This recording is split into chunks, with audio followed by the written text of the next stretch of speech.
in there. All right, I think we're calling it for today. Thank you guys so much for tuning into the WAM show today. We actually had a ton of viewers today. This is crazy. You guys are amazing. We had a bit of a lull there in viewership, and then it's like stormed back today. You guys are awesome.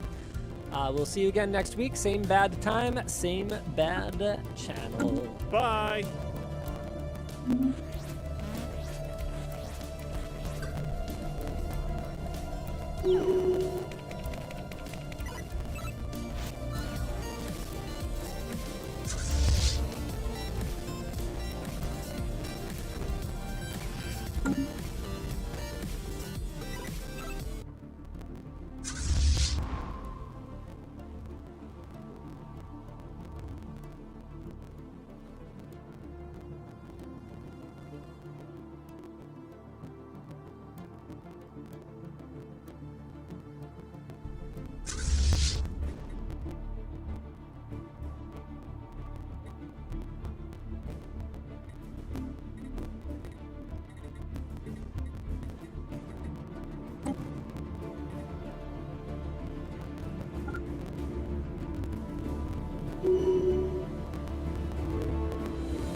Alert. Hostile fleet assets detected.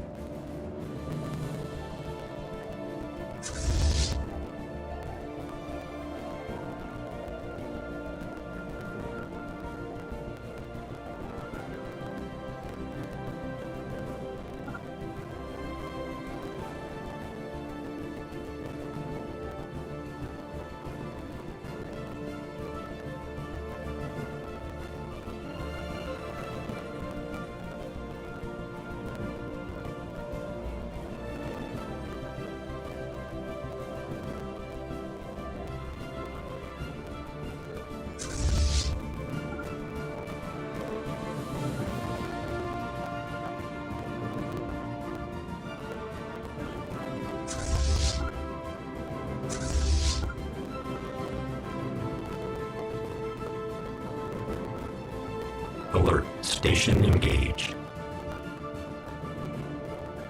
Alert. Spaceport deconstructed.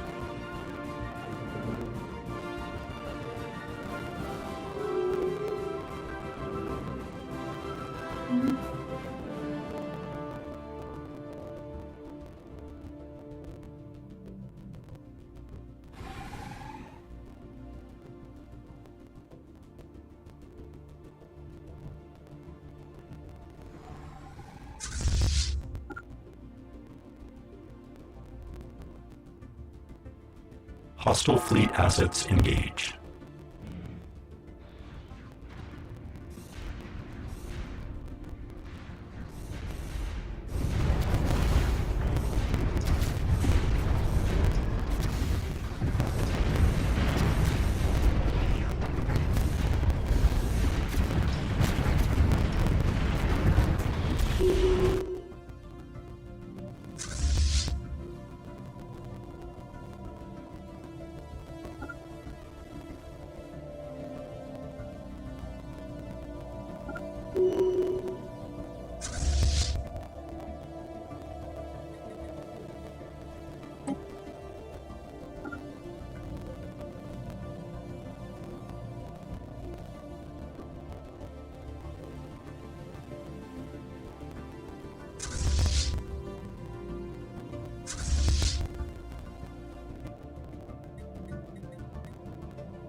Construction complete.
Technological acquisition successful.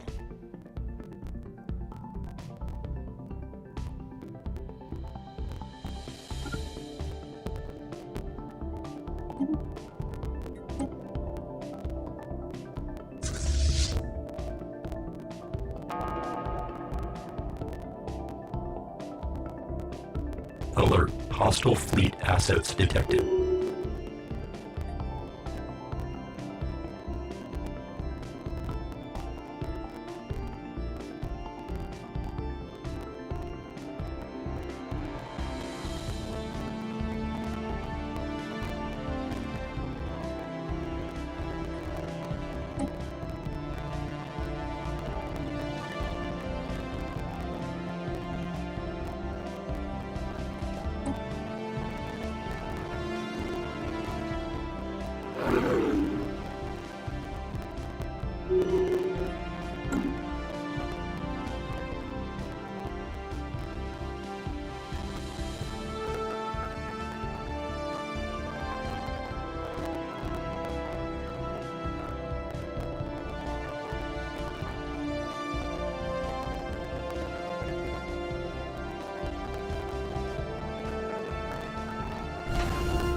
Okay, today we're talking about Star Citizen, which it might get a little bit controversial up in here, it might get a little bit controversial in the comment section, but I do want to talk about this. It does seem like it's a fairly interesting and large story. There's quite a drama going on with this at the moment, with the community quite split on how to react to this one, and I think it's really interesting. So we're going to go over it, and I will forgive you if you've not been keeping up with Star Citizen as much, because of course at this stage, if you had been keeping up with it, you'd be a decade older, you'd have read thousands of hours of interviews, watched thousands of hours of video, potentially played the game for thousands of hours, and obviously I haven't done that. So if I get something wrong, I am just talking about this from my perspective, from what I know, in my opinion, and I am fully willing to admit that I'm not the most in tune with what's gone on with the project. I know some stuff, I've watched some videos, read some interviews, but if I do get something wrong that was clarified on a forum post 7 years ago somewhere, then you will have to let me know, and that's totally fine, I accept it. But I do just want to talk about it. So CIG posted a roadmap roundup, and it seems to have got people quite upset. Now, what could get the community of Star Citizen quite upset at this point? I think most people at this stage are quite apathetic to what's going on. Most people are just willing to accept the fact that it's done when it's done, and we're just going to wait. And then obviously on some fringe sides, you've got people that are really upset, that want to get their money out, and they want to just call the game a scam, etc, etc. And then on the other side, you've got people that will defend literally anything. So on this topic, we have a lot of Group A and Group B here, and some people in the middle that are looking at it and saying this is an issue. So particularly what got people upset was, quote, "It has become abundantly clear to us that despite our best efforts to communicate the fluidity of development and how features marked as tentative should sincerely not be relied upon, the general focus of many of our most passionate players has continued to lead them to interpret anything on the release view as a promise. We want to acknowledge that not all of you saw it that way. Many took our new focus and our words to heart and understood exactly what we tried to convey. But there still remains a very loud contingent of roadmap watchers who see projections as promises, and their continued noise every time we shift deliverables has become a distraction both internally at CIG and within our community, as well as to prospective Star Citizen fans watching from the sidelines at our open development communications." Now, if I was going to read through that, pick apart every single section, we'd probably be 10 minutes into the video before I finish, because I do think pretty much every part of that paragraph there just drips with passive aggressiveness, entitlement, ungratefulness to an extent as well, and it's pretty bad, honestly. If you cut through the PR of that, they're basically saying that they don't like the fact that people are trying to hold them accountable and being rightly so upset at the lack of accountability of them saying, you know, this is going to happen, and then it doesn't. If you followed Star Citizen for any amount of time, you know that if something is an X, Y, and Z of what you're going to get, you might get X, but it'll probably be late. You might get Y, but it'll be very late, and Z, you're still waiting for that 4 or 5 years later. So it's a problem. It's always been a problem with Star Citizen, and to say, you know, this is something that is wrong with the community and the community's perception of game development, I completely disagree with it. Really, really vehemently disagree with that. And on top of that, to call people, you know, roadmap watchers, what else can people do? They've been waiting for a fucking decade for this game. Like, I think everyone should be a roadmap watcher, because what else are you going to look at? Everyone's waiting for progress to be made, and while progress does get made, not at the rate by which you would expect from a company That's at this stage $500 Technological million. acquisition successful. Of course, they've scaled up development. They've got a lot more developers than when they first started. Ship And they are augmentations faster with things completed. now. I still think it's reasonable to say it's not as good as it should be. It's not as quick as it should be. And just to say, like, to focus on this part, to say the people that are upset or just having a conversation, critically analyzing what you've been doing, and to reduce that down to noise that's distracting you, that feels like you're shifting the blame of how far behind you are and how little progress you make at times to being these people fucking complaining about what we're doing and the things that we've missed repeatedly over and over again. That's why we're making less progress than we should be, which is absolutely insane as a premise. And then of course this added section, as well as to prospective Star Citizen fans watching from the sidelines, that is basically saying we want you loud people that are upset, that are trying to hold us accountable for our actions and to get what they've paid for out of us. We want you to shut up because you're stopping new money coming into the game, and we want that new money. Which, I don't know, guys, that's a really fucking bad sentence to be saying when you're talking to a community. They've given you $430 million. Like, that's a crazy thing to be saying to that audience. But obviously, beyond this, it means that they're going to be changing how they use their roadmap, and we will no longer show any deliverables in the release view for any patches beyond the immediate one in the next quarter.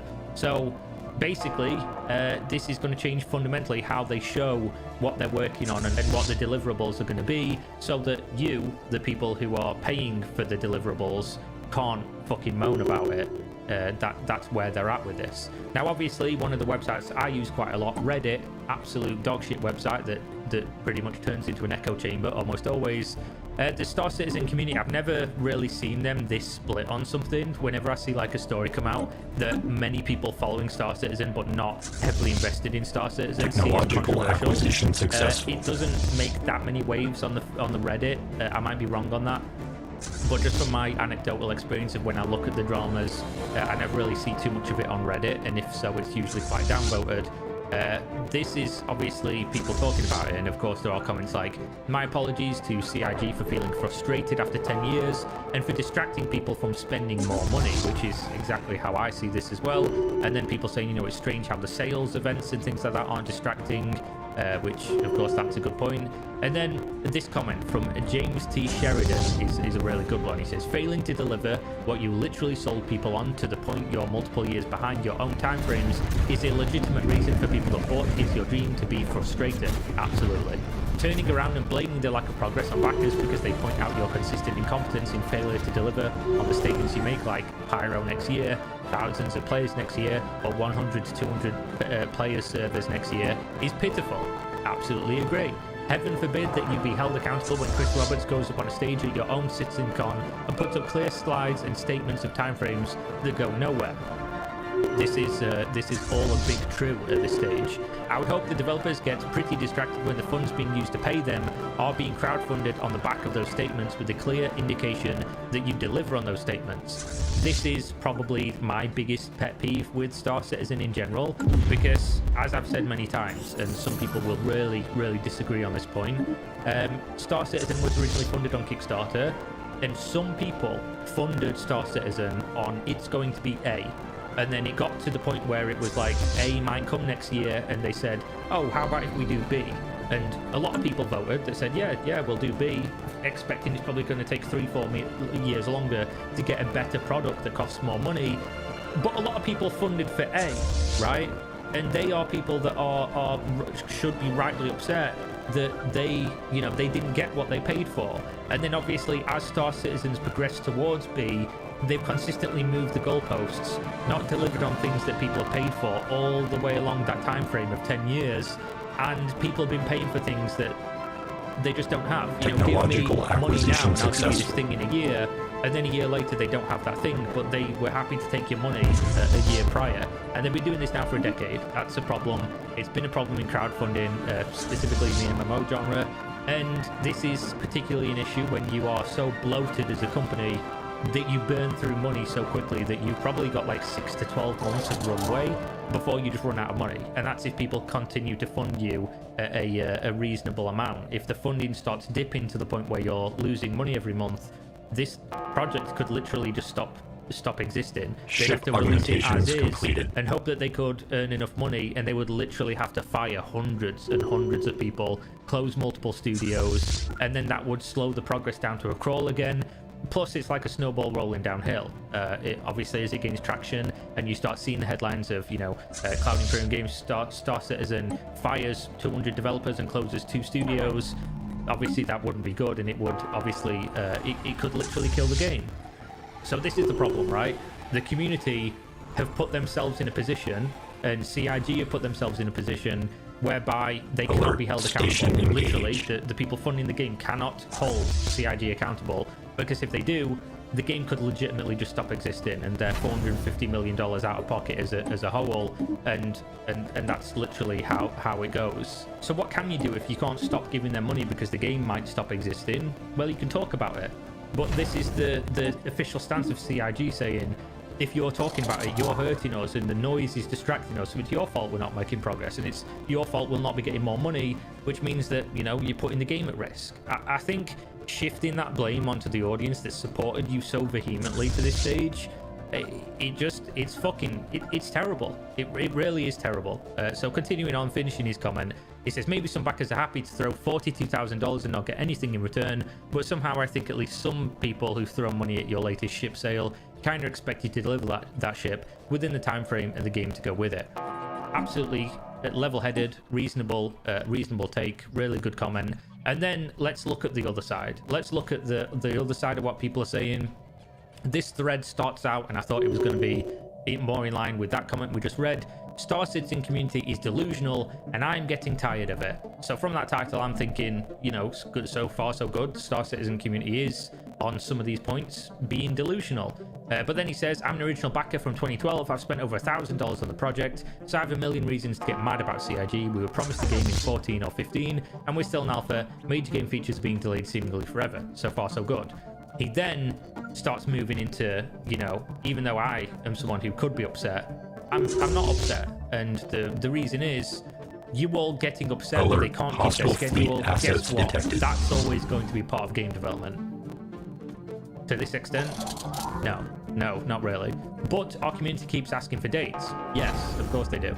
When is X going to be finished? CIG doesn't know, because they have so many dependencies, but the community keeps pushing them into giving out dates. So they give out dates and then they can't keep them. The community gets upset and asks about new dates. The idea that you're shifting the blame on the community for wanting to know when the game they paid for, the product they paid for, is going to be finished is fucking incredible. As a consumer, how are you taking the side of a company that lives and dies based on the money that you give them as a supporter of this product, and not in solidarity with the other people that paid for this to this day, and just want to know when things are going to be done? I think that's a reasonable thing to want, or at least, if not the whole game being done, when are the features that I've paid for going to be done, so the game's a little bit better, so I can enjoy it as much as I can while I wait for it to be finished.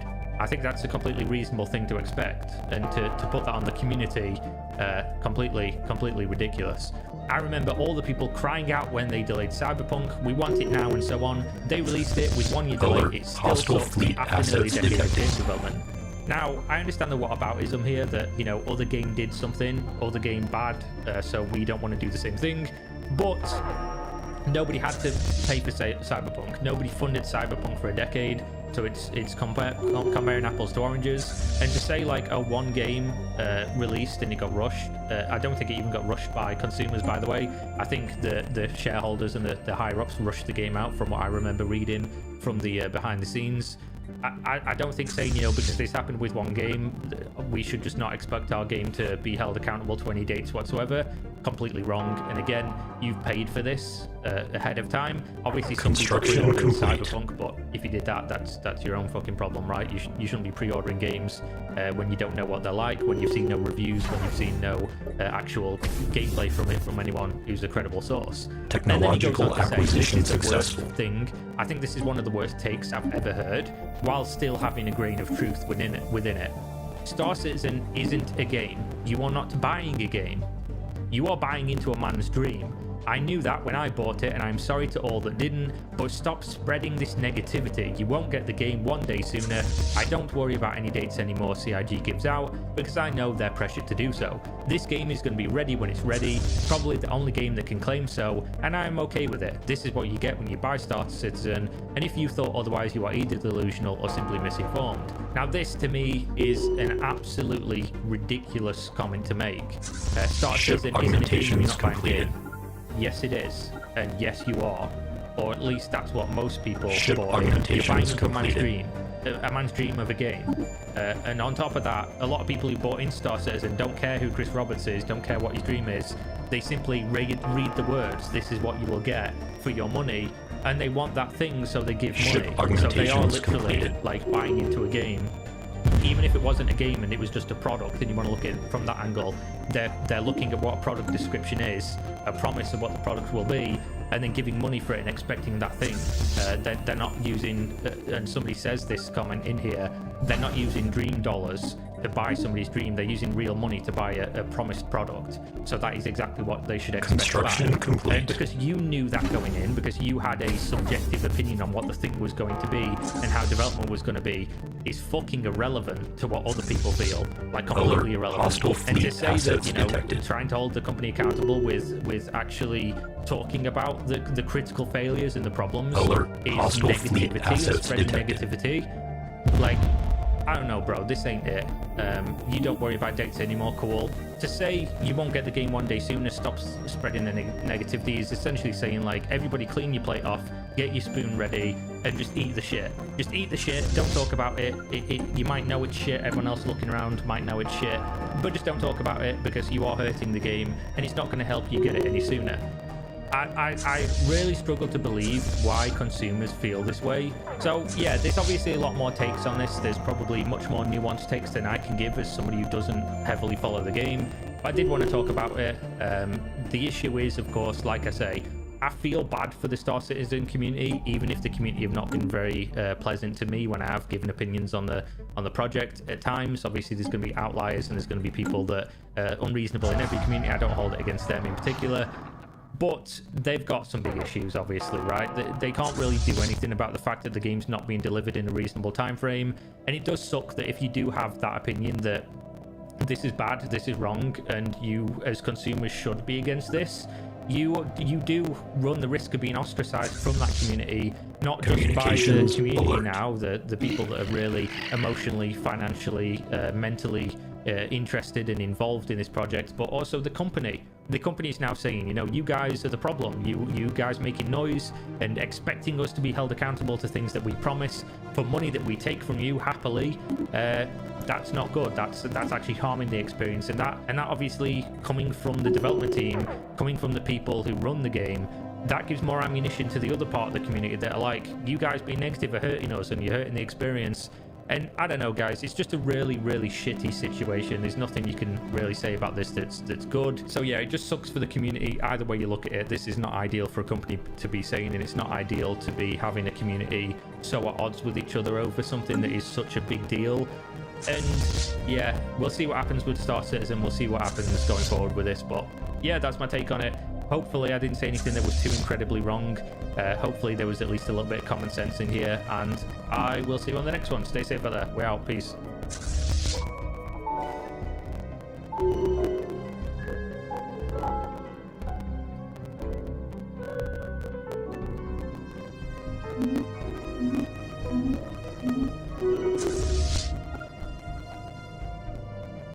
Technological acquisition successful.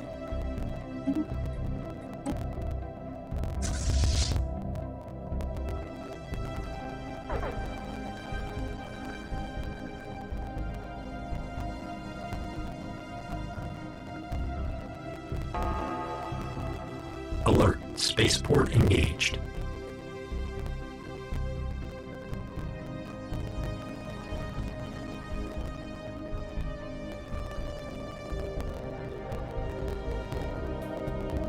We're talking about Mortal Online 2 today. I made a video about Mortal Online 2 before the game officially launched, which it came out on 25th of January 2022, and the video was mostly positive. It was talking about what the game is, what you can expect, some of my anecdotal experiences of the cool things you can have in an open sandbox PvP MMO, and also of course talking about the pitfalls. It's a full loop PvP sandbox, which is very niche. It's a love it or hate it experience, very Marmite, and also it has a box price as well as a subscription price, which a lot of people immediately are turned off by that, unless of course it's something like Final Fantasy 14, World of Warcraft, something that you really know there's a ton of content, a ton of polish, and it has a bit of something for everyone, right? Because they're trying to capture the most audience possible. Most people don't want to play a full loop PvP sandbox, let alone pay monthly for one, so it's a tough sell. The reason I talked about why you should play it, not necessarily that you have to play it, of course, you can do what you want with your time and money, is because the game's so polarizing and it has some good ideas, it has some old school game design, that if you do try the game out, then it should give you some appreciation, some perspective on some other things, and obviously when other games come out that have similar features, you can know what to expect going into it, and you can know whether or not that's for you. And again, whether or not you dislike the game, you will have a very different experience than what you have in other games, which means for some people that have never tried it before, you might stumble into a product that you absolutely love. That's why I made that video, that's why I hold that opinion, and I still hold that opinion, despite the fact we're about to talk about a lot of really bad shit that's going on with the launch of this game. Now, again, a caveat here is when you're talking about an indie MMORPG, you do have to pull your punches a little bit. You have to temper your expectations, because look at Final Fantasy 14, made by Square Enix, has one of the biggest budgets you can possibly have for an MMO. Has been running MMOs for over a decade at this point, and when they're like 4 expansions in, they still can't handle the login load of the people that they pretty much know are going to be joining into the game. There's still queues, the game becomes laggy, it's unplayable for some people for up to weeks post-launch. New World, same shit with Amazon Game Studios, with pretty much unlimited budget and an actual service of servers built for them specifically that they know how to use and have control of. World of Warcraft, bad launchers every expansion. So I'm saying that to say, if companies with that much money have bad launchers, you can expect an indie company to either have a flawless launch because they just don't have the population, you know, they have servers and they just don't hit the bottlenecks that they have, so there's no big problems, or you have what Mortal Online 2 is experiencing right now, which is just absolute garbage. The login is absolutely fucking useless. There's things that have only just been put into place in the login process that should be just common sense to anybody, that they would have been there in the first place, and it's honestly unforgivable that these things weren't in. And if you don't know what I'm talking about, when you were logging into Mortal Online 2, you could pretty much always get into the game really quick to get into Haven, which was a bunch of safe islands, and they were on their own instance, and there was like hundreds of them, so you could just log on, you'd be put on Haven, you could play the game, and then as soon as you transferred to the mainland, where there was one server, one big persistent open world that everybody's playing on all around the world, that's the selling point of the game, that there is one server, so everyone is experiencing the same evolution of the game together, and the same political climate and everything within the game, and the same battles, etc. As soon as you tried to transfer to Mirland, which is the main game world, you just couldn't play the game. And the kicker here, you would click to queue, and sometimes the queue just wouldn't work, you wouldn't know it wasn't working, and there was no position in the queue. It didn't show you like, oh, you are position 4000 in queue, so you know roughly by watching how much, how quickly it's going down, where you would be, how much time it's going to be. You just literally click queue, and you could be 10 minutes or you could be 10 hours. You just have no idea. As well as the game had no auto kick mechanic, so people literally logged on day one and just left themselves AFK. So people were sitting AFK in the game world, the cities were full of just AFK people taking up the login spots of players that wanted to log onto the game and actually play at that time. So when you combine these things, the launch is just fucked, and this has resulted in the review score going down to 45%, and a lot of people calling this a scam. Now, while I don't agree with the idea that it's a scam, they have done some things that are positive in terms of alleviating people's concerns, but not enough. I think at this point you have to offer people just blanket refunds. If people can't play the game, if people are upset, you would do much better PR-wise to give them their money back, and then maybe they'll come back and try it after the game works. Holding on to their money because they've sat in queue for multiple hours and couldn't experience the game, I do think is shitty. I don't think it's a scam because, as I've already mentioned, MMOs have launch issues. If you buy an MMO on launch and you don't expect issues, and then you think you're being scammed because it does, I think you've not been really scammed before. I don't think that applies. Whether you do or not, that's entirely on you. It's just for me, I don't think that is a scam. And obviously, with it being a subscription game, they've not started running the subscriptions yet because people can't play. So they've done just about what you would expect from a perspective of not taking more of people's money. But I do think you should just be giving people blanket refunds if they don't want to, you know, try and play a game that can't be played right now. You've not done enough to alleviate the problem of people being unable to play. And the game at this point has been out for, you know, 9 days, and it's still multiple hours of queue, and you've only just really put in a system that shows people where they are within that queue. The other big problem is there have been exploits within the game. Yesterday, the mob server, the monster spawning server, stopped working, which resulted in all the monsters in the world just standing there and not moving, which means people just walked up and were just killing the best monsters in the game, getting the best stuff in the game. And of course, they've done a 24-hour rollback here, which is it's a terrible situation. You're damned if you do, you're damned if you don't. I have always advocated for companies to do rollbacks or wipes when something could actually damage the long form of the game, because it's a long form game. And while somebody getting like a bit of an advantage in a game in a theme park setting is not the biggest of deals because they're very compartmentalized, in a sandbox game it really does matter. So I do like the fact that they've rolled back, but obviously this is also going to piss people off, and you've not rolled back the fact that people have been playing for over a week more than other people because they just can't play. Now on top of this, and I think the biggest concern, the biggest issue, the people that are developing Mortal Online 2 are the same people that developed Mortal Online 1. And I played on Mortal Online 1 launch, I played on Mortal Online 1 Steam launch, and I play now on Mortal 2 launch. And they're the same problems. They've had the same problems. It's like they've not learned their lesson. They did stress tests during the beta. They apparently only reached like a couple thousand concurrent players, and the game still had lag then when I played it. And now they've launched and they've had more players than that. They've had up to almost 10,000 player peak, and the servers can't even handle half of that. Literally, I'm going to show you something now which is going to blow your mind, because this is the bottleneck of what is going to basically kill Mortal Online 2, because they've launched the game too early, or if not kill it, at least impede the short and medium term progress of the game doing as well as it could have done. Because I will just say, 110,000 people have purchased Mortal Online 2, which is a lot of money. It's over £3 million. Obviously Steam take their cut, Unreal probably take their cut, so it's not, you know, the biggest deal in the world. But 110,000 people week one of a very niche experience buying the game shows you that people want this experience, but you have fucked this up, and I'm really upset about this. Like, legitimately, I like Mortal Online 2, I like sandbox PvP games, don't think we get them enough. Love Darkfall, love like Life is Feudal, stuff like that. Would love for one of these games to come out that isn't Albion, you know, which is pretty much a mobile game, or EVE Online, and do really well, because I do want to play one of these. I want to play one long term. So it pisses me off that you jeopardize the long term of this game based on the short term of launching the game when it isn't ready, making the same mistakes as always.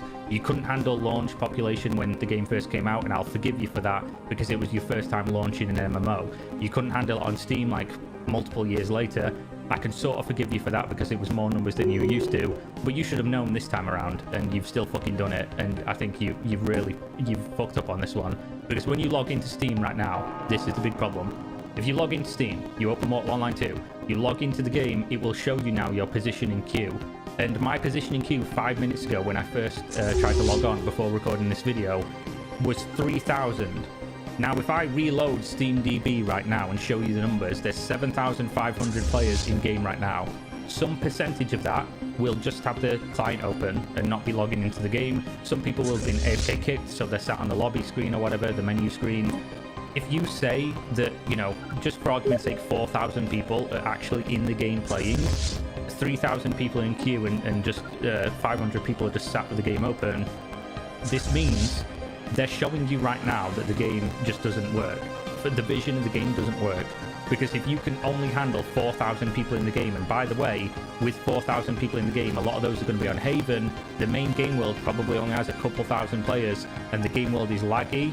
The game world, there's desync in there, and that's basically without even half of the population trying to play the game in the main game world. And you have said there's not going to be another server. I'm fairly sure that is like the premise of the experience. There won't be another server. So you're showing people here that what you can handle with problems is a couple thousand people.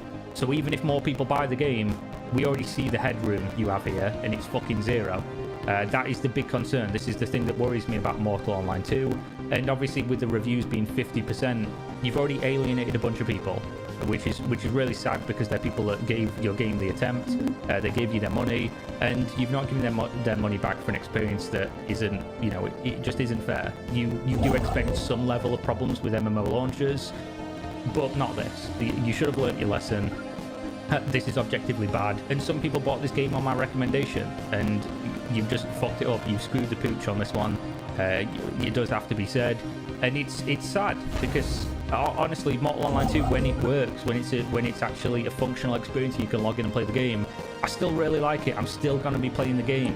But obviously this needs to be said, this needs to be fixed. It's just not good enough. I know there's a lot of people going around saying, you know, the worst things possible about the game. I do think that you do have to temper your expectations with an indie experience, and most MMOs don't have thousands of people just in one shared game world, so they are doing something that's technically quite difficult to do, and you do have to give them props for that. But if the game wasn't ready, you should have delayed the game. If you knew that this was going to be a problem, or if you even expected it, the game should have been delayed. And the fact that you didn't have even the basics of a queue system on for launch of your game, it's just pathetic, guys. It really is. And it is sad, because I like the game. I want the game to do well. I still want the game to do well. I think once they fix these problems, people are going to have an actual good experience if they are going in with an open mind and they do like what Mortal is trying to accomplish. But how many people have you turned off at this point already? The numbers are like holding steady. Obviously, like, it's still doing fine, but there's going to be a drop in peak every single day due to this. And if you don't fix this real quick, guys, it's just going to be another case of Mortal Online 1, where it was, you know, it had the chance to do something but just never did due to the incompetence of the developers. So yeah, it fucking sucks, guys. It really does. Hopefully they fix it, but like I say, 25th of January to now, and we're still having the same problems. We're still battling with the login screen, and we now see that the headroom of the server is zero. Like, apparently yesterday when the mob server got taken down, the game was flawless, no lag whatsoever, and it ran really well. So there is like a glimmer of hope that the problem is in how the mobs are spawning and things like that, and how that's interacting with the server. And if they can fix that, maybe they can get the promised 100,000 people into one shared world with no lag.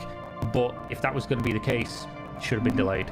Unfortunately, some of these issues you can never find out until launch, when you get that peak of players. But yeah, it's a problem. It needs to be talked about, and I will recommend you do not buy Mortal Online 2.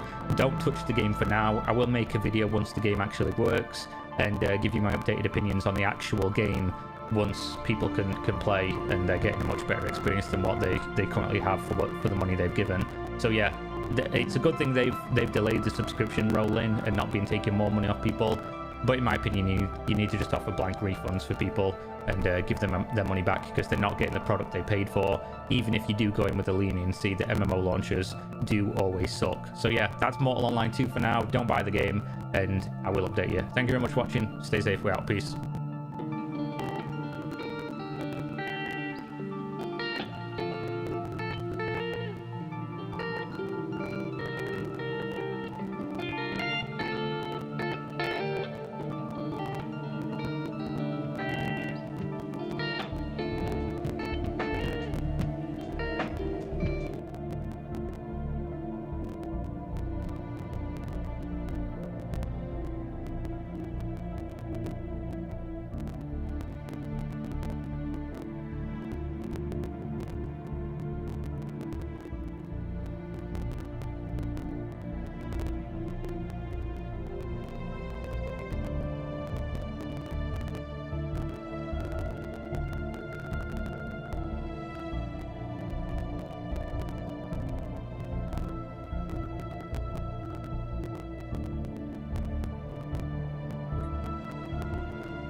So sometimes in the MMORPG genre, there's not all that much stuff to talk about, and then other times you get gifted with content, and today is one of those days, luckily. So today we're going to be talking about Chronicles of Valeria, and this is everybody's favourite absolute disaster. This is a game that was on Kickstarter. They raised a whole bunch of money, and then they just didn't do anything. They didn't release anything. And then earlier this year, when coronavirus came around, they said, oh fuck, we're bankrupt. Sorry, we're shuttering the studio, everybody's fired, and the game's not releasing, essentially. That is the context of shuttering a game studio. And then somebody said, oh, well, we're going to sue you. Class action lawsuit. We're going to, you know, they pulled out the trump card. Class action lawsuit. And he went, oh, fuck. I lied. I misworded it. I wasn't actually closing the studio. That was a mistake. Of course, as lawyers got involved, there was letters sent back and forth. We've covered it all on the channel. If you want the whole chronicle of chronic lies of Valeria, then you can go through and check the videos on the channel.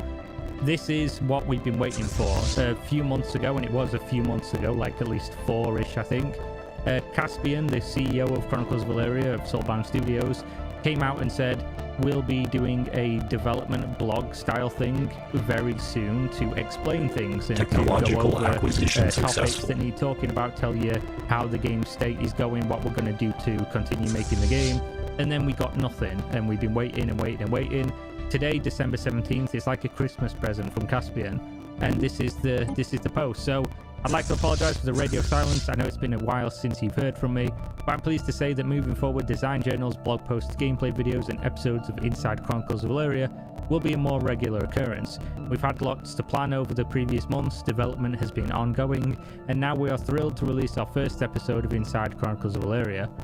So I hope in this video he's going to address who we is. Who is we, Caspian? As far as I'm aware, you have no money and you fired everyone from the studio, so who is this we that is working on the game? He covers quite a lot of ground, from refunds and past issues, this might be a spicy one, to a bit about what's on the horizon and how the studio is moving forward to drive Chronicles of Valeria's development to completion.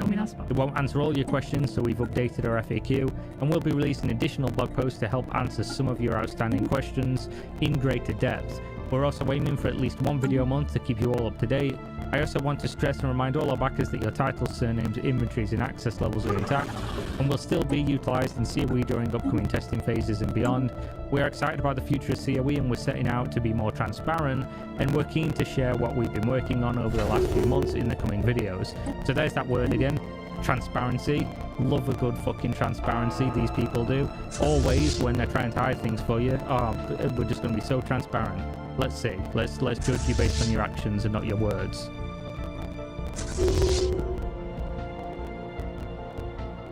I don't know if I'm going to have to split this up into 2 videos to not make it like an hour long. But there is, after this, by the way, there is an interview on mmrpg.com and it's fucking huge.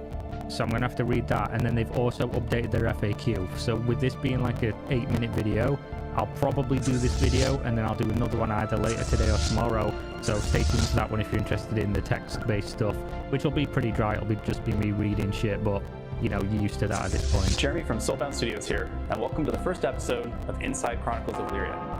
It's been a while since we last updated you on the progress of the game. So these videos, along with all new development blog updates that are coming up, are to give you an inside look into what's been going on and what's coming in the near future. But come on, Jeremy, wow, me. Details of the current state of development and what's coming up, I do want to address some key concerns and issues that have arisen this year. 2020 has been an exceedingly difficult year for everyone. Oh no, is he gonna do it? Is he gonna do the fucking, is he gonna play the coronavirus card? Let's take some bets. I'm saying he's gonna 100% coronavirus it. Studios is no exception. The global pandemic and... Of course he's going to. The problem with this is, and I said this at the time, and I said this about New World as well when they delayed and they said, oh, fucking coronavirus. I understand that coronavirus is a huge deal, of course it is. Like, no one's denying that. I'm not one of these people that fucking think coronavirus isn't real. I'm critically vulnerable myself. I've taken it extremely seriously and urge everyone else to do so. But go back to when they shuttered the studio and look at the impact of coronavirus on the world at the stage when they went bankrupt. Saying that, like, coronavirus had any fucking impact whatsoever on the finances of this company is an outright bold-faced lie. And the reason that people use that as a lie is because it's poor taste to call people online about that. It's poor taste to say, no, actually, technological coronavirus acquisition with successful. your company's failings due to you being fucking incompetent or malicious in some way or in some ways. It's nothing to do with that. It's coronavirus didn't ruin this business. A business doesn't go, we're fine, fuck, we're bankrupt. There's lead up to it. You know it's coming. You don't get to one day before closing your studio with a fundraiser going on and just think, oh, we didn't raise as much money this week. This week's fundraiser was not enough to keep our multi-million-dollar business going. So therefore, we were bankrupt overnight due to coronavirus. It's disgusting. You know why it's disgusting to me that people use that as an excuse?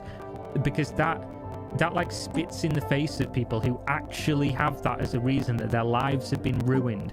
People's lives have been ruined. Thousands, millions of people's lives have been ruined due to the pandemic. And then you've got this fucking absolute goober just coming out saying, oh yeah, coronavirus, guys, what are you gonna do, right? Fuck me. Lower than anticipated participation in Stellaris of Lyria hit us hard and caused a lot of problems. Thankfully, we're moving forward from those issues, and I've been working to continue the development. If your business is one week's worth of fundraising away from bankruptcy after being around for 4 years and taking $8 million from the community, you fucking wrecked it in the first place. And a stiff wind could have blown the company over if that was the case. It was already done, it was failing. So of the game behind the scenes. Now, I know that in the past we've missed milestones, and sometimes our communication has not been clear, and as a result, many of you have felt let down by the studio. We're addressing some of these issues now, taking steps to solve them so we can restore your faith in the project. No doubt some of you have heard about our legal struggles. This is the main reason why we've not put out many updates since the layoffs and issues that arose during the last 8 months. I want to make it clear that I do hear your frustrations and concerns. For example, I know there's been a lot of concern. We haven't done much in the last 8 months since we laid off our entire staff and shuttered our game studio, which didn't actually happen. That part got memory hold. That didn't happen. We forgot about that one. Concerned over how our revenue was used. An independent auditor reviewed our books and found that all funds were properly spent on game development. I'm telling you this to clear up any misconception that has arisen that crowdfunded money was wasted or spent incorrectly. It wasn't. Period. Another big... That's it then. That's it. Just take my word for it. An independent company's done it. You can't see this independent report. Just take my word. It's been done. We've done it. I've never lied before, ever. It's been done. I mean, he'd be a fucking idiot to come on video and lie about that, because if it did go to court and they found that out, he'd get fucking wrecked. He would get absolutely wrecked for that. So maybe it has been done. I would like to see this. Which company did you use? How reputable is that company? How thorough was this? But again, we're not going to be privy to that because there is a lawsuit ongoing. The issue was the messaging around the layoffs in the company back in March. Well, there's the process of a lawsuit ongoing. Whether or not it actually starts getting filed to court and things is what we're waiting on from the lawsuit Discord. Understanding of what options we had moving forward. Saying I was shuttering Chronicles of Lyria was a mistake, and it's something that I wrote a full blog post about to help people understand the reason why I said that at the time. But to summarize, it was badly worded, didn't reflect the game's status, and was written during an emotional period. Admittedly, it could have been handled far better. What does this all mean for Chronicles of Lyria's development? Well, quite a few things. First and foremost, the game is still under active development, and we are continuing to develop with a much smaller team. Before we had to release our employees... I really... It fucks me off to no end that when somebody... This is why it's really easy. You know, when somebody says, you know, judge people on their actions, not their words. And he 100% at this point, when you've been proven to lie, when you've been proven that your actions have also been lies, when you say, give me another chance, guys, give me another chance, and then you're literally lying to people's faces yet again within 2 minutes of a video, it's ridiculous. It's just, it's so fucking tone deaf. It's so insane to me. What is he doing? What is the point of this other than perhaps to say we're still open, so therefore I can't get sued for not delivering on something because I'm still trying? And why I'm saying this is, of course, because he said earlier we're going to be very transparent, and then he doesn't fucking tell you anything. No actual concrete information that you could use to tie him to his word, to bind him to what he's saying. We're developing with a much smaller team. Say a fucking number, mate. Say a number. Give us specifics. Specifically what is happening. Specifically how many people are working on the game. Specifically how much money do you have? Where is the money coming from? These are things that logistically you need to run a company. And when most of your funding came from the public, do you not feel any kind of responsibility to that public to say, this is what's going on, this is what I've done, this is what we are doing? Specifically, here it is. Thank you guys. Thank you, humans, community, that gave me $8 million for my dream. You believed in me and gave me this money, and now I'm gonna be honest with you for once. No, it's the same fucking thing. It's so tired, it's so boring that you're still doing the identical thing. And some people are gonna believe this, and those people are fucking, they're just lost. It's gone. A lot of work was done in the areas of design, world It's building, really, and content really creation, confusing. though I appreciate much of it hasn't been shown. In short, if you were concerned or disappointed that development had ceased, it hasn't. We're pushing on to deliver the amazing experience we promised. Of course, I'm aware people have questions about our progress and the state of development, so I wanted to take a moment to talk about what we've worked on over the last 4 years. And while it may feel there hasn't been a huge amount shown, there's plenty of reasons for this. Code isn't particularly exciting to look at. Much of the content wasn't yet at a point where it was ready Technological for acquisition and some stuff we successful. simply held back so we didn't spoil different parts of the game. That said, it's important for me to make clearer some of what we've undertaken behind the scenes up until now. First and most importantly, we built the first version of our scalable microservice-based architecture, designed to allow hundreds of thousands of players in a single world. The first iteration of our platform is used to implement our gameplay services, as well as our other platform services, such as the gateway, database and health services, a service for streaming both developer and player-created assets, and a separate service for streaming terrain to the... I don't know anything about game development in terms of like the actual technical side of it. I know some stuff in terms of like how a studio operates and things of that nature, and publishing, the publishing side of things, stuff like that, the business aspect of it a little bit. The technical side of it, I don't know shit. So what he's saying Alert. now Hostile is essentially fleet like assets somebody detected. casting a fucking spell on me. I have no clue what he's talking about. So if anyone is a developer who has experience with the engine that they've been using and making a game of this kind of scale, get in touch with me. We'll go over what he said and how realistic it is, and if it makes sense, and you know, we'll maybe be able to inform our opinion a little bit better going forward. The player, since the world is too large to provide as a single client download. As far back as 2017, we started showing videos of our backend being simultaneously connected to by a diverse set of game clients, each requiring a different set of assets. This was not only It's like essential for our Minecraft. approach to development, but also showcased the flexibility of our backend and its ability to cater to different clients. And speaking of different clients, over the years we've developed multiple different game clients, ranging from a text-based MUD client all the way to our high-fidelity, high-definition release client. Why And do each we client was care, valuable though? in its own sake as it provided learning opportunities, as well as validation for one or more of the features of Chronicles of Illyria. The release client in particular had quite a bit of development done on it, because it represents the visual art style of COE and requires features and functionality to support both the dynamic nature of Illyria's world and characters, as well as its staggering size. These features included the first iteration of our client-side prediction, terrain streaming, dynamic weather, custom animation system, and our custom rig and skin system that allows for a single skeleton and material to support the entire range of sizes, proportions, and skin types of all. Isn't this mostly all stuff we've already seen over the years? It's just like he's just cut and paste a bunch of the old alpha videos, like the ones that have actual high fidelity graphics that don't look like some kind of Minecraft clone. It just looks like he's just pasted all those together. I don't know if any of this stuff is new. This is because what happens if you followed Chronicles of Illyria was very early on in the project, the first like year or so. They did post quite a few videos of stuff like this, and they did post some later on, of course. But then stuff stopped getting posted, and it just seemed like there was no actual progress. They were showing like pictures, and it was like pictures that were real life pictures, but they'd photoshopped like a treehouse on a tree. So they took like a stock image and photoshopped a treehouse on it and been like, this is this week's content drop. It's like, fucking, come on guys, give me a break. That's what they were showing towards the end.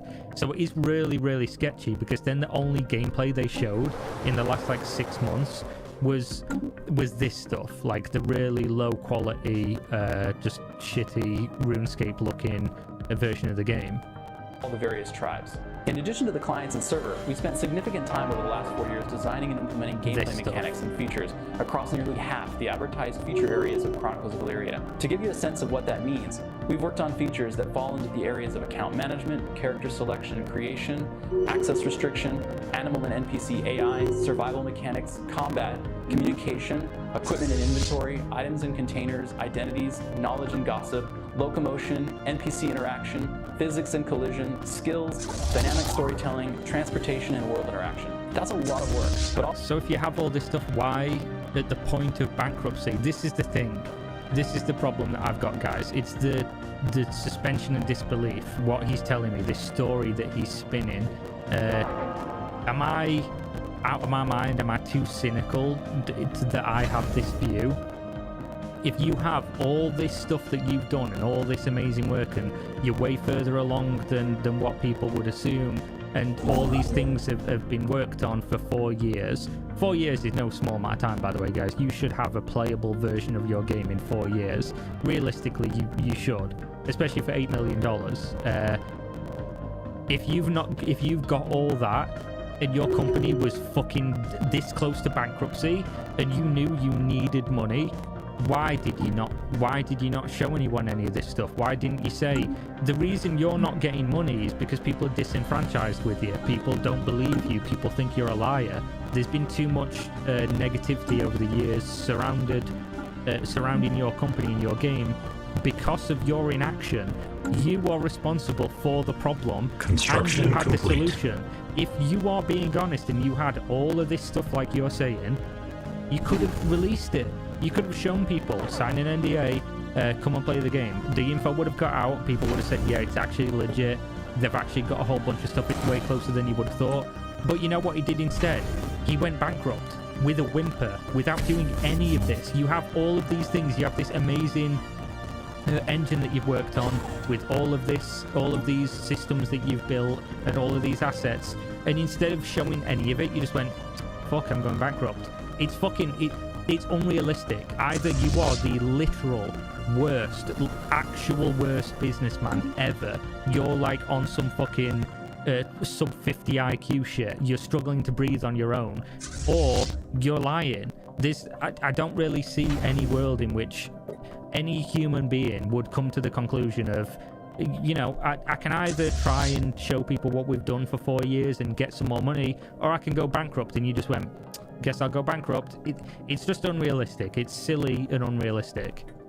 All that said, a game like COE isn't a game without a world in which to explore and discover. To that end, we wrote the systems and tools that allowed us to procedurally generate 4 unique worlds, each with a starting continent that's, well, enormous. For every parcel of land, we determined the soil type, the natural resources, and the survivability, based on the amount of food that exists on that parcel in the surrounding area.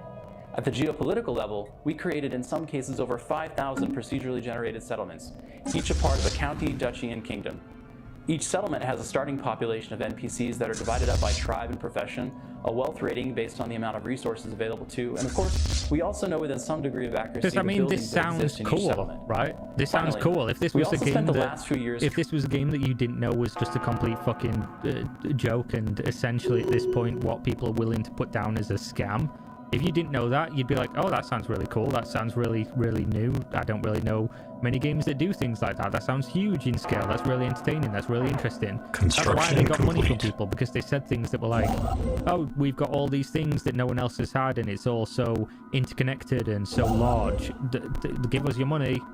By the way, the game's not coming, unfortunately. Creating the assets necessary to populate the 4 different worlds. These range from simple items that can be worn or held, such as tools, equipment, and weapons, to consumables such as vegetables and fruit, to crafting items such as bottles, jars, and other containers. We also build structural and decor items like fencing and furniture. And finally, we can't forget the endearing animals and livestock that roam the lands, like the dangerous Canis rabbit or the adorable foxalot. Unfortunately, not everything over the last 4 years has gone according to plan. And as the CEO of Soulbound, I'm ultimately accountable for our poor communication and the reliability and performance issues that accompanied our... You're still responsible. You're still responsible. You're still fucking doing it. This is the maddening fact of it. You're still responsible for it, and you're doing the same things still. It's crazy. It really is. There have been several factors that have slowed down development, including being understaffed in the engineering department. But regardless of these hurdles, we're continuing to work on delivering the game we all want to see made. Many of the game systems I mentioned earlier are a lot further along than most people realize, and I'm working directly to continue development and get things in your hands as soon as possible. To that end, I have news that will excite you and give all backers something to look forward to in the coming months. I've been listening to the... If he now says that he's going to actually release the alpha version of the game, like not some stupid fucking... This is the thing. That they released, of all the things that they said that they had, when they were ending the game, they released the... What was it called? The parkour demo. just before, when they were like, oh, we desperately need money. This is the thing. Okay, I've figured it.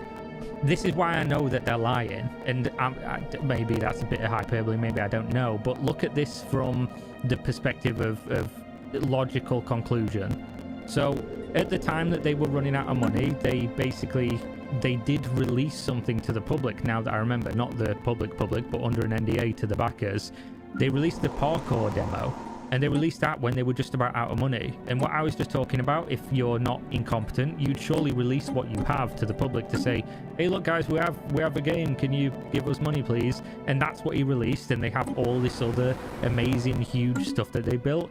Give me a fucking break. How is that realistic? Unless, again, that it's just sheer incompetence. But if he's about to say we're going to release the alpha client with all this stuff, you know, prove me wrong. Time proves everybody right or wrong. I'm saying you're full of shit. Prove me wrong. Do it. Just release the game. Release the financial audit that you apparently had. You don't have to obviously do that one, but realistically, if you release a game that has a load of work put into it and looks like it could actually turn into something one day, we can start trying to maybe have a conversation about, can you realistically do this? We will at the end of this video talk about what realistic, you know, what realism means for this project. The community's feedback, and we've learned a lot of lessons. I wanted to take this opportunity to reassure you that moving forward, we do have a path to get Chronicles of Illyria into your hands, and it'll involve moving some of the deliverables to get you what you want sooner, specifically by focusing on what's most important to you. While I'm committed to pushing forward no matter the That is a sentence that means literally nothing. We are committed to getting it in your hands as soon as possible, and how we're going to do this is we're going to move Construction complete. to get what you care about in your hands sooner. What the fuck does that sentence mean? If somebody knows what that actually means as what they're going to do, how is that a plan going forward? We're gonna who is you? What do the people want? Why can't you just say, if people want the game, we're going to get the game into your hands? And how is that a path forward to development? How is that going to raise you money? How is that going to hire you developers? There's a lot of questions here that you've just completely skipped. In the interest of transparency, maybe you should tell us what the fuck you're talking about instead of just saying things that are completely open to interpretation. And actually, it's like a PR statement. It's just full of nothing. It's a lot of words to say nothing, as usual. Ahead of us. It won't happen overnight, and there's a lot of work I need to do so that the framework is right. That said, I'm incredibly positive about the future of Chronicles of Illyria, even with the challenges we face. I want to thank all of our backers and the members of the community for their touching support during these past few years. You've inspired us all. Now hold on, let me just spit in your mouth. I appreciate I'm only touching the surface of all the questions you likely have, but I'm working hard to put things right. Actions speak louder than words, and I want to be held to account on that basis going forward. If you've got... Did he just do it? He didn't just say the words, did he? Did he say the words? On that basis going forward. He wants to be held accountable. Now, I appreciate I'm only touching the surface of all the questions you likely have, but I'm working hard to put things right. Actions speak louder than words, and I want to be held to account on that basis going forward. So if this video is anything to go by, you're still lying, you're still not being transparent. Whether or not you're lying or you're just purposefully not saying the truth, purposefully obfuscating what you're actually talking about, maybe we can blur that line. Is that lying? Is that not lying? To me, it's dishonest. You're being dishonest by omitting information that is pertinent to the situation that people would want to know. You've taken $8 million from the community. Do you feel no responsibility to the community whatsoever? Do you not feel any responsibility to hold your hands up and say, yeah, you know, this is what we've done, this is what we're going to do? I'm going to be totally honest with you. Where's the harm in that? Treat it as if they're your stockholders, and they are ultimately responsible for your business's success, because they gave you money for a dream, and you've just kind of pissed on them for doing so. And this just kind of, it cements to me that this is just bullshit. Maybe I'm just the most cynical motherfucker in the world, but I don't really want to shit on humans for things. I don't really want to look at this guy and really shit on his life and who he is as a person, but this just seems scummy as fuck to say that you're going to be transparent and then just This whole video said nothing. It said nothing. Forwards. Realistically. If you've got questions you'd like me to address in upcoming or future videos, drop me an email at insidecoe@soulboundstudios.com. I'm gonna send you an email, Jeremy. In the meantime, I've updated the FAQ with answers Do an to some interview of your with more me. common questions, and videos 2 and 3 will go into greater. Realistically, Jeremy, if you want to be transparent, I'm nobody. I'm a small content creator in the MMORPG community. Not many people know about me. Perhaps most people don't really like my content. Realistically, you do an interview with me, I'll ask you questions, and if I don't feel like you're answering the questions adequately or you're dodging around things, I'll fucking tell you. I assume, I've not read this interview, but I'm going to assume since it's on MMORPG.com, it's going to be a complete puff piece where they've just like let him do whatever the fuck he wants and he's going to say much of nothing. Have an interview with me, mate. We'll hash it out. We'll get to the bottom of some things, and I'm sure if you are honest and you are being truthful, you'll come out of that smelling of roses, and people will have a different idea and a different view of you. Because I'll be totally fair. I'll ask you not loaded questions. I'll try and get answers out of you that the community wants. And yeah, I think that would be a good idea. Maybe that would help out with the whole situation. Have somebody who is a large critic of you and your game and has followed it along for the majority of the negative stuff, have a conversation with you and get to the bottom of some of these things. And again, if you are being totally honest, I'm sure that will come out in that interview. But doing puff pieces and just doing your own scripted content to say, yeah, we're doing all these things, but not telling us anything, that's not transparency to me. It just isn't. Depth on what we've been working on and what's coming up in 2021. Again, thank you for taking this journey with me. In the next several months, you'll get to see a closer look at what we've been working on and the great things we're creating. Pledged to the continued development of the Soulborn engine and the Chronicles of Illyria, this is Jeremy Walsh from Soulbound Studios. We'll see you in the next episode of Inside Chronicles of Illyria. Can't wait, Jeremy. Can't fucking wait. I'll see you on the next one, brother. Alert. Hostile So yeah, this video is assets only 30 detected. minutes long. I did say it wasn't going to be super long. It took me 30 minutes to get through a 7-minute 43 video, so I do kind of feel like Asmongold at this point. But yeah, we'll go over the interview probably tomorrow. I'm not going to read it all now. It's going to take fucking ages.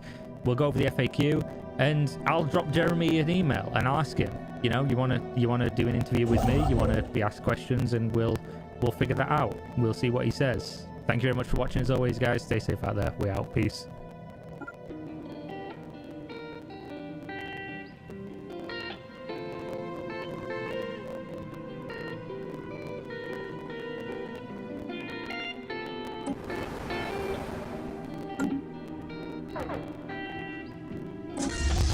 Ship augmentations completed.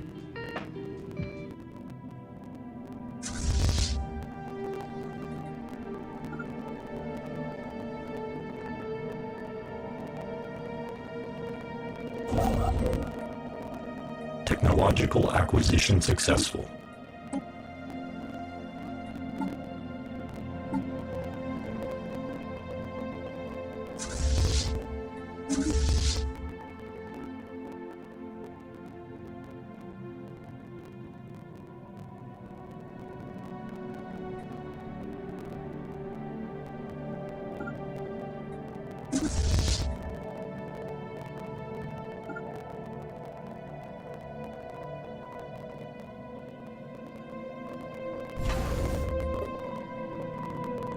Ship augmentations completed.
So I'm all about giving the people what they want, and apparently what they want is more Earth 2 coverage. So I talked about this in a video a couple days ago. It's about Shane Isaac, the CEO of Earth 2, and it's basically him responding to a bunch of questions in his Discord after they announced.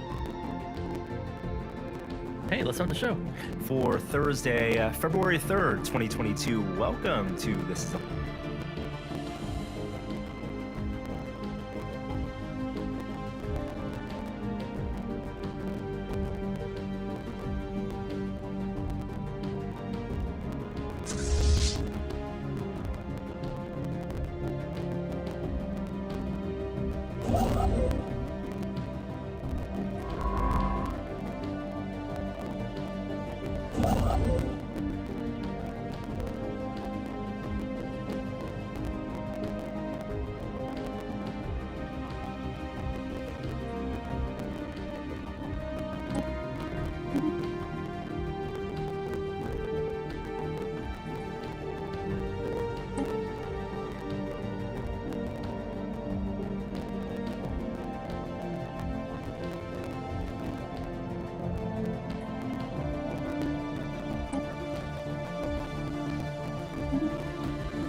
Construction complete.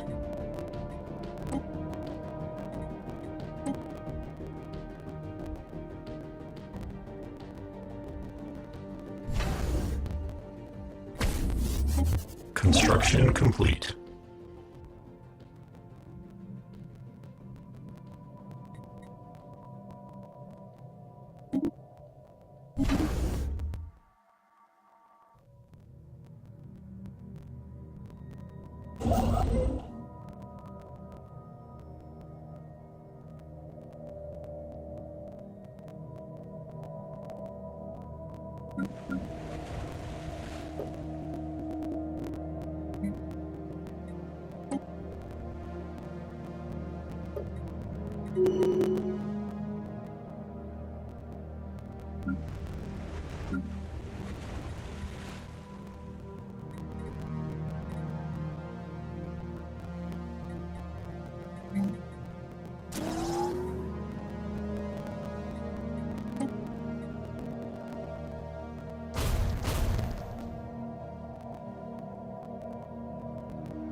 System survey complete.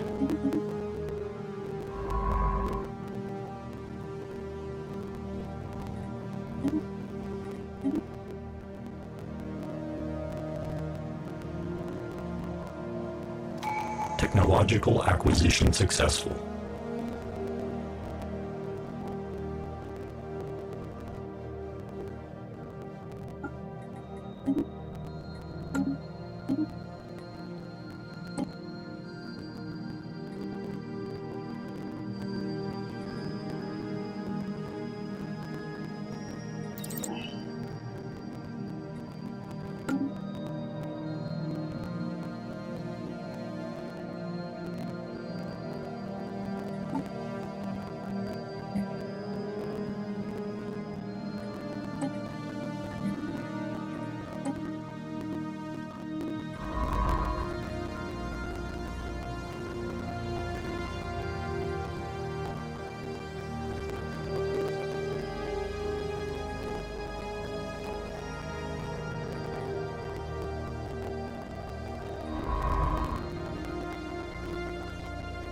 Construction complete.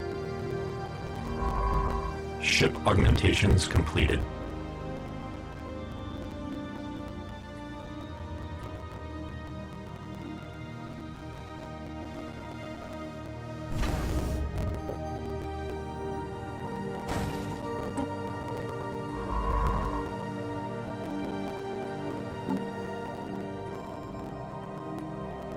Anomalous surface variable detected.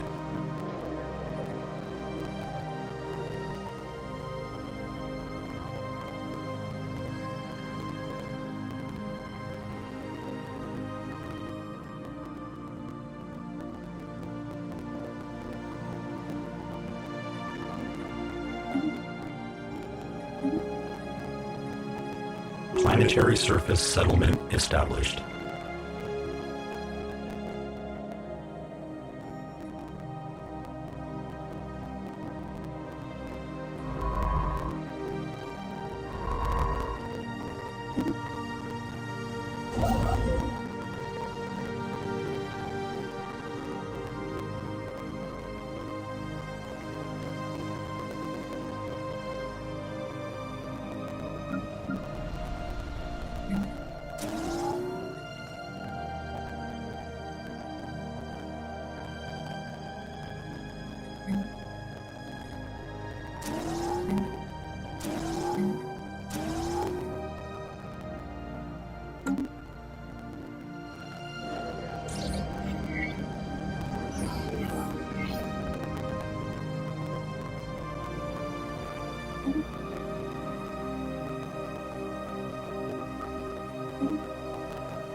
Construction complete.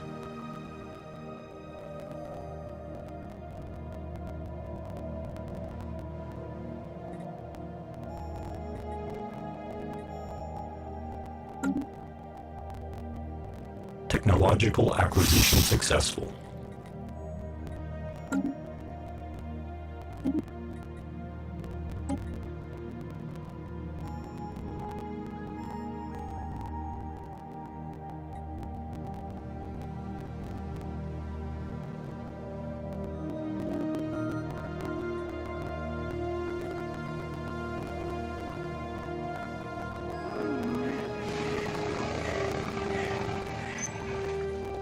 Planetary settlement procedure initiated.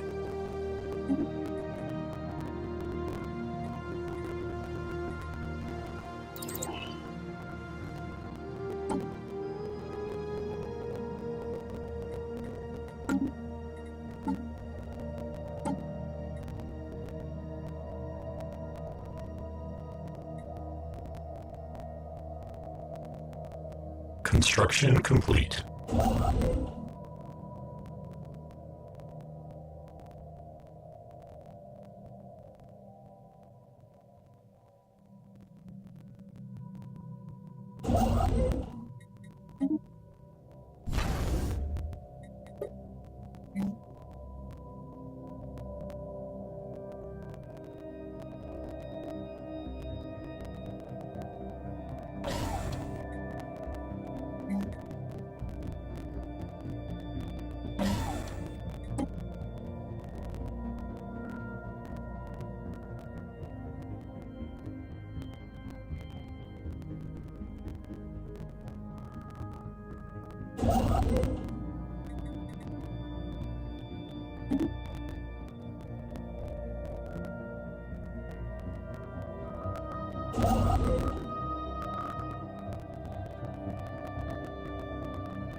Special project complete.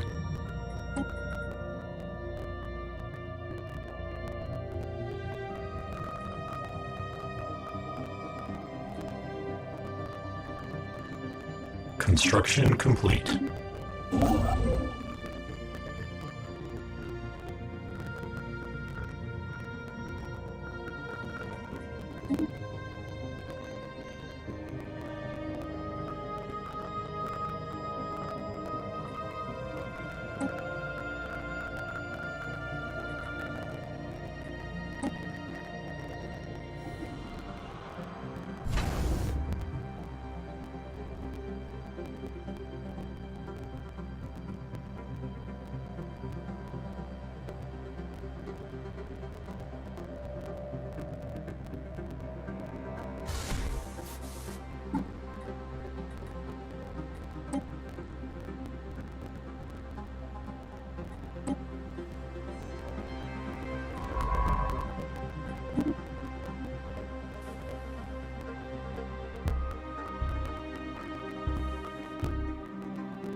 Technological acquisition successful.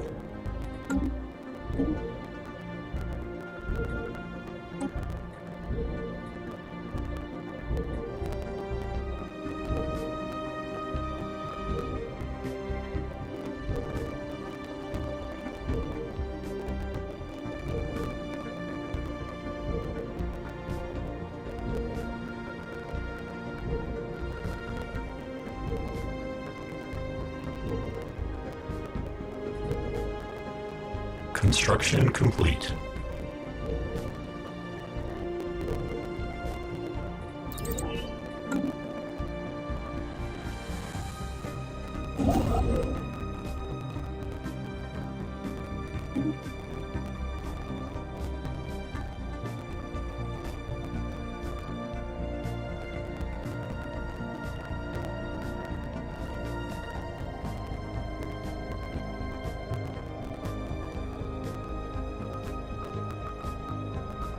Construction complete.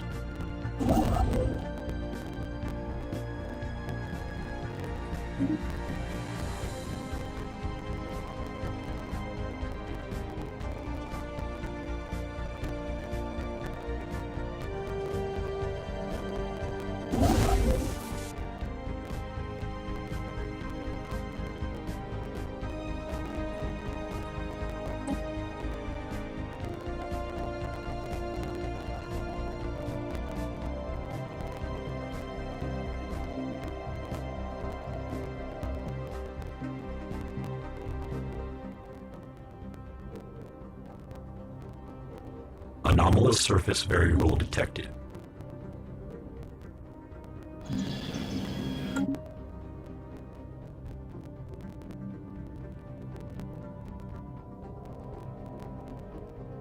Construction complete.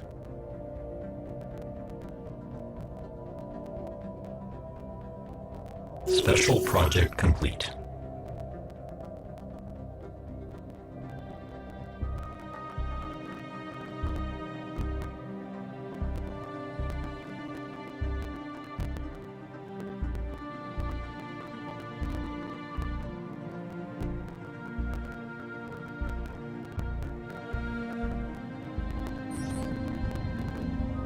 Technological acquisition successful.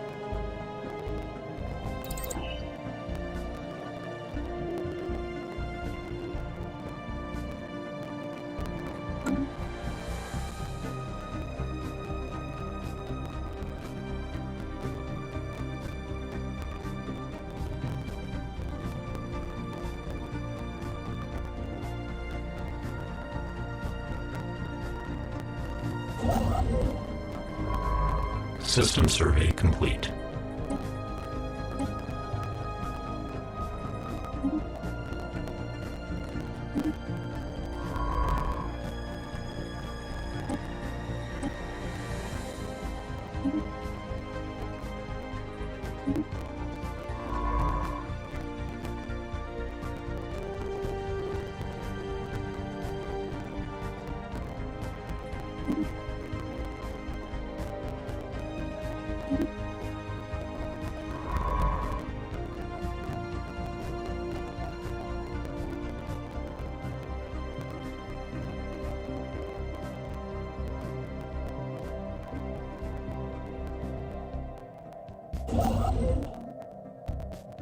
Planetary surface settlement established.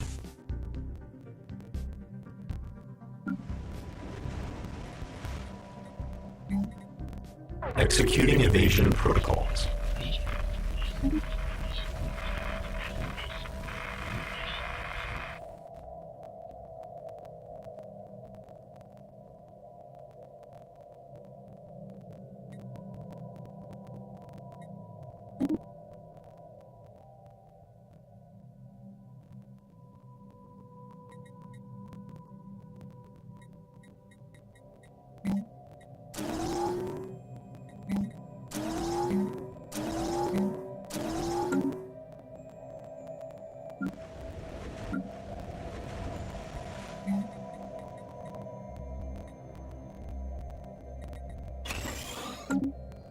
Construction complete.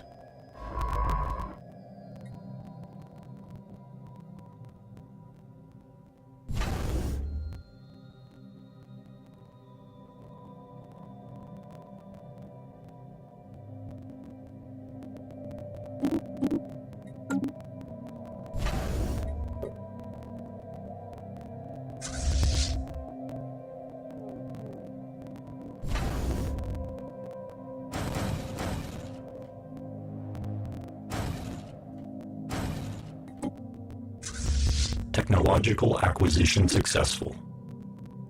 Construction complete.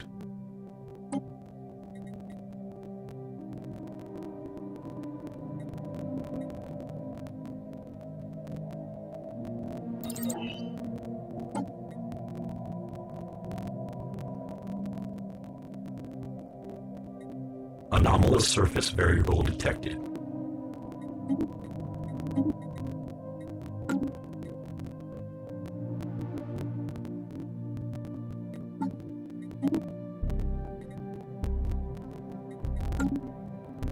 Construction complete.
Anomalous surface variable detected.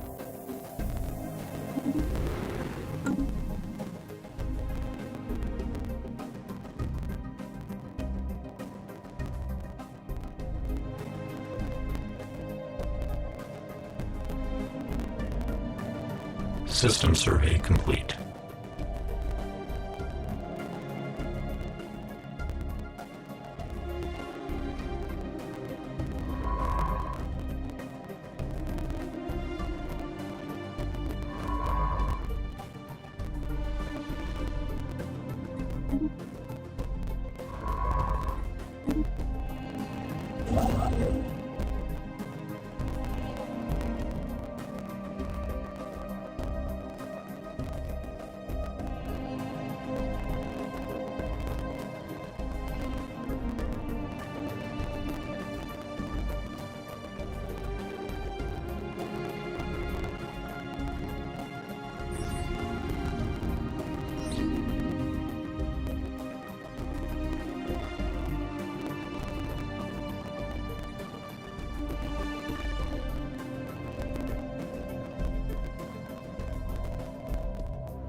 Construction complete.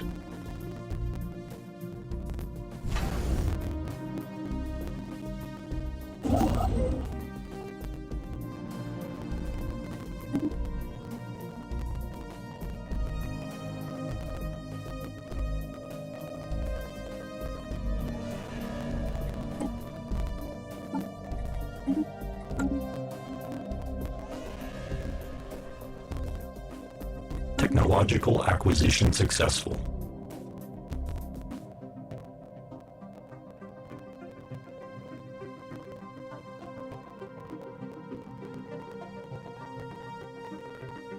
System survey complete.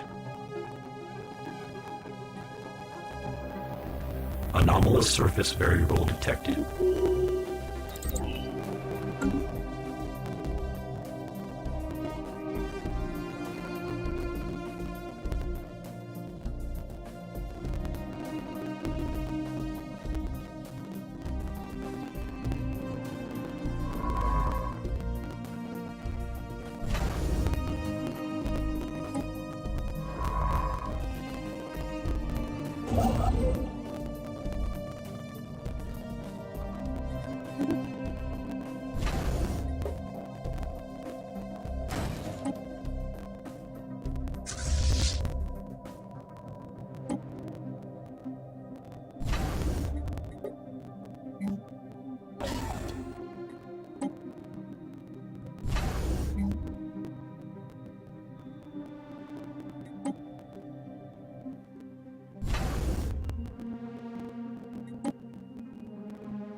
System survey complete.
Situation log adjusted.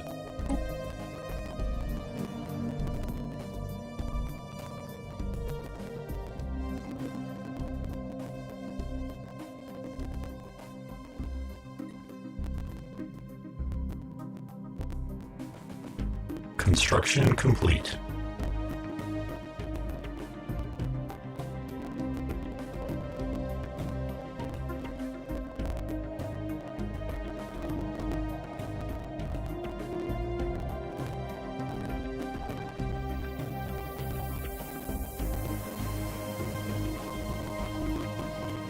Construction complete.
System survey complete.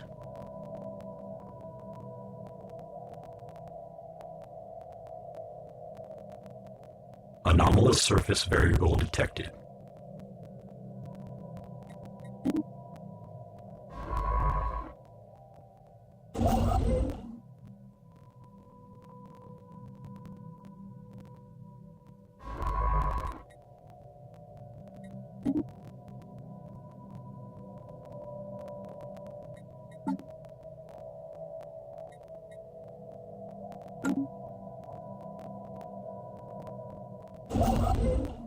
Ship augmentations completed.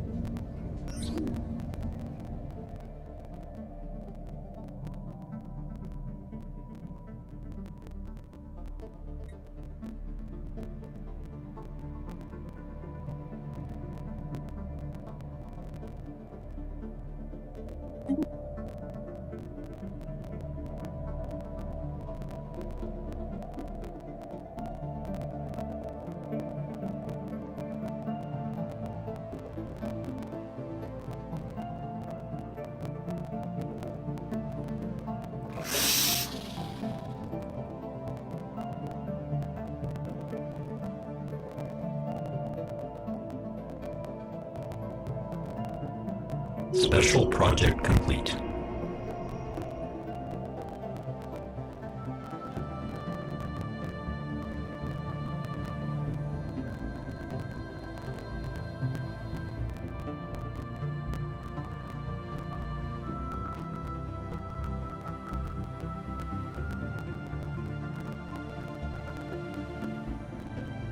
Construction complete.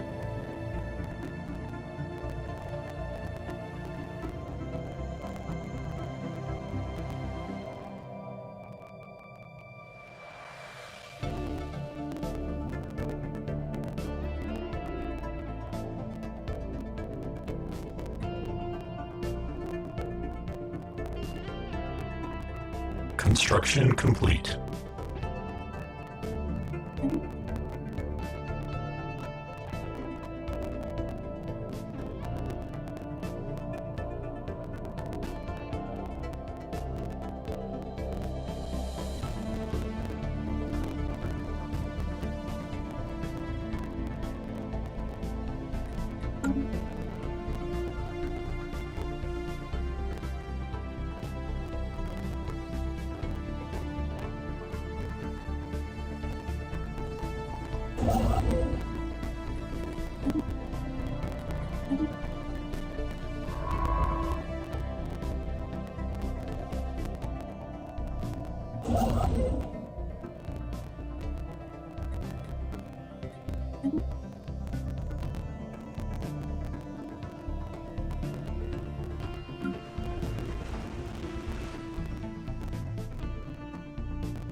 System survey complete.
Technological acquisition successful.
Technological acquisition successful.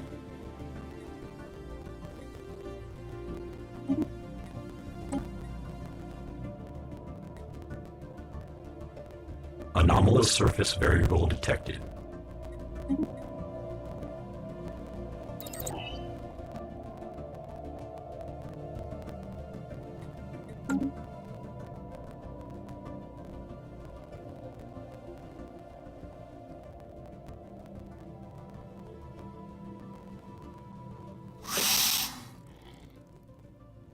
System survey complete.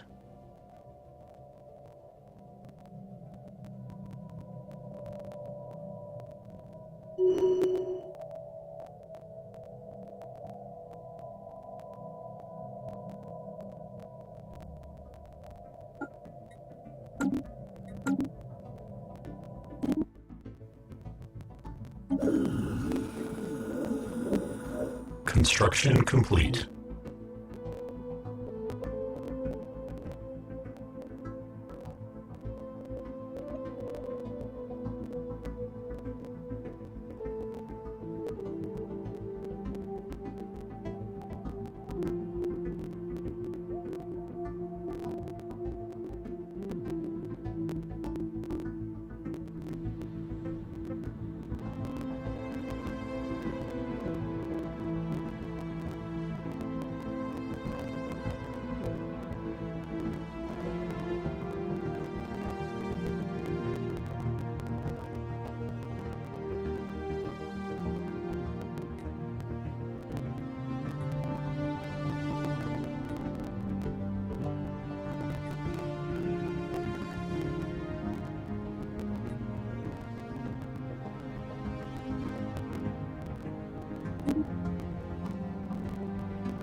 System survey complete.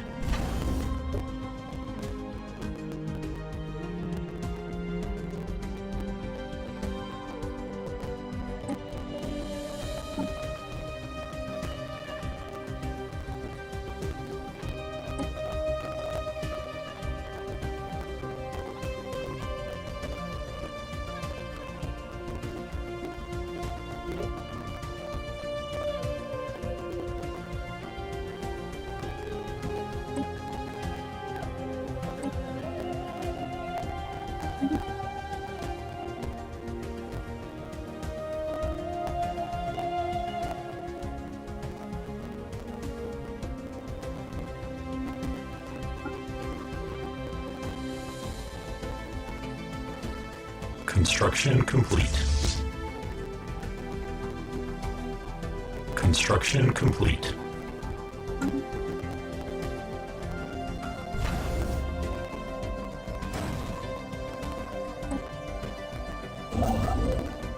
System survey complete.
A foreign entity has decrypted our communications.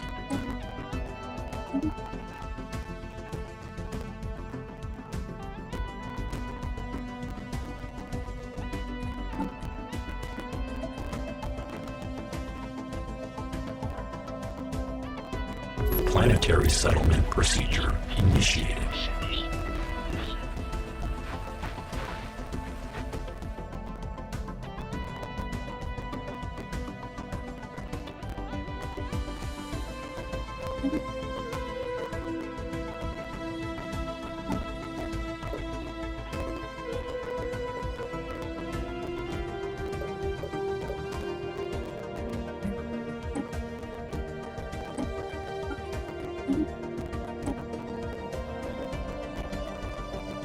System survey complete.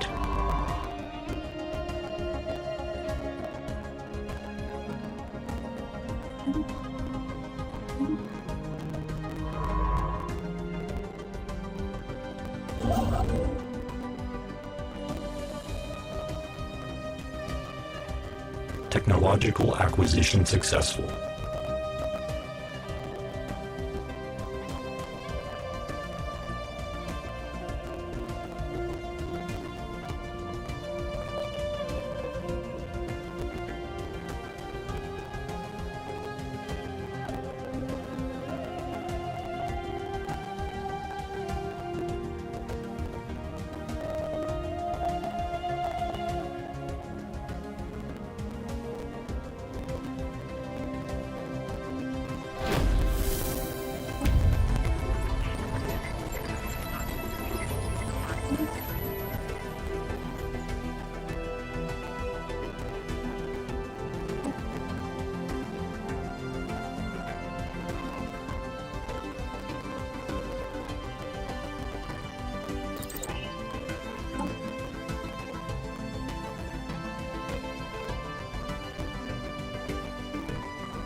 Anomalous surface variable detected.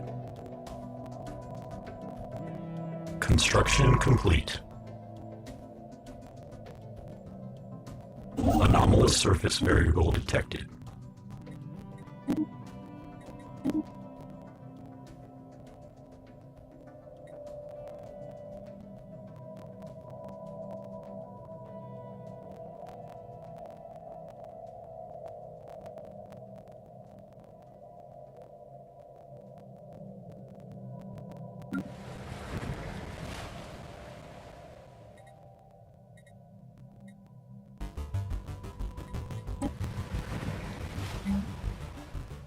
Construction complete.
Construction complete.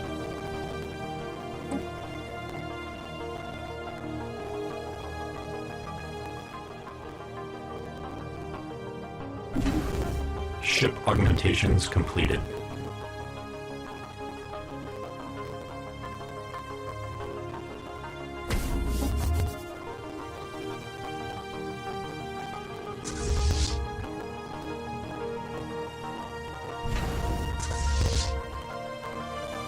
System survey complete.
System survey complete.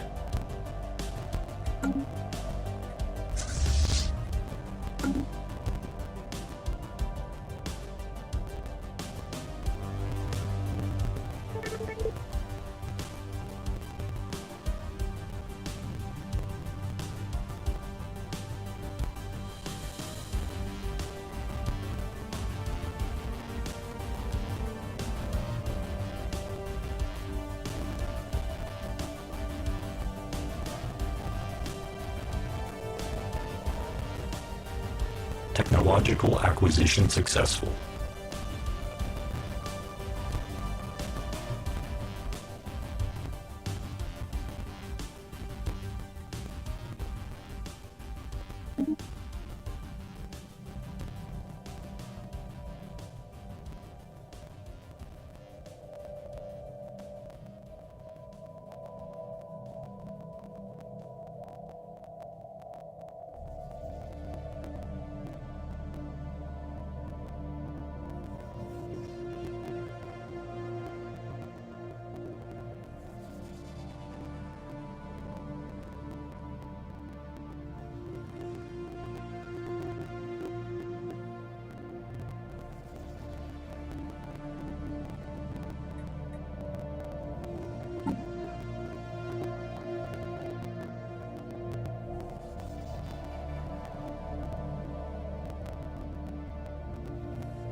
Construction complete.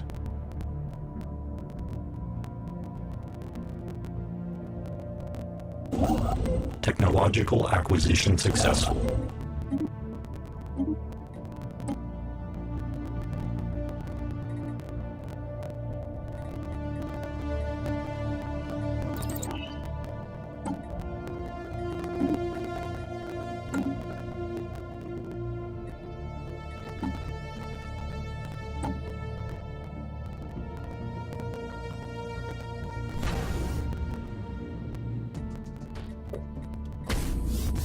System survey complete.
Construction complete.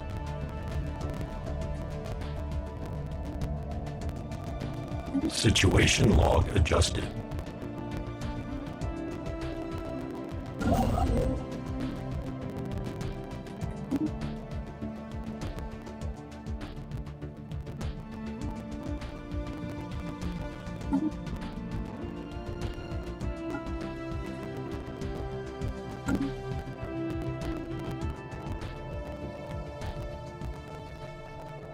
Construction complete.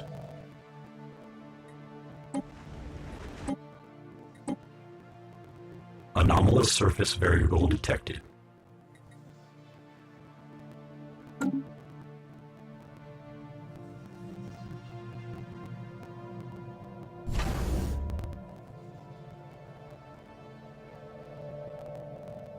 System survey complete. Some first contact missions will present options for how.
Construction complete.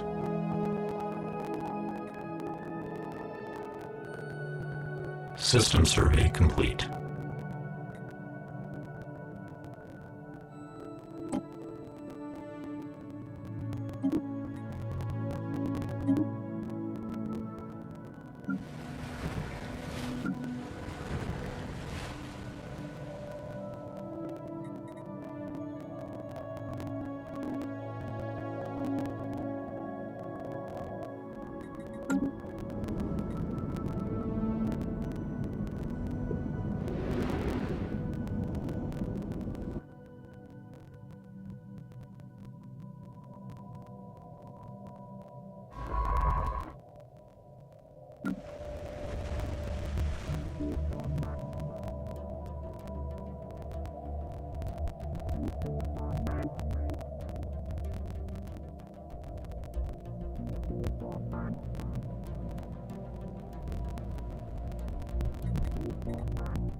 System survey complete.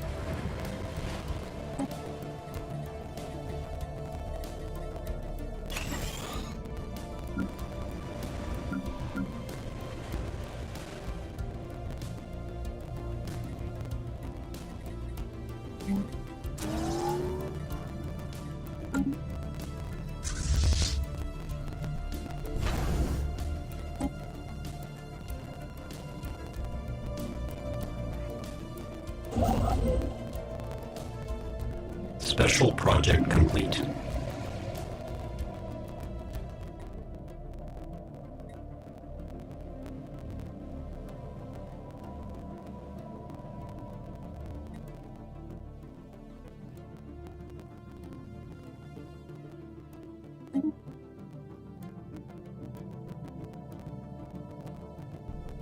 Anomalous surface variable detected.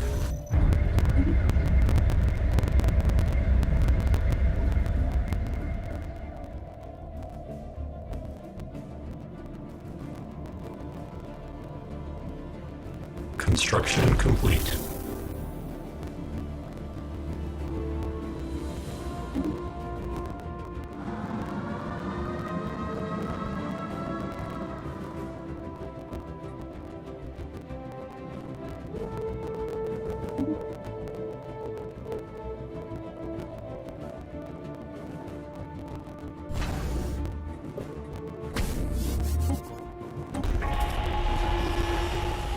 A foreign entity has decrypted our communications.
System survey complete.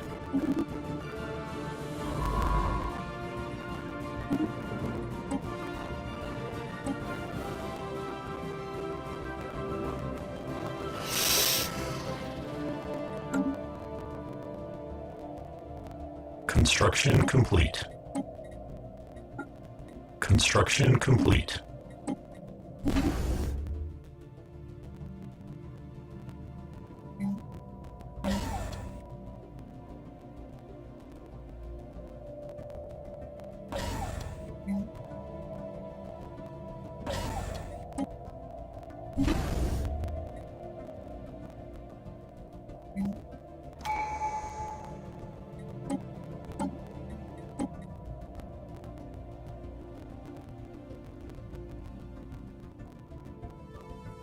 Construction complete.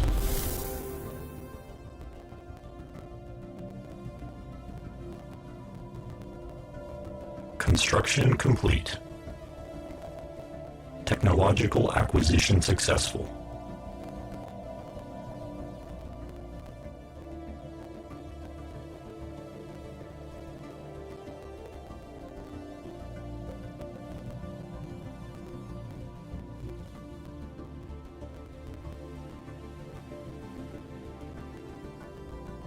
Special project complete.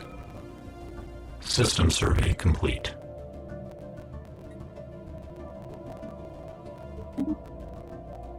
Construction complete.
Executing evasion protocols. Construction complete.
Anomalous surface variable detected.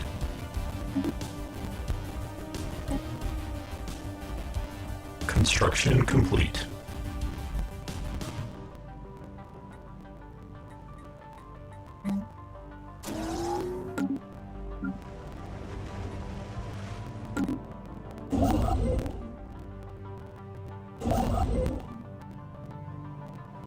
Technological acquisition successful.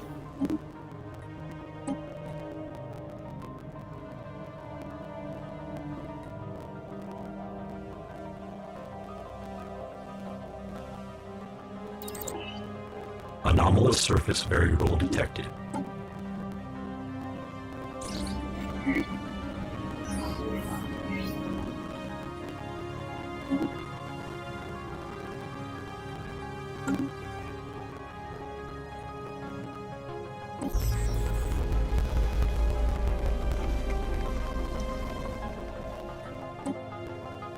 Construction complete. Technological acquisition successful.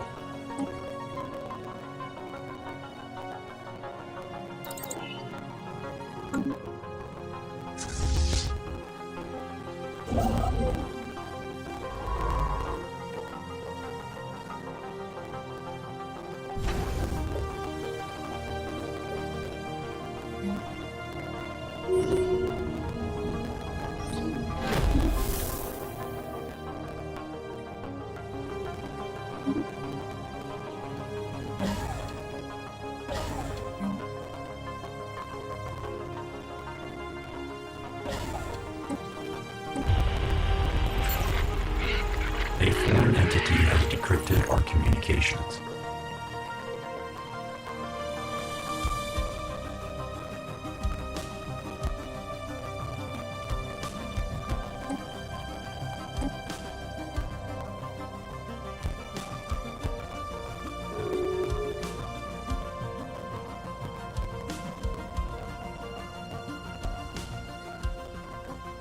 System survey complete.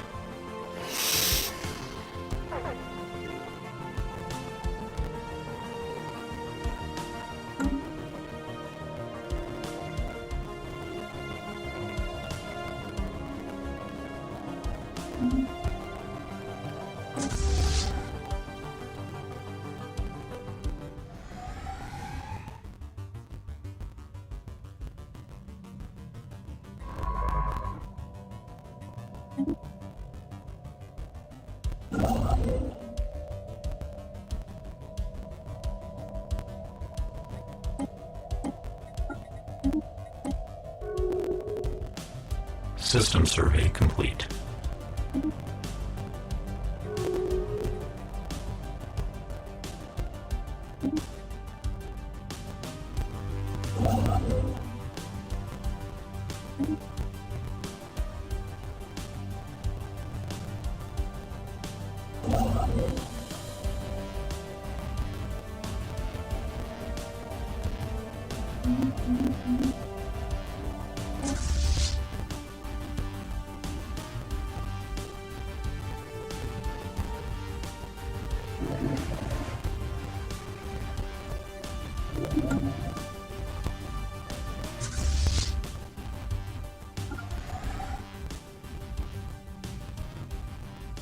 Construction complete.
Hostile fleet assets engaged.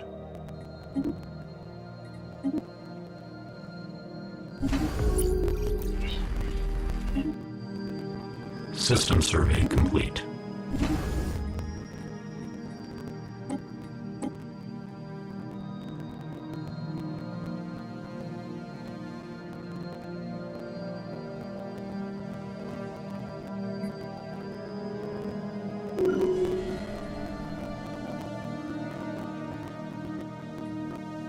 Construction complete. As our empire grows, new colonies can be organized into sectors. Sectors can be managed from the planets and sectors screen to automatically build and upgrade districts and buildings using assigned pools of resources.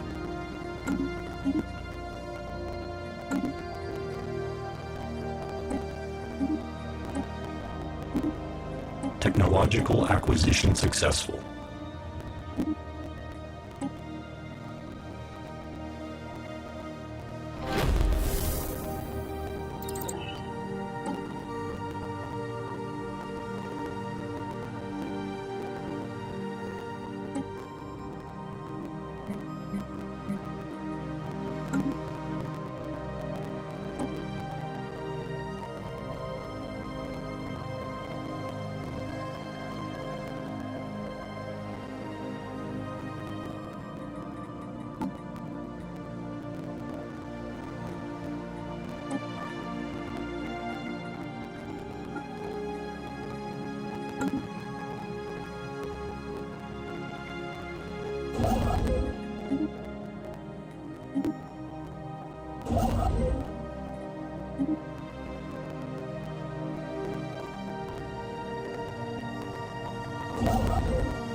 Technological acquisition successful.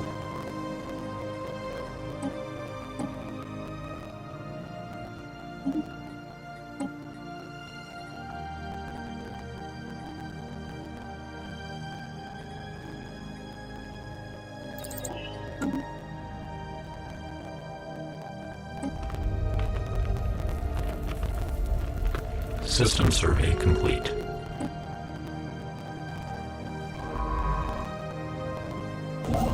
System survey complete.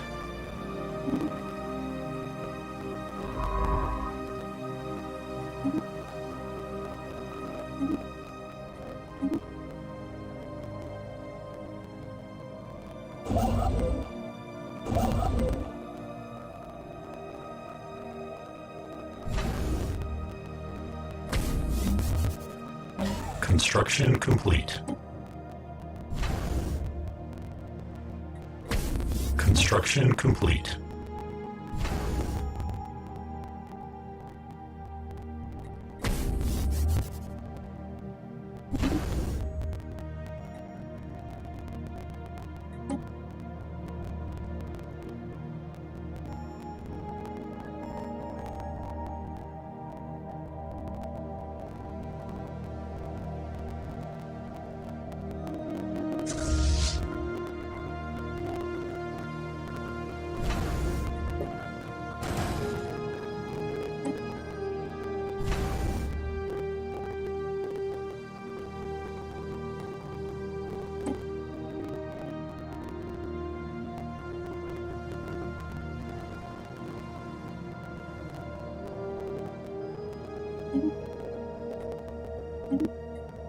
Anomalous surface variable detected.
Ship fragments dissected.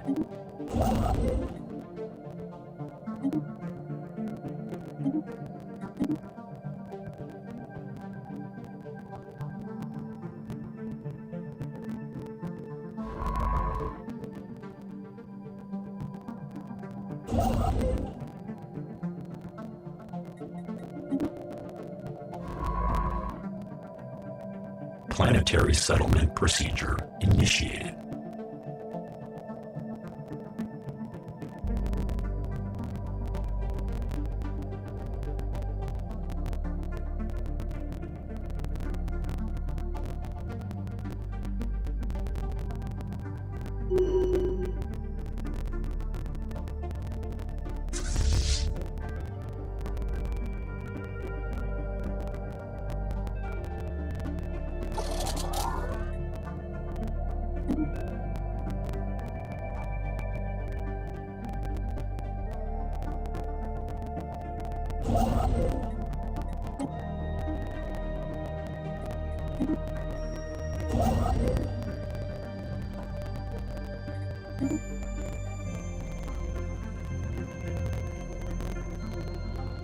Anomalous surface variable detected.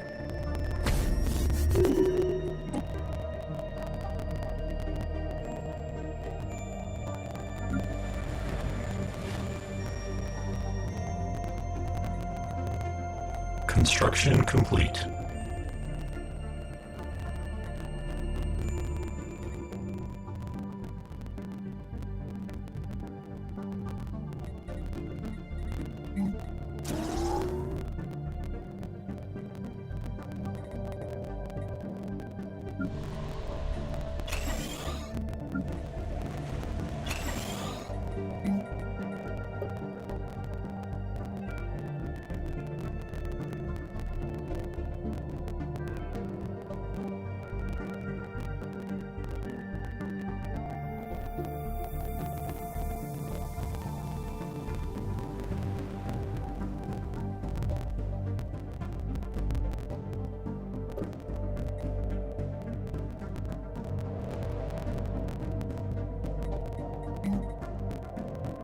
Construction complete.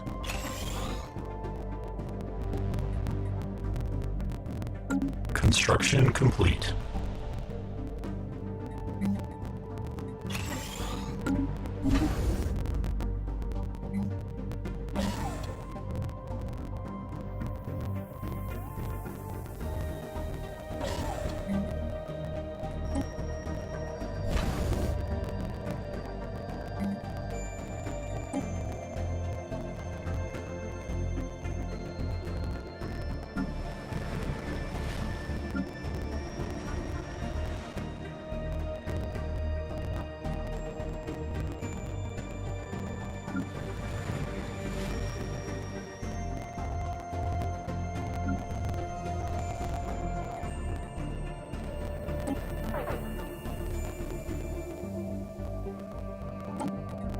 Ship augmentations completed.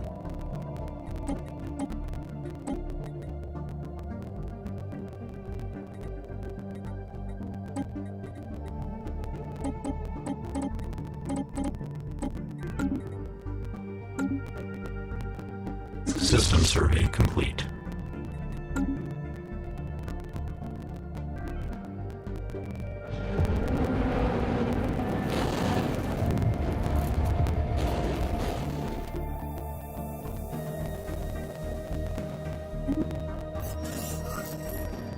Technological acquisition successful. System survey complete.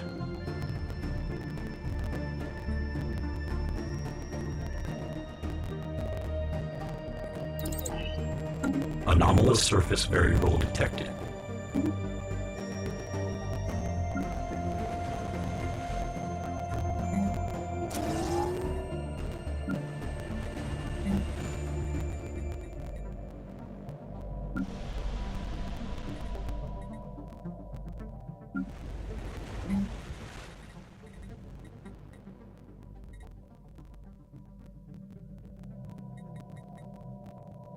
Technological acquisition successful.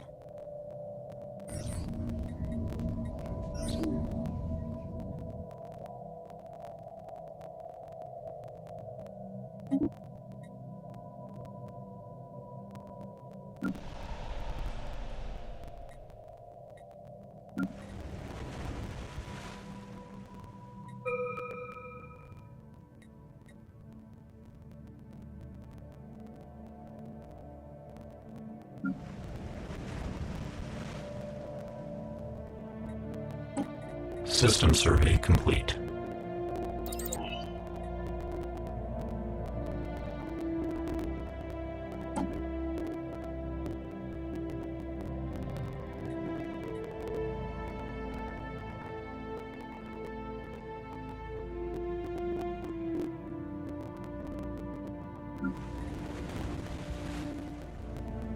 Construction complete.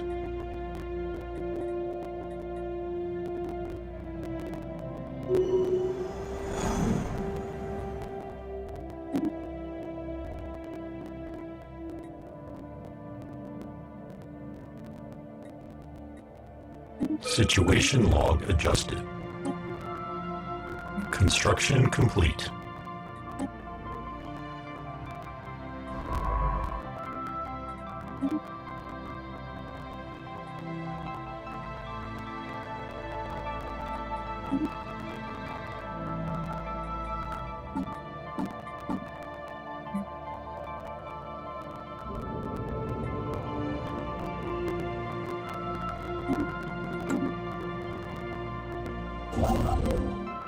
System survey complete.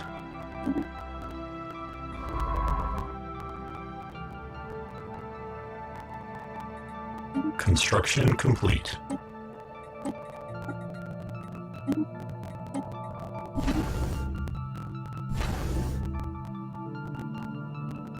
Construction complete.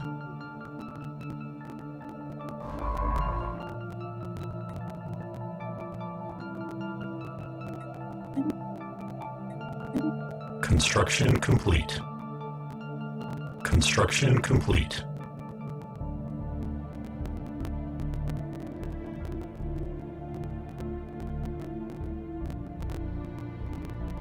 Construction complete.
Anomalous surface variable detected.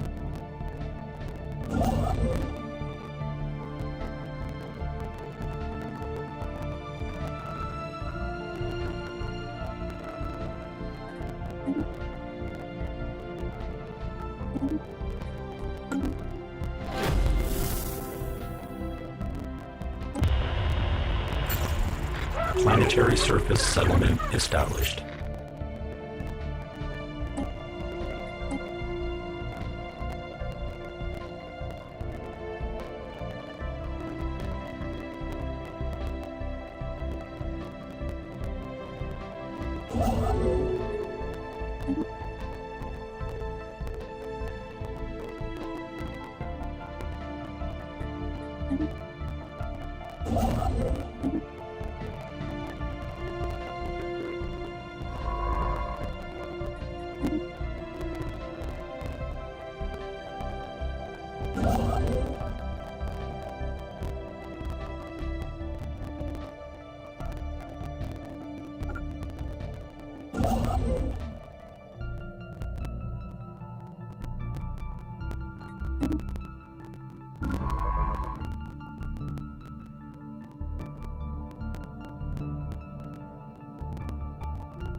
System survey complete.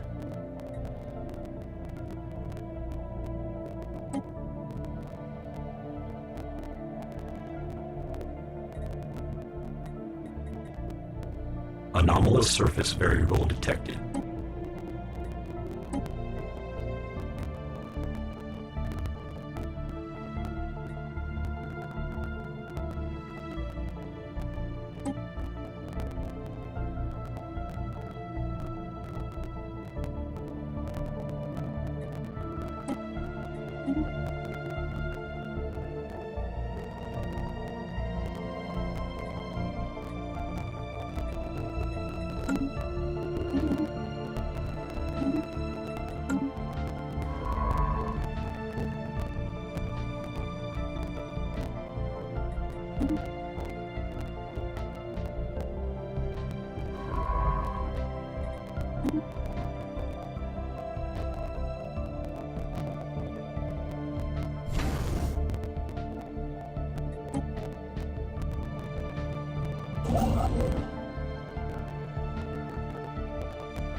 Special project complete.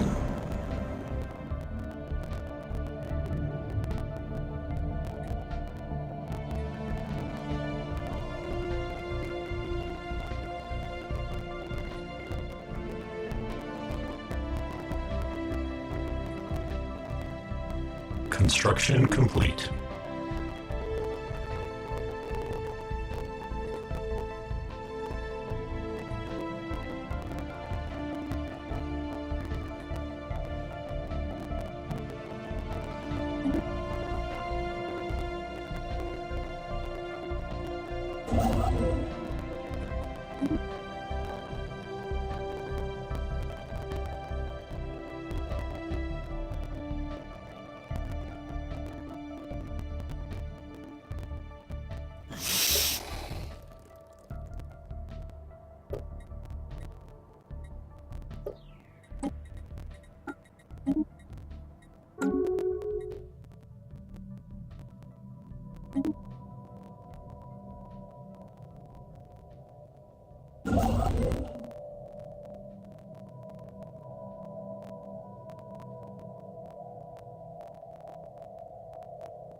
Situation log adjusted.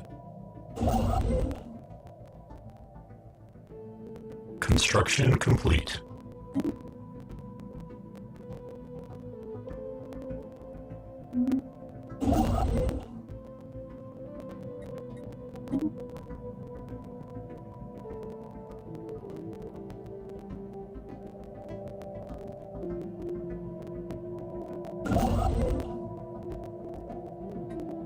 Construction complete.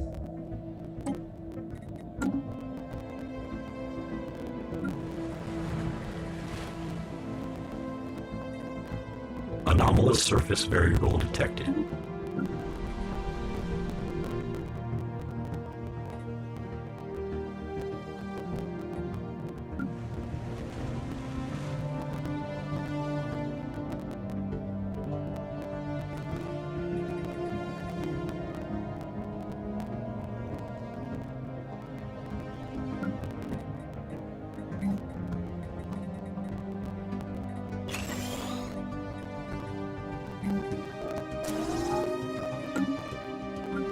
System survey complete. Anomalous surface variable detected.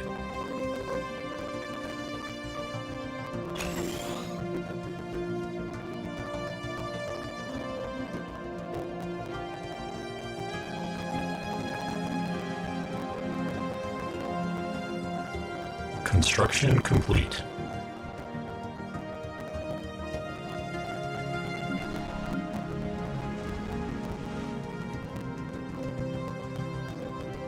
Technological acquisition successful.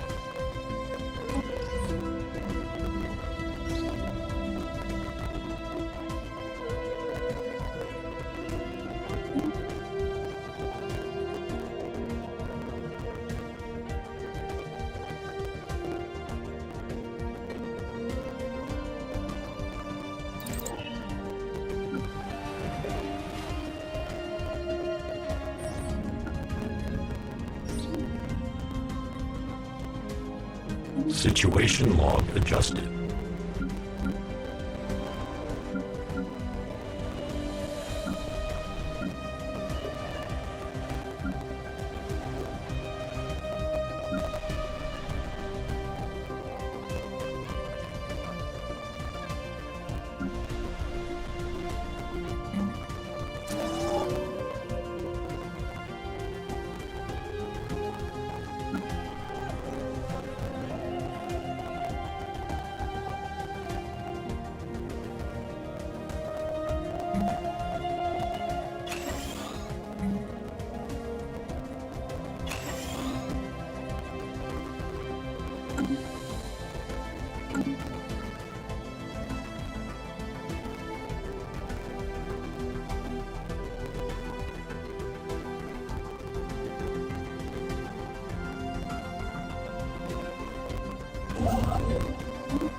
System survey complete.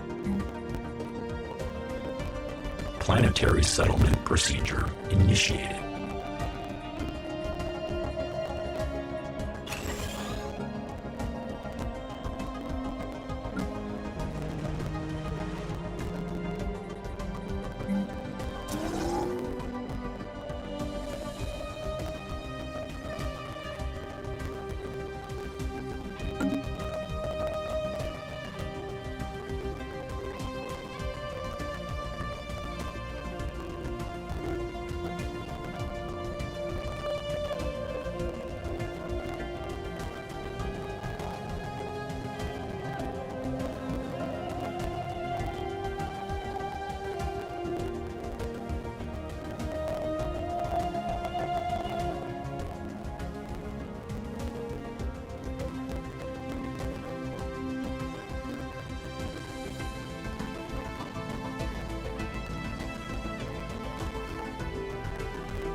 Construction complete.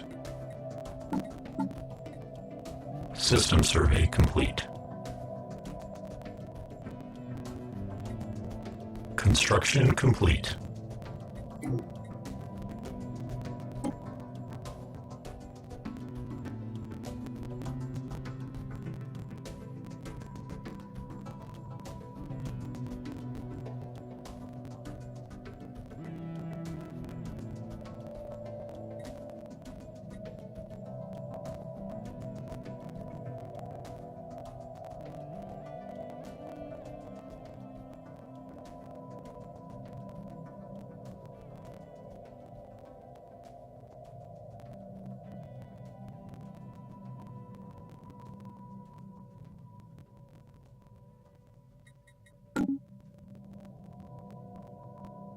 Technological acquisition successful.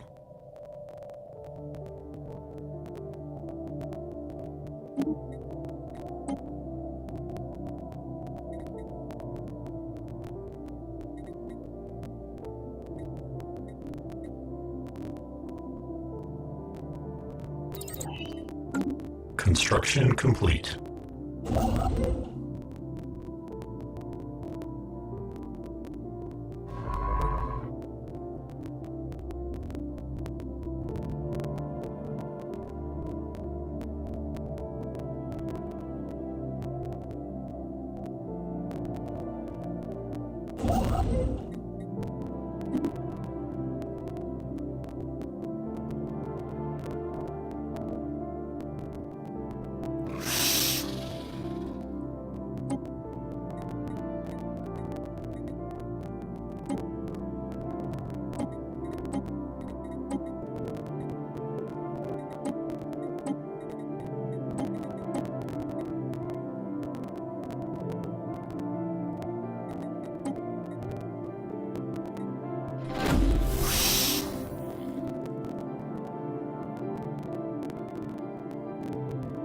System survey complete.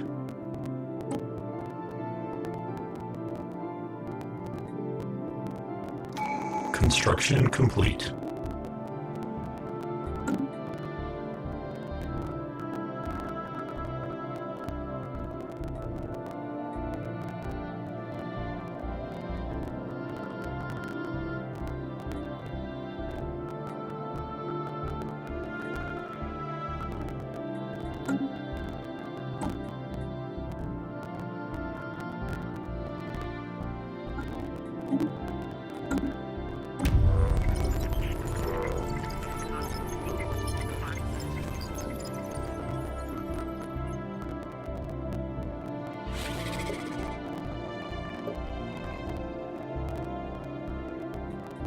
Technological acquisition successful.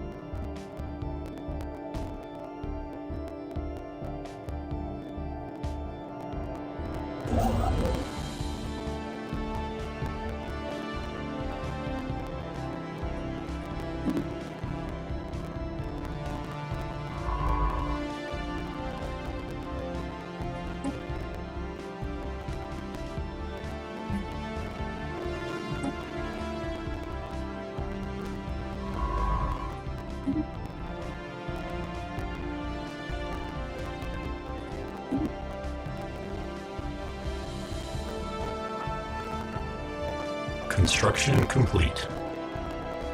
System survey complete.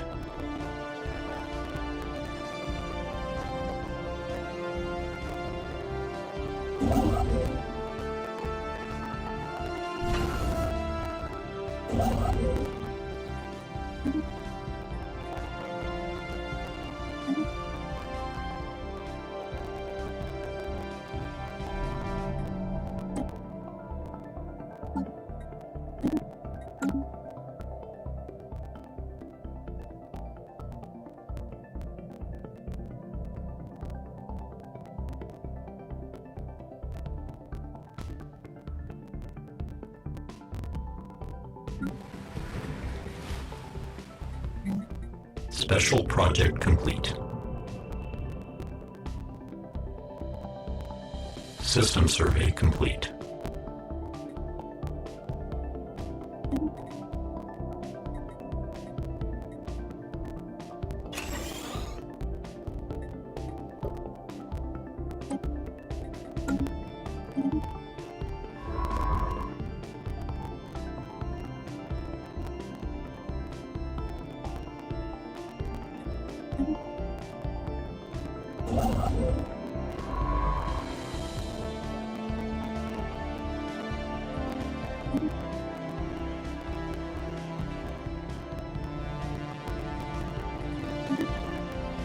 Technological acquisition successful.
Technological acquisition successful.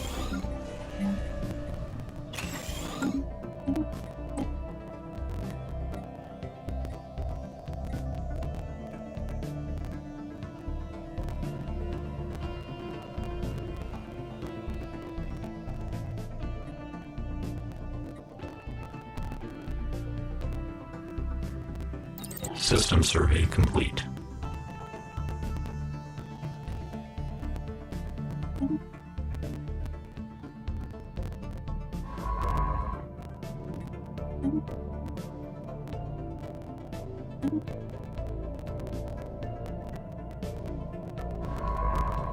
Technological acquisition successful.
Construction complete.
System survey complete.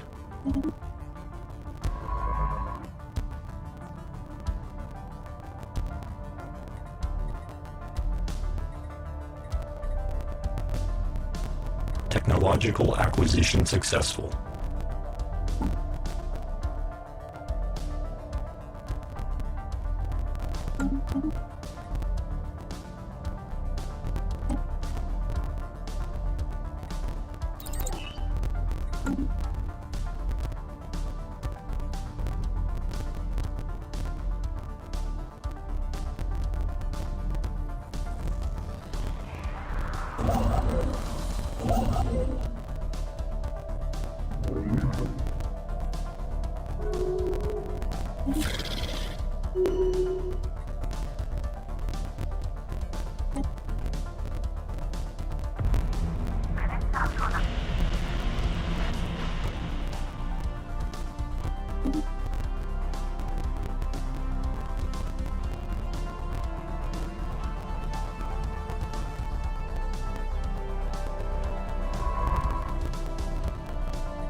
Construction complete.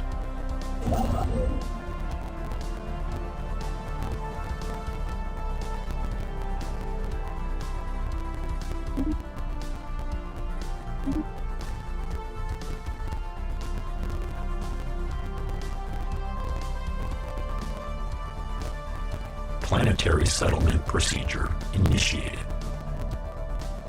Situation log adjusted.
Construction complete.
System survey complete.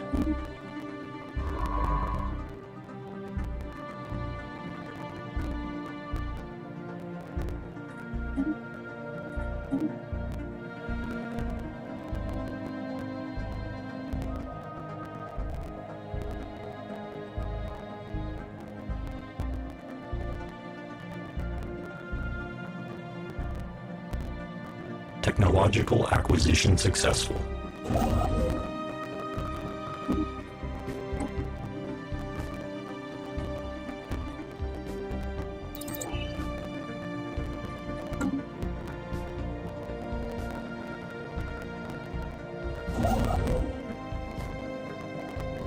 Executing evasion protocols.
Special project complete.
Communications alert.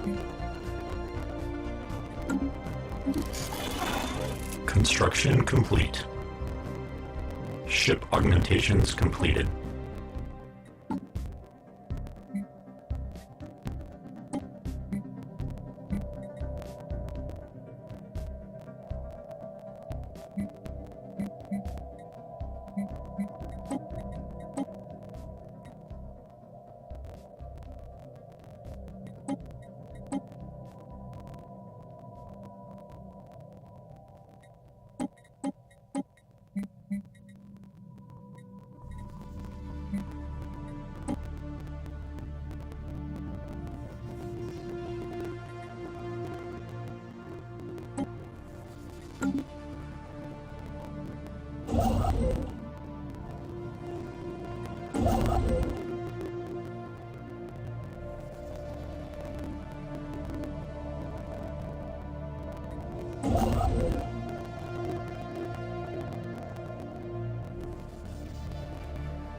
Special project complete.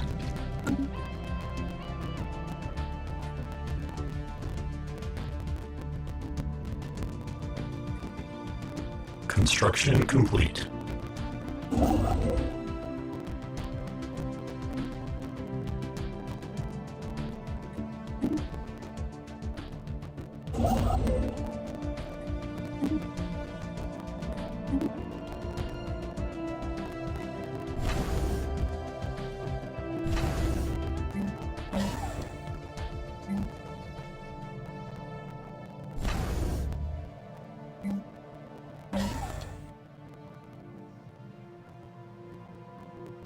Planetary surface settlement established.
Ship augmentations completed.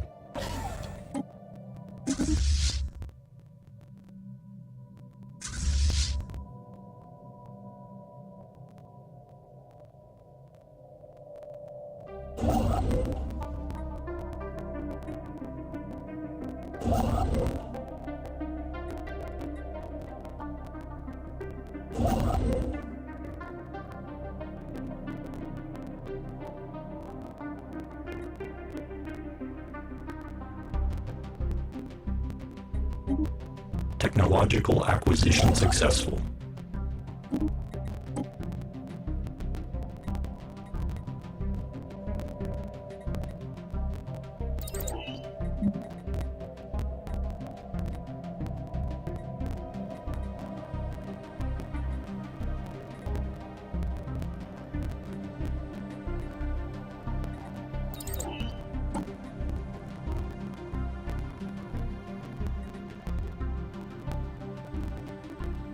System survey complete.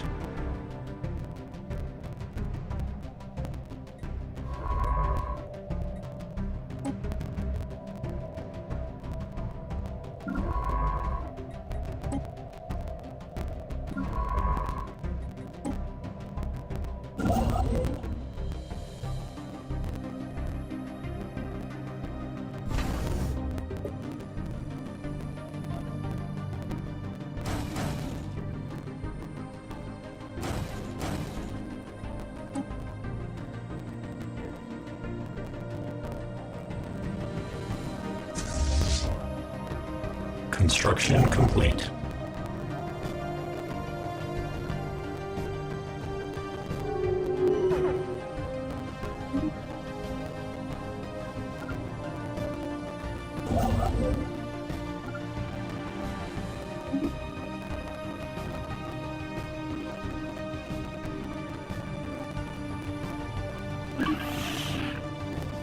Executing evasion protocols.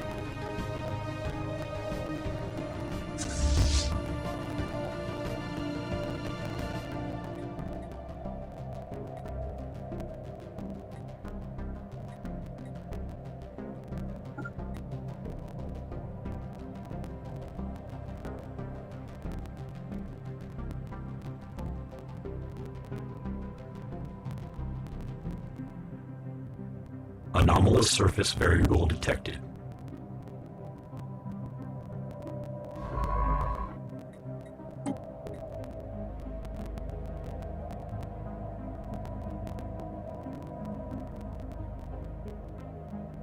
Construction complete.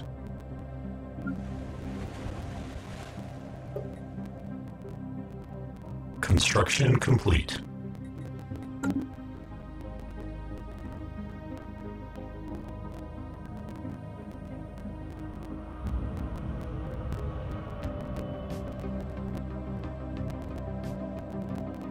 Construction complete.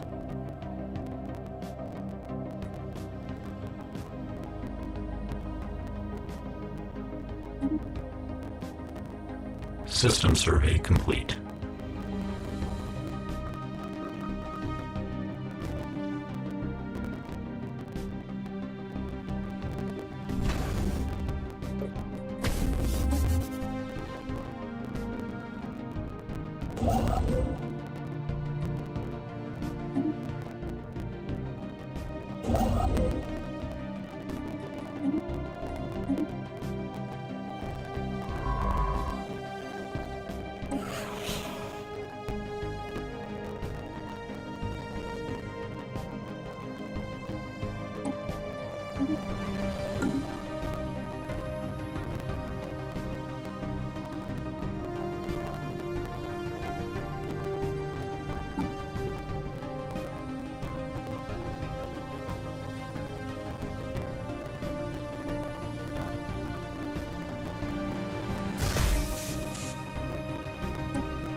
Construction complete.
Anomalous surface variable detected.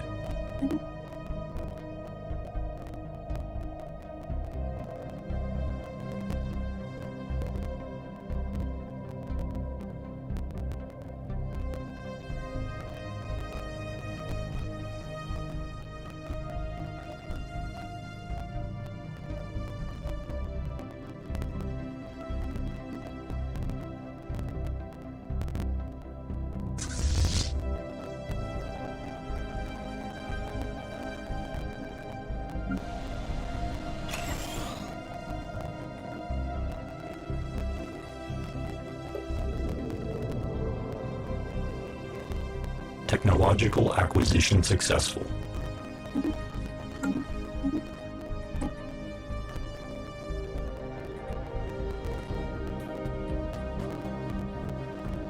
System survey complete.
Construction complete.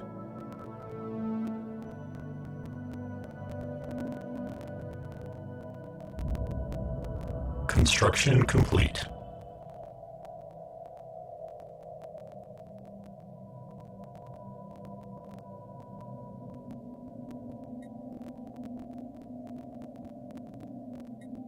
Construction complete.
Construction complete.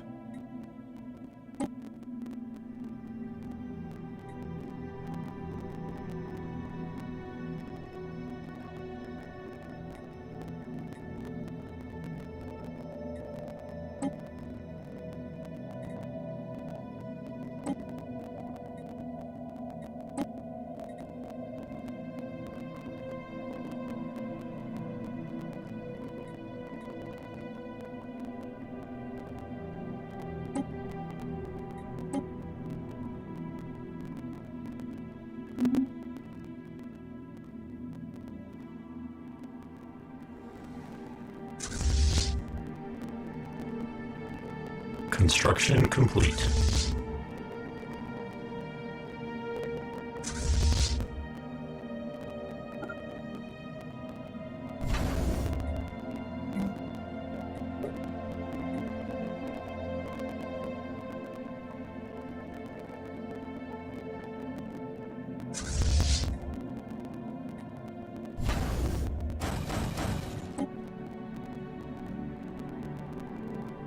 Anomalous surface variable detected. Technological acquisition successful.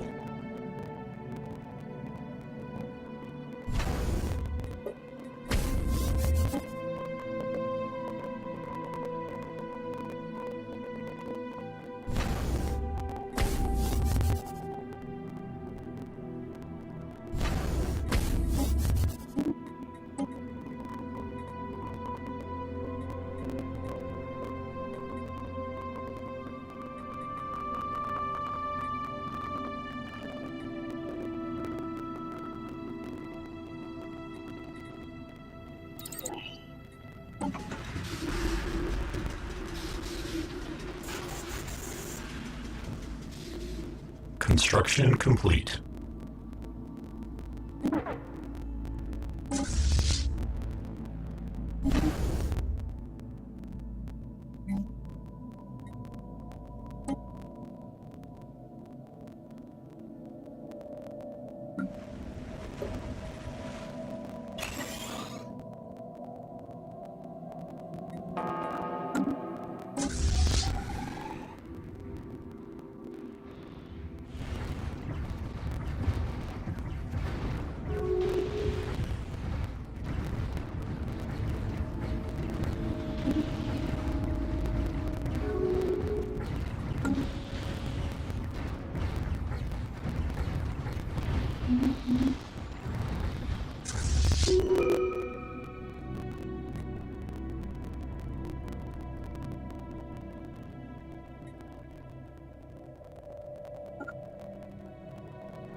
Construction complete.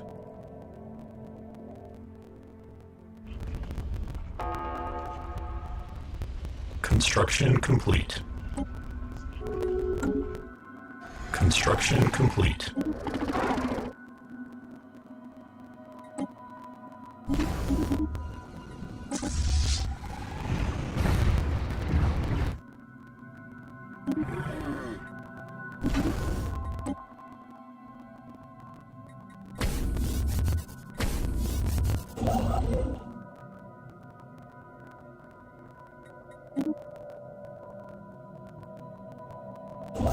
Anomalous surface variable detected.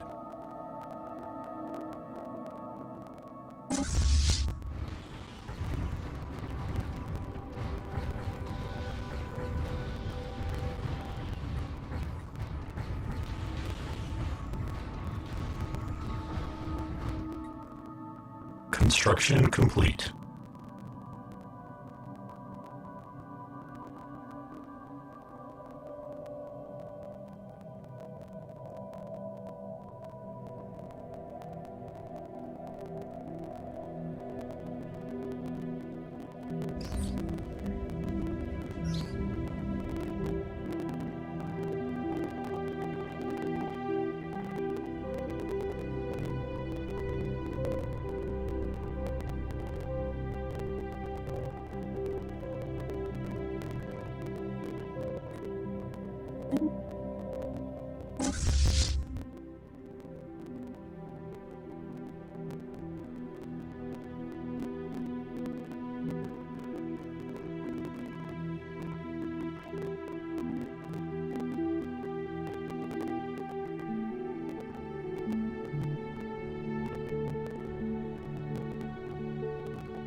Come on, guys, let me show you!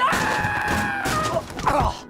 For those of you who haven't been keeping up, this is my new house, and there didn't used to be stairs there. In fact, a lot of the things around me didn't used to be here. And because the drywall is going on tomorrow, this is my last chance to take you guys around and show you how we took a regular old fixer-upper from 1990 something and turned it into what I am calling the ultimate tech house. Starting, of course, with our LAN gaming center room, which is wired for power, network, and even optical DisplayPort and USB back to our dedicated server room. There's going to be this and a lot more to show you guys, and it is all brought to you by our sponsor. Thanks to PCBWay for sponsoring this video. PCBWay offers all kinds of PCB services, as well as 3D printing, CNC, sheet metal fabrication, and injection molding. Check them out today at the link down below.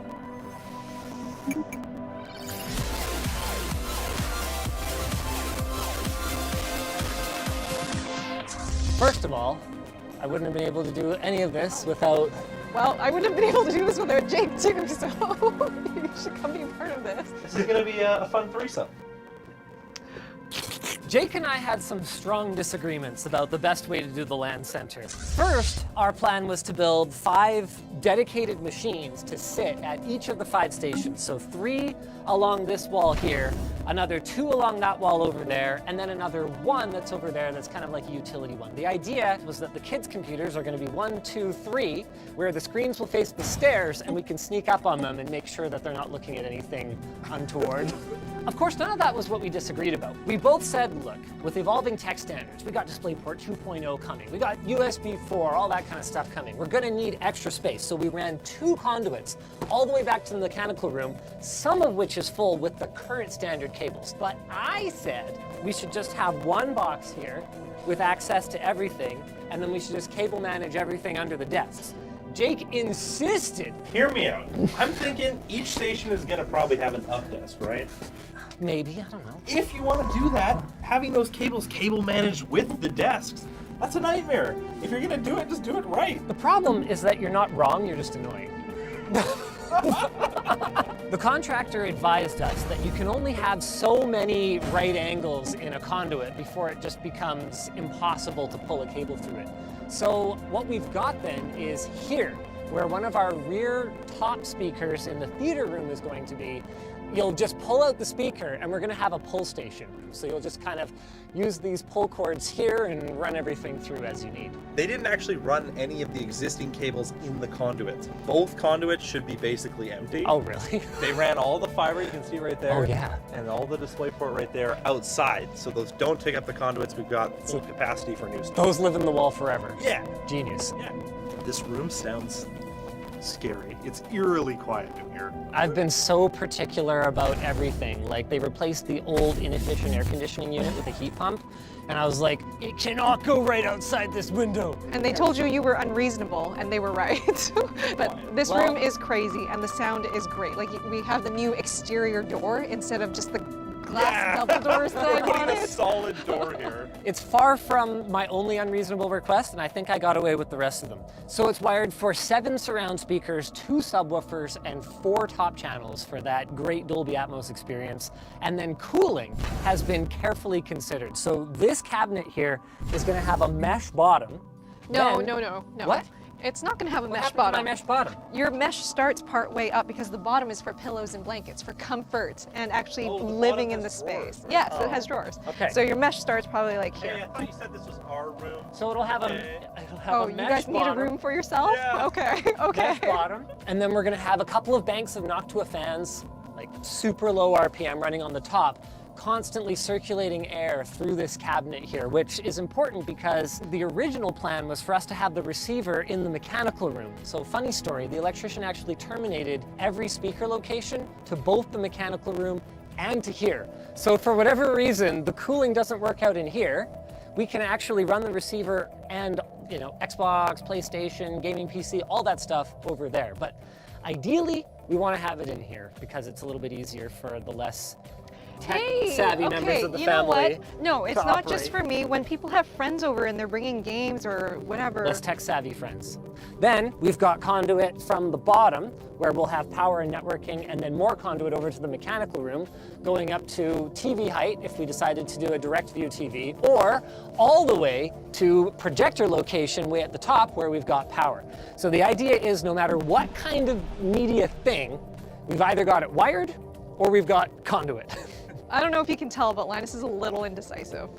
Some people call that future-proofing. I call it not being able to make a decision. I call it content. You haven't considered any of the stuff that's going to make this room look nice and comfortable, like all these beautiful wall sconces that we're going to have. Oh yeah. Yeah, and our awesome theater seating that we've worked out. Oh, and this is cool. Check this out. We haven't done an HVAC update in a long time, but here they are. Smart dampers on the HVAC. Okay, we'll show you in more detail in the mechanical room. The dampers they ended up installing are pretty similar to the ones we showed in the video before, but the plan has changed a lot. Do I know about this? Yeah, I give you an update. Basically, the system that they ended up using is, I think it's called American Standard AccuLink. It's proprietary AF. If you want to be able to control that system with its full potential, you have to use their thermostats. The American Standard AccuLink Platinum 1050. You feel platinum right now? No. No? It's kind of ugly. I guess that's kind of the American way. We made our own standard. Rest of the world, The main reason we wanted to use smart thermostats is so we could detect presence in individual spaces and shut it off if we're not using it. It's very possible that Linus won't have any friends or coworkers come over for a while. Maybe his rec paid room friends. doesn't get used. In which case, we don't need to be paying to cool it. We don't need to be paying to heat it. So, Hey, you promised you'd come over. now, Home Assistant has a Nexia Smart Home, which is like their Z-Wave based control thing that's not actually like controllable with Z-Wave integration, so we can still talk to it, Okay. but it's cloud. It works, but it's cloud. I said no batteries, no cloud. We just put a bounty on it. Like just say Okay, $5 fine, grand. $5 grand Somebody right now. make a local Yeah. for Home Assistant. Ship I don't want to talk to augmentations their stupid completed. cloud to adjust my thermostat. It's ridiculous. We may pay for Yeah, unless someone bounties it first. I don't know if 5 grand's even reasonable. I have no idea how much work that is. Oh, and this is how decisions get made at our company. Lonnie's just willy-nilly throws System a number survey. out there, and it's like, oh, now we committed to it. I guess we have to do it now. Okay. Make it 10 grand. No, stop it! Stop it! Stop it! 5. Actually, now's a good time Wait, to... wait. No, I'm not done. Oh. Come here. So what does this mean for our young explorer Linus? It means we're gonna have 2 thermostats in every single What? zone. System Seriously? survey. Do you not Okay, know I this didn't yet? know this. We're gonna have No. an Ecobee and we're gonna have a heat pump. Now the other crappy part about those thermostats is they don't have a setup for Construction complete. we have here, which is water that runs through the house that's heated that heats the whole house. So for now, we have to have an Ecobee that's going to be running here, and then we're going to have a heat pump, which is actually. This is going to be so ugly. It's going to be a circle for the Ecobee, right? And then a square or rectangle for the... It'll look Okay. great. You're ruining my aesthetic. Yes. Before you type that angry comment, yes, we know. The only time you would turn down or turn off your hydronic heat is when you're going to be away for a week or something like that. We know, please. Speaking of hydronic heat, shout out to IBC, by the way. This mechanical room used to have a huge boiler unit like this for the in-floor heating here, and then it had 2 giant hot water tanks so that the whole house could be serviced with hot water. All of that has been replaced by this. They make super efficient boilers, and their installer went absolutely overboard on this setup. And when I came in, get this, they were like, oh, and don't worry, this is all gonna be copper too. We're gonna make sure it's all copper. I was like, that was not what stood out to me about it. I was like, this is so overkill. I don't know. This room has more bling than I do. I know. Well, It runs Linux 2.6. That's kind of old. Oh, why don't you take it off? so then it's off. Andy is rolling over in his not grave right now. I don't even care. So what I read on their website is that all their residential boilers are at least, it's like 95.7% efficient, at least. This one's probably even more because it's like the top spec one.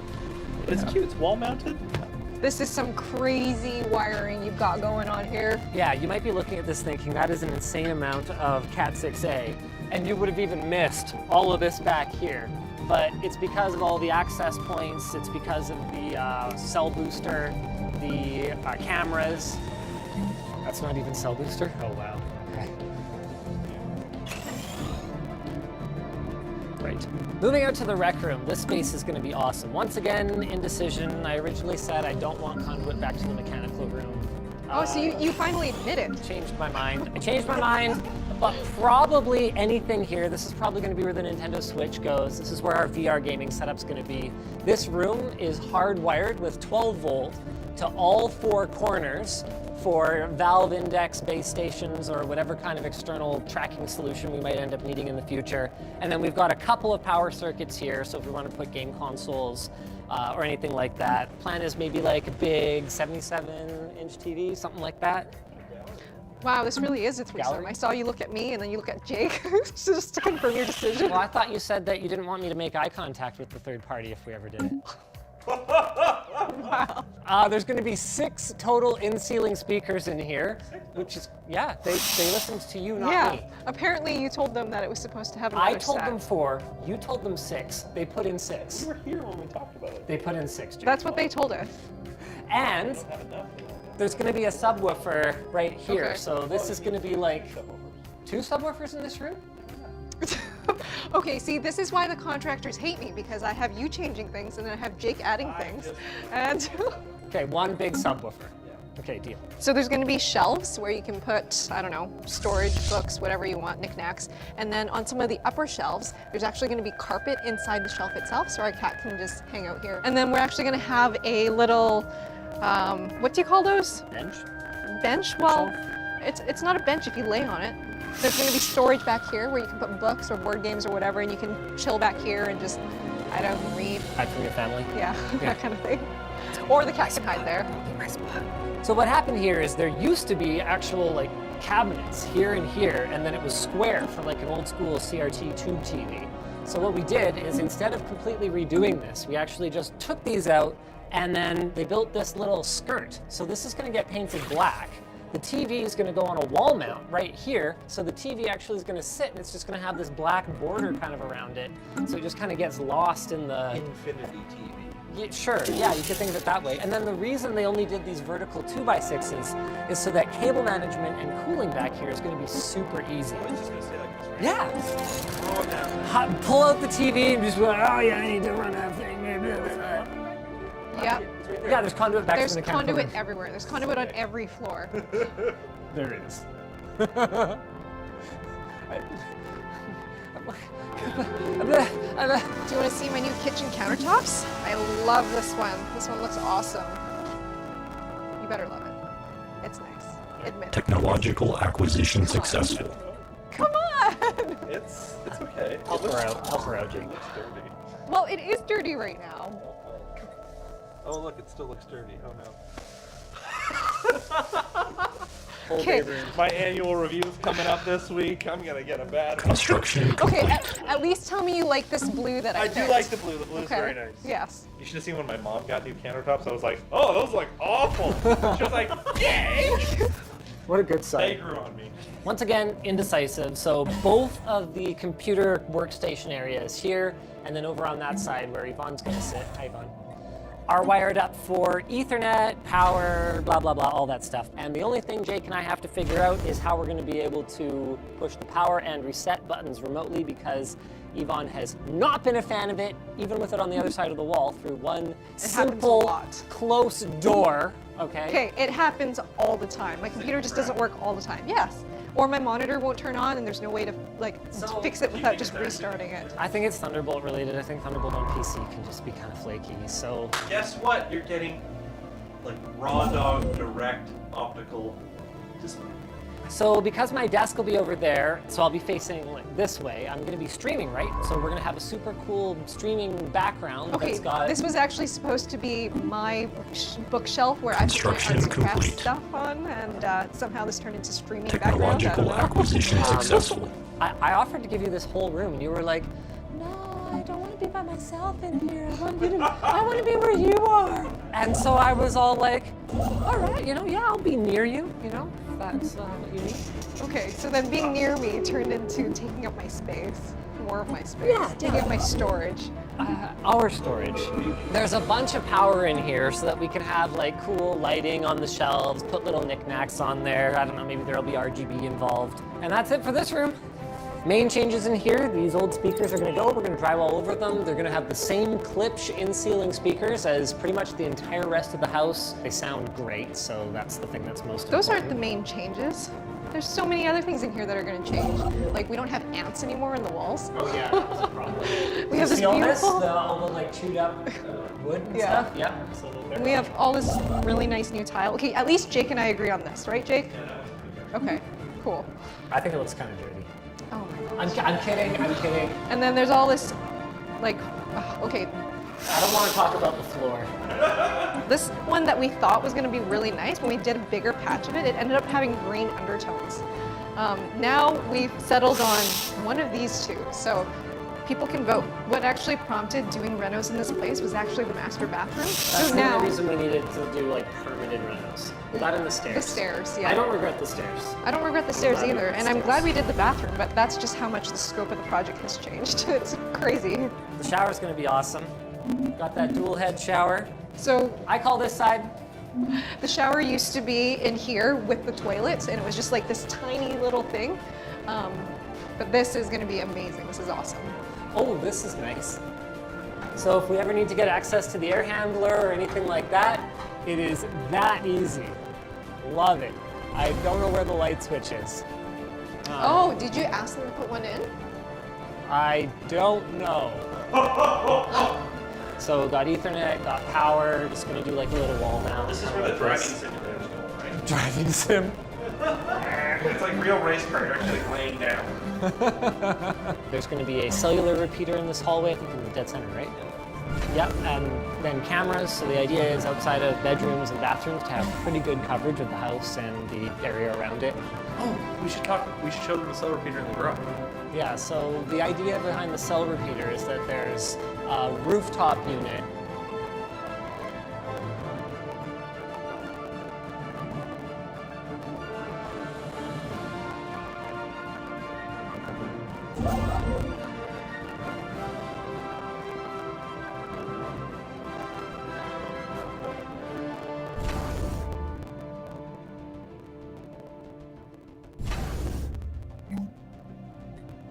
Construction complete.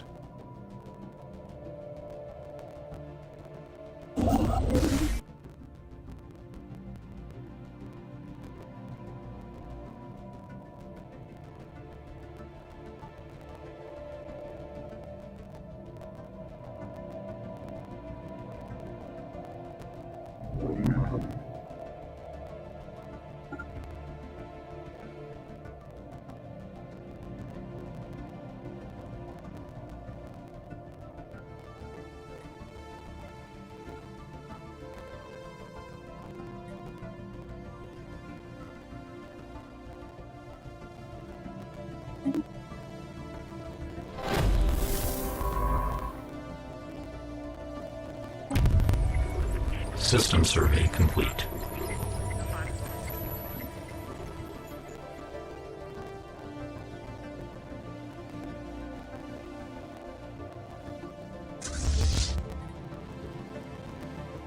Anomalous surface variable detected.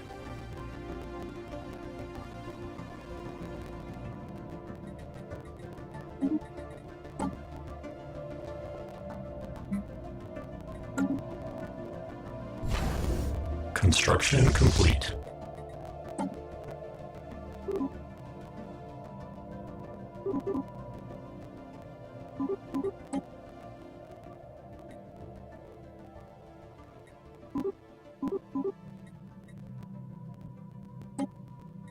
Technological acquisition successful.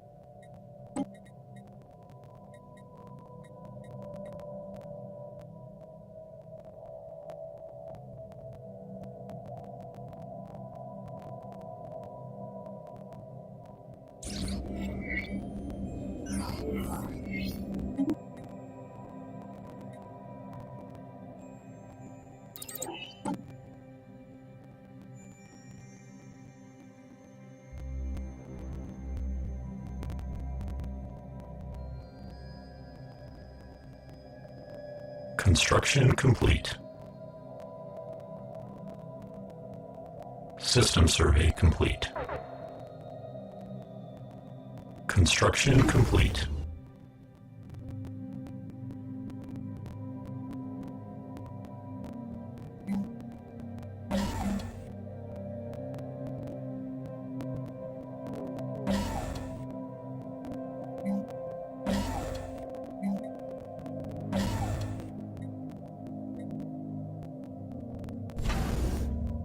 Construction complete.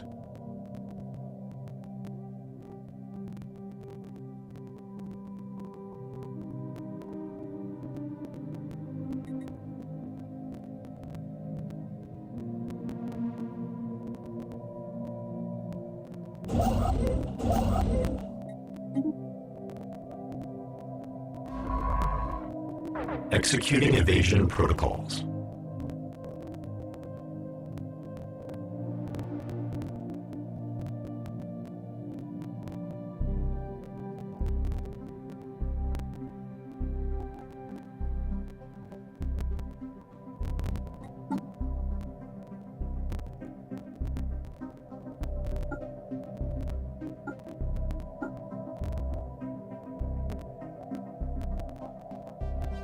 Executing evasion protocols.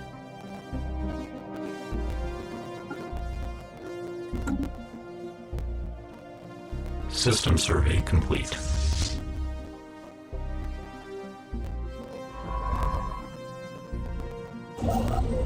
Technological acquisition successful.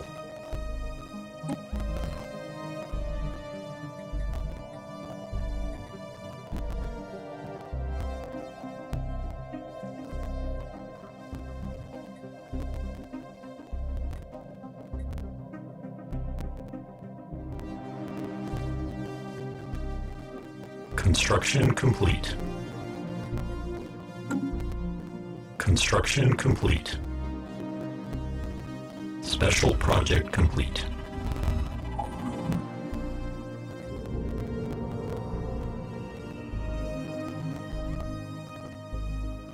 Communications alert.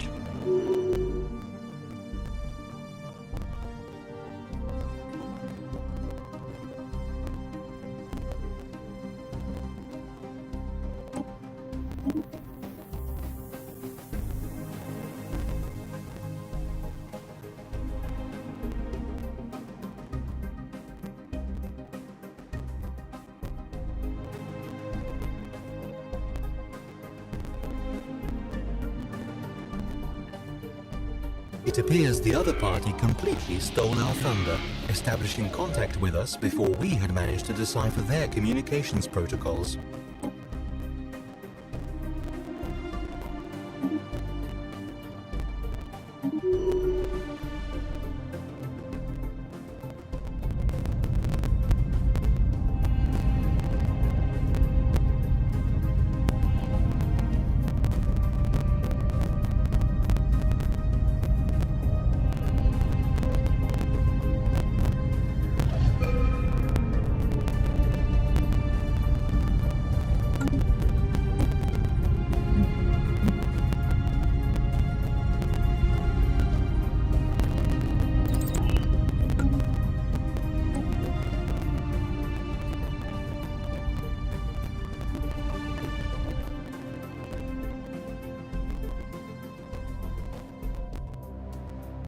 Executing evasion protocols.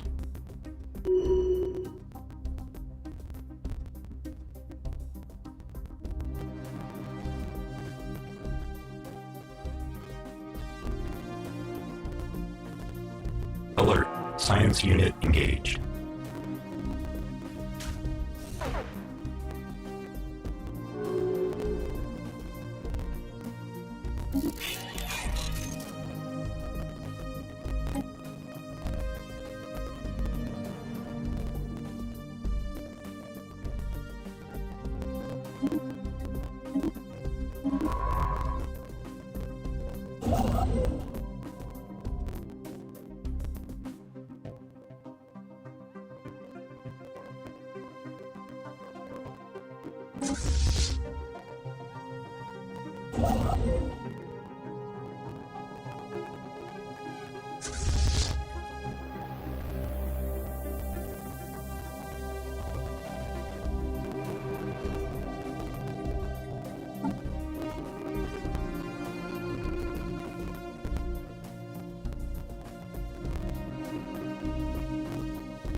Alert. Station engaged.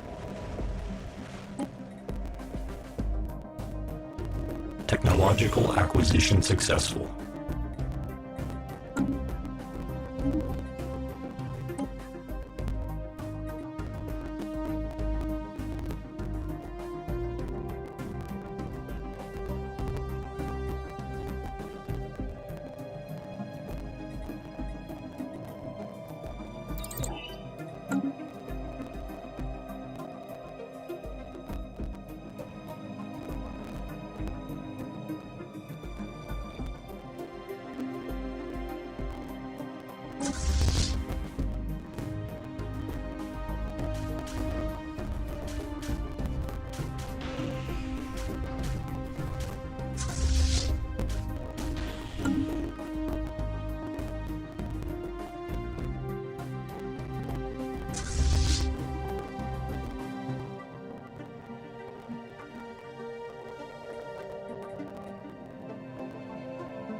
Technological acquisition successful.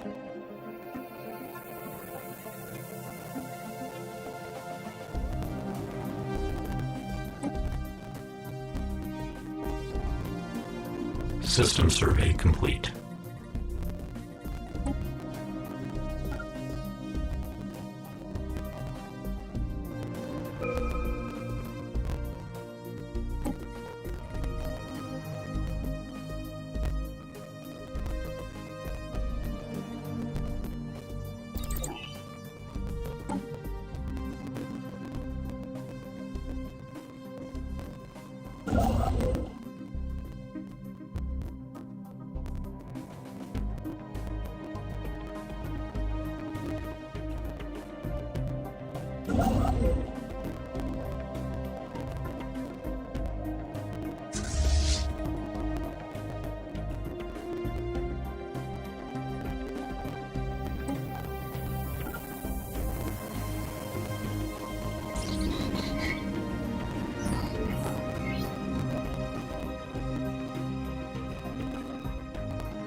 Construction complete.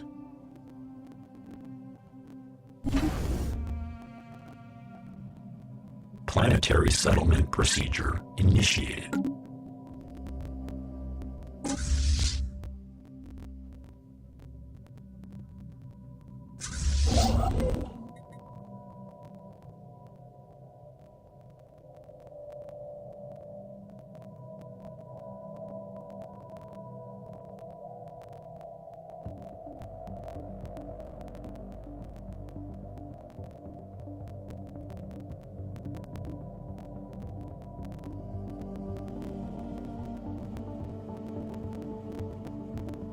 Technological acquisition successful.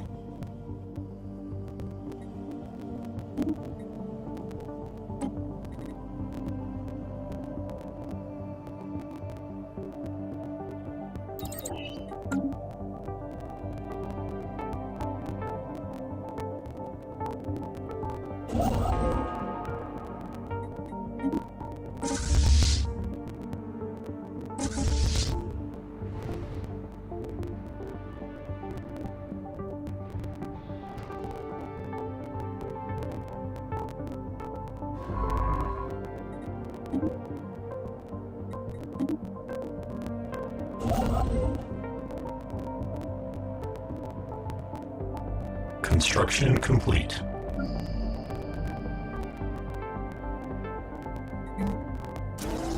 Construction complete.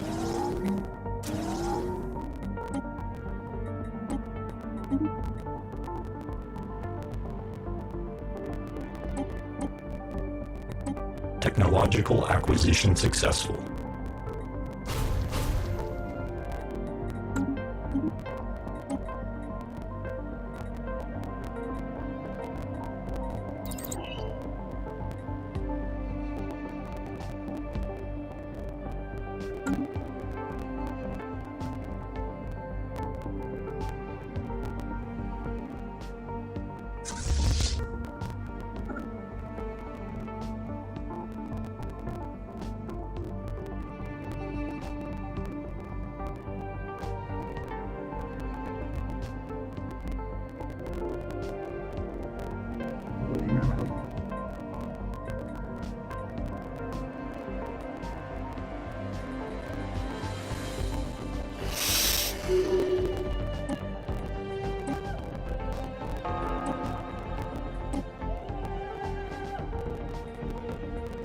Ship fragments dissected.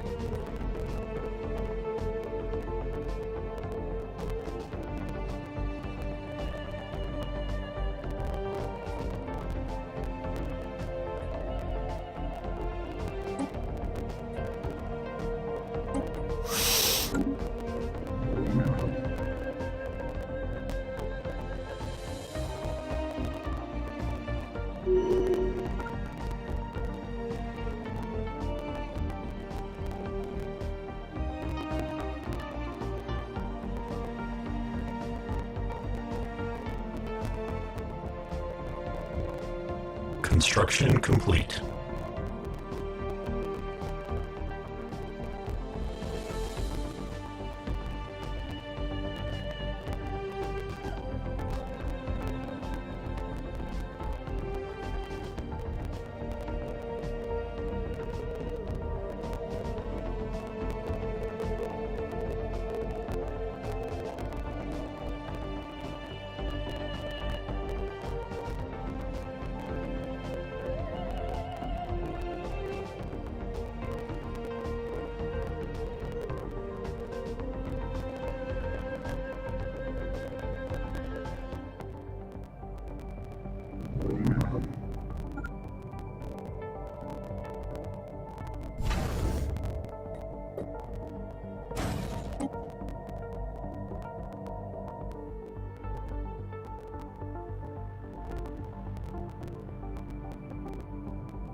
System survey complete.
System survey complete.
Technological acquisition successful.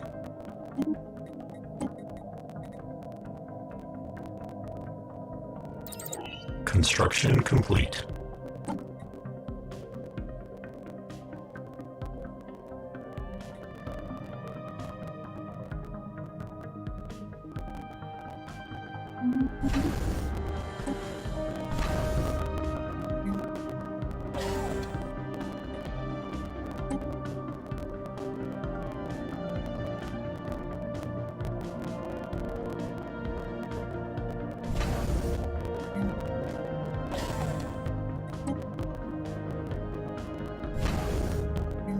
Planetary surface settlement established.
Alert, spaceport deconstructed. Alert, hostile fleet assets detected. Hostile stationary asset engaged.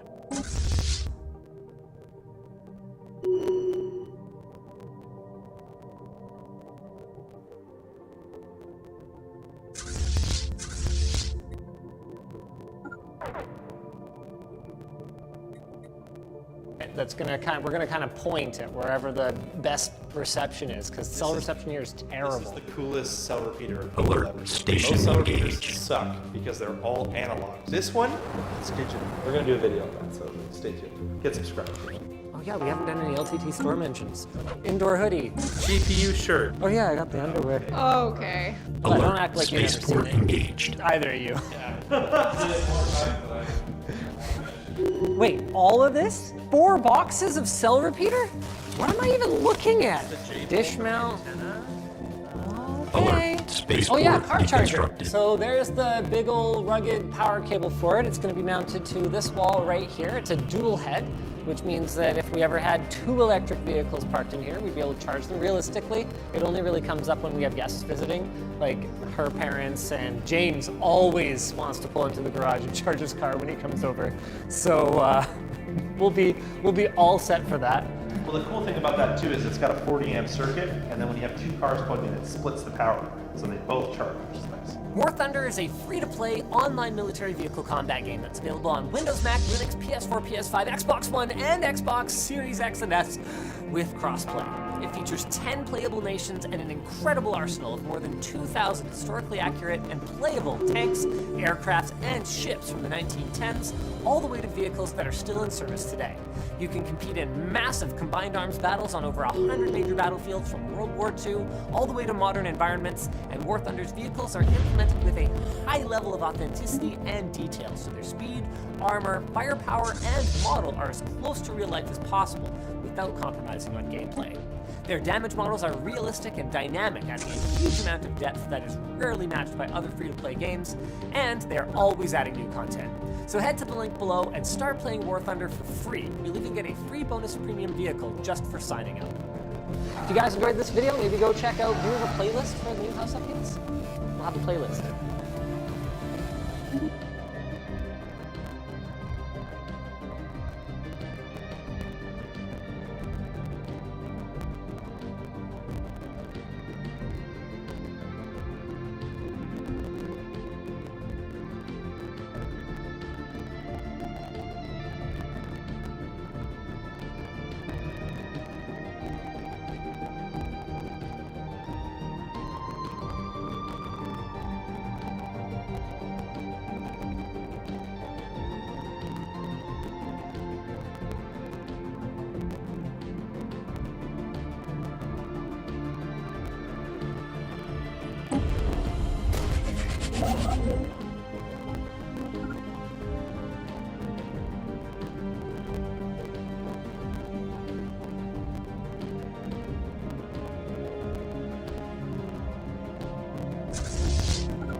Hostile fleet assets engaged.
I almost called it a switch.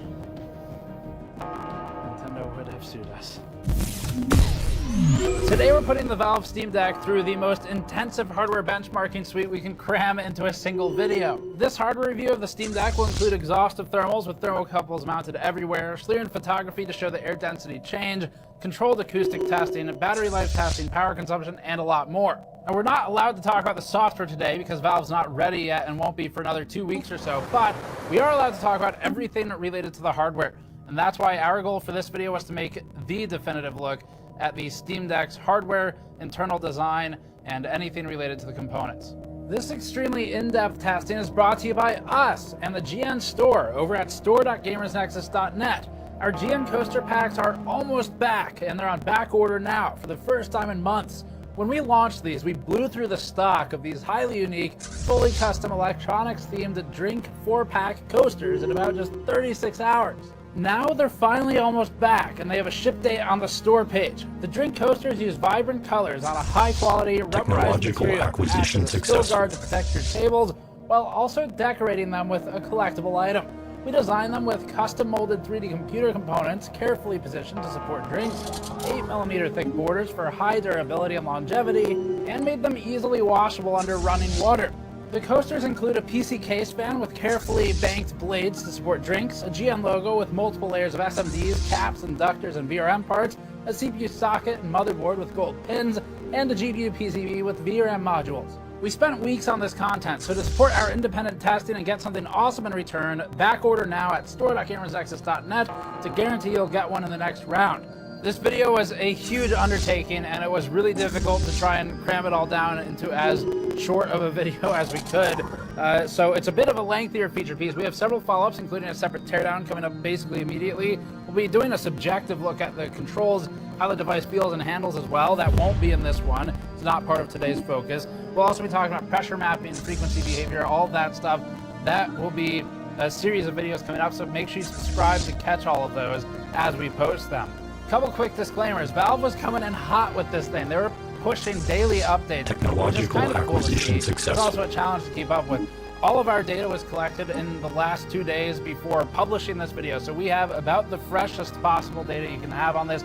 But even still, it's probably going to change a little bit more up until launch. The core functionality of this will not be changing, but the software absolutely will be changing, especially the UI, which we can't show anyway. This is technically a pre-production unit, but it represents the production unit. We also have a production unit coming in. We'll be able to do a follow-up on that in case anything changes. Anyway, there's way too much to talk about in this video, so let's just immediately start with the data. Okay, so we've done Schlieren imaging a few times now. We've done it with the RTX 3080 to look at the really specific Founders Edition flow pattern. We also did it with the PlayStation 5 and the Xbox, whatever it's called, Series X. And now we're looking at the Steam Deck with it. So what this does is this does not technically show us heat or show us air in a sense. What it's showing us is the air density gradient change. So we're looking at the, actually you can see it right here because I've got the Steam Deck over there.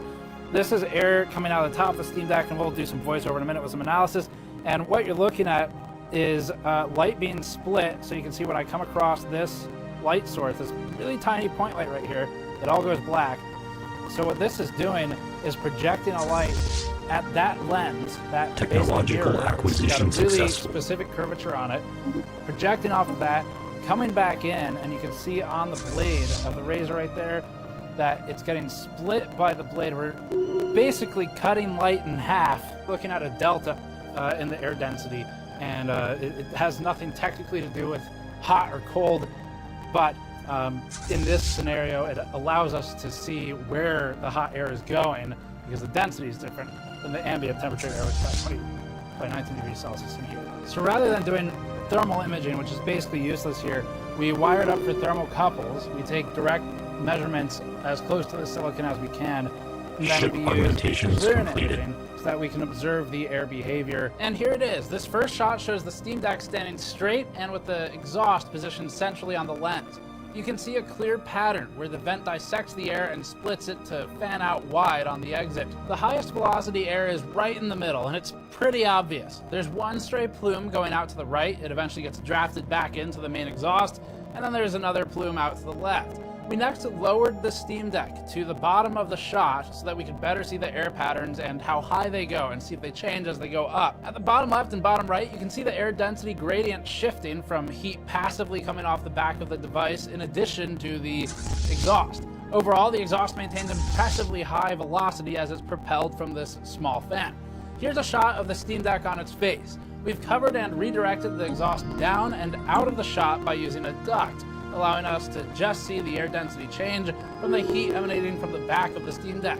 You can see the density change influenced by heat drafting off the back of the device without influence from the fan. And it's particularly noticeable where the grill with the tin shield is located on the device. So that helps illustrate the external behavior, but it's time to talk about the internal behavior and the thermals. We're gonna look at thermals next. We identified most of the components on the board and the ICs, and then determined which would likely be hotspots, and then wired them up for K-type thermocouples. Anything that has a thermal pad contacting it was contacted at the side of the module with the thermocouple instead of on top, so it didn't interfere with anything. And then anything that is relying on airflow was contacted in the top center. We used the same approach that basically everyone uses for their thermocouple testing, and by everyone we mean the manufacturers and the engineers, so this would include Valve, for example. All that said, we have thermal data for several test cases. We'll put all the scenarios we ran on the screen now. These 8 test cases took 2 full days, or nights rather, to complete, and required me to sleep on the office couch for those 2 nights, but we got them all done. Most of these will be in a follow-up thermomechanical analysis video looking at pressure maps of the mounting mechanism and flatness of the cold plate as well, so make sure you're subscribed for that. The main chart though is up now. This is the worst case scenario for Valve. It's a torture workload. The Steam Deck is charging from low battery while running a game, which means that the power load is 44 watts at the wall. That's the max the deck is rated for. Our results are somewhat similar to Valve's internal results that it shared with us for validation, but we stray in a few areas. Critically, we observed that memory module 4, which is the bottom right nearest the battery and the VRM, is the hottest module at 77 degrees Celsius with the cover on. Valve also saw this as the hottest module, so we're in alignment there. The memory spec is listed at 85C. We're technically within range, we're below that. It's close enough to maybe be concerning in a higher ambient since the fan will follow the APU's behavior, not the memory. So if the APU is running cool, the memory will potentially run hotter if the fan's not spinning fast enough. This is why you have to be careful if you do a custom backplate or something, because if you cool down the APU, the fan will slow down, which means the memory will get hotter because they're not directly synced. Anyway, that's for another time. As the device ages and gets dusty, this number will creep up closer to spec, but Valve overall is doing okay. Modules 1 and 2 are well within spec and no issue at all, so well done there. Battery 19, that's the charging circuit we measured. That runs very hot. This is also in line with Valve's internal results where it showed that the battery charging IC was the hottest component, or one of them out of those that it measured, although we monitored a slightly higher temperature in our torture workload due to our more aggressive testing methodology. 91 degrees is below the 105C spec for the battery charging circuit, but we'd still call this one potentially concerning. This only gets hot when charging. When running on battery, it's basically local ambient, so often in the 40s to 60s, and it'll only get really beaten up if you're gaming while charging from basically zero. The hotspot MOSFET we measured ran at 74 degrees, which is well within the 105C spec. It has plenty of room to scale with a lower fan RPM, and then GPU and CPU average thermals are both at about 78 to 79 degrees Celsius, which is acceptable for these AMD parts. We draw the concerned line closer to 90 degrees for these AMD components, so that's a lot of room as the device ages. Let's add another line. We removed the back plate and propped the Steam Deck up. It's in the same position, just without any blockage to the airflow at all, including the back plate, and then measured again. This was done after allowing the deck to cool to ambient, and the stainless steel shield, all of the components were left in place. The backplate actually helps the design. First off, highlighting battery 19, you'll see why we had to abandon this test early in order to protect the Steam Deck. We hit 100 degrees Celsius rapidly and we were still rising. The backplate is needed to keep this IC within spec, despite the lack of obvious airflow. Next, we'll highlight the SSD temperature, which ran warmer without the backplate. Memory 1 was within variance, but potentially a difference here. The CPU and GPU temperatures both dropped drastically without the backplate, about 15 degrees Celsius. If this were all you were going to test by just spot checking the screen, you'd incorrectly think that the backplate is drastically hurting thermal performance of the Steam Deck. but you'd also roast your charging IC into a day one grade. So let's talk about results then. In using a cooling fan, you have sort of two main options. There's pressure and there's flow. And in a PQ curve, there's a crossover point called the operating point where they could also target. What Valve is trying to do here is operate sort of smarter rather than harder. So they're not brute forcing flow over all the components, and they're also minimizing the contact of conductors like higher quality cold plates and fin stacks on components for two main reasons. One is the form factor of the device, to keep it small. The other is weight of the device. Obviously, the cynical side would also be cost, but the main one is probably form factor. So what Valve is doing is trying to use one very small fan with a very high RPM relatively to draw as much air as it can over all the components on the board without directly cooling them, because it's just not big enough to get direct airflow over everything, and there's not direct heat sinking to everything anyway. The design works pretty well. There are a few ways to improve it, but the main ones are just by tuning the fan hysterics and making the fan RPM ramp less noticeable to the end user. It's not particularly loud, but users notice the oscillation of the change, the hard change from A to B RPM more than anything else. So that we think needs to be tuned. It's not terrible, but it's probably the weakest point in the design. As for how the design works, let's talk about that. This lives and dies mostly on the Bernoulli principle, which we'll go over in a second. If you look at this CFD, this computational fluid dynamics diagram that Valve provided, extremely helpful by the way, what you can see is what we observed in testing, where this is the SoC, these are the VRAM modules, that's the fan, the battery's over here. And what's happening is you have all the exhaust coming out this way, so that's not really relevant here. The fan, because this fan inlet, which if we just orient this the same way, the fan inlet right here does not have any access to air because there's a chassis there. It's completely obstructed. And so that impedance, the lack of accessible flow through the inlet, means that the air is forced to come in everywhere else. This is a negative pressure setup. And so the air will be drawn in through any cracks that are present, as opposed to positive pressure where it's just forced into the chassis.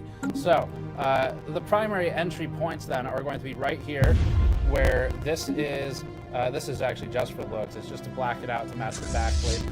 And there's a slight grill here. It looks like there's no intake, but there is a little bit of clearance between the chassis, the grill, and this plate from the shield can, which is a stainless steel. And you can see that here too, where there's more of in the simulation, there's some airflow over in this side of things. The air gets drawn up and across the memory module, so they really need this. Let's take this piece off.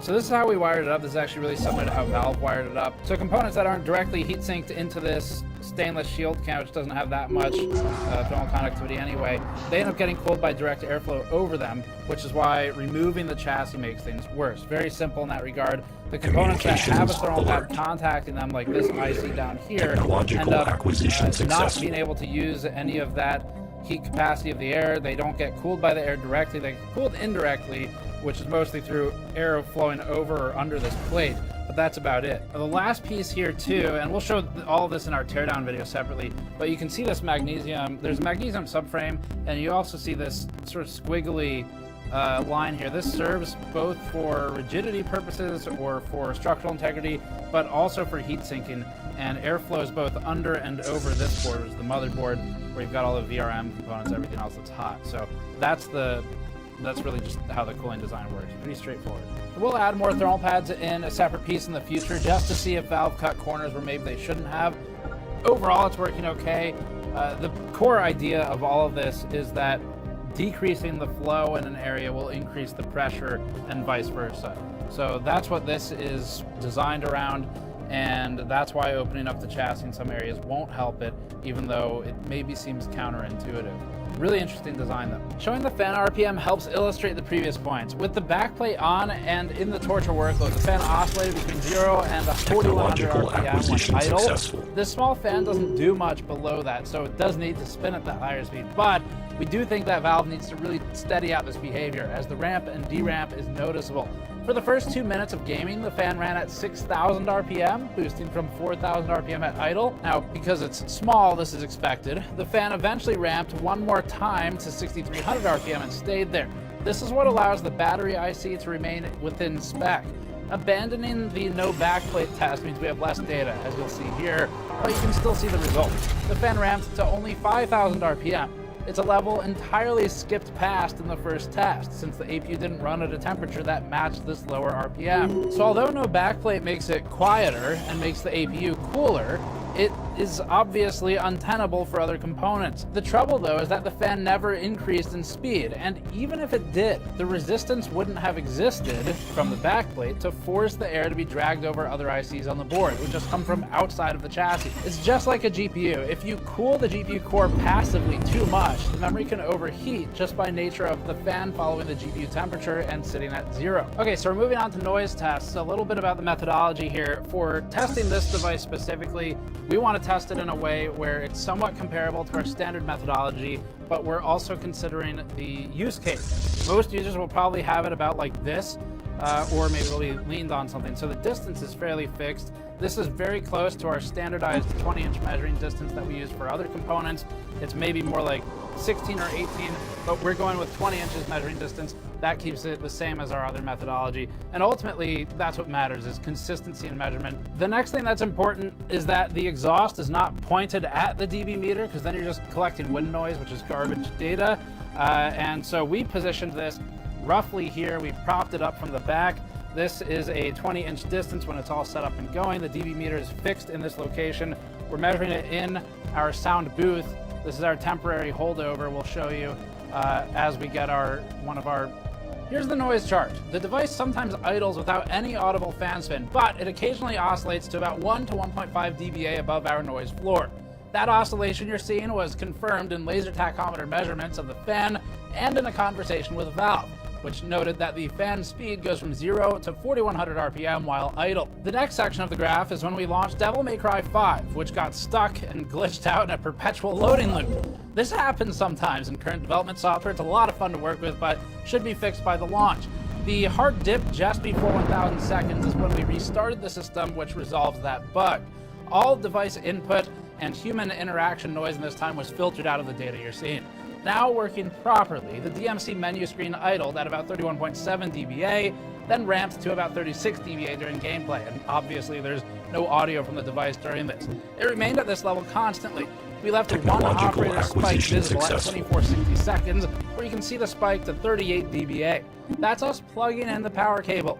It stays there at this point and sits at roughly 37, 38 dBA, and so the system is now at max power draw under the most torturous of workloads it can be under, which is charging while gaming. So up next, battery testing is one of the most important aspects of a mobile device like the Steam Deck, so we spent a few days working on this one. The battery included in this, it's right here, it's a 40 watt-hour battery. Valve claims that this can support 2 to 8 hours of gameplay. Now, you don't have to be much of a numbers person to know that the range of 2 to 8 is exceptionally wide, but to be fair to Valve, gameplay just in general is also a very wide concept. Depends on the type of game you're playing. So, for expectation management and to make sure everyone's on the same page, the games that Valve claims can do 8 hours of battery life on this are Portal 2, which is 11 years old at 30 FPS capped, or Dead Cells, which you can just look at it, at 60 FPS capped. So for this, we did testing with a lot of controls in place. We had the screen set to a static 50% brightness.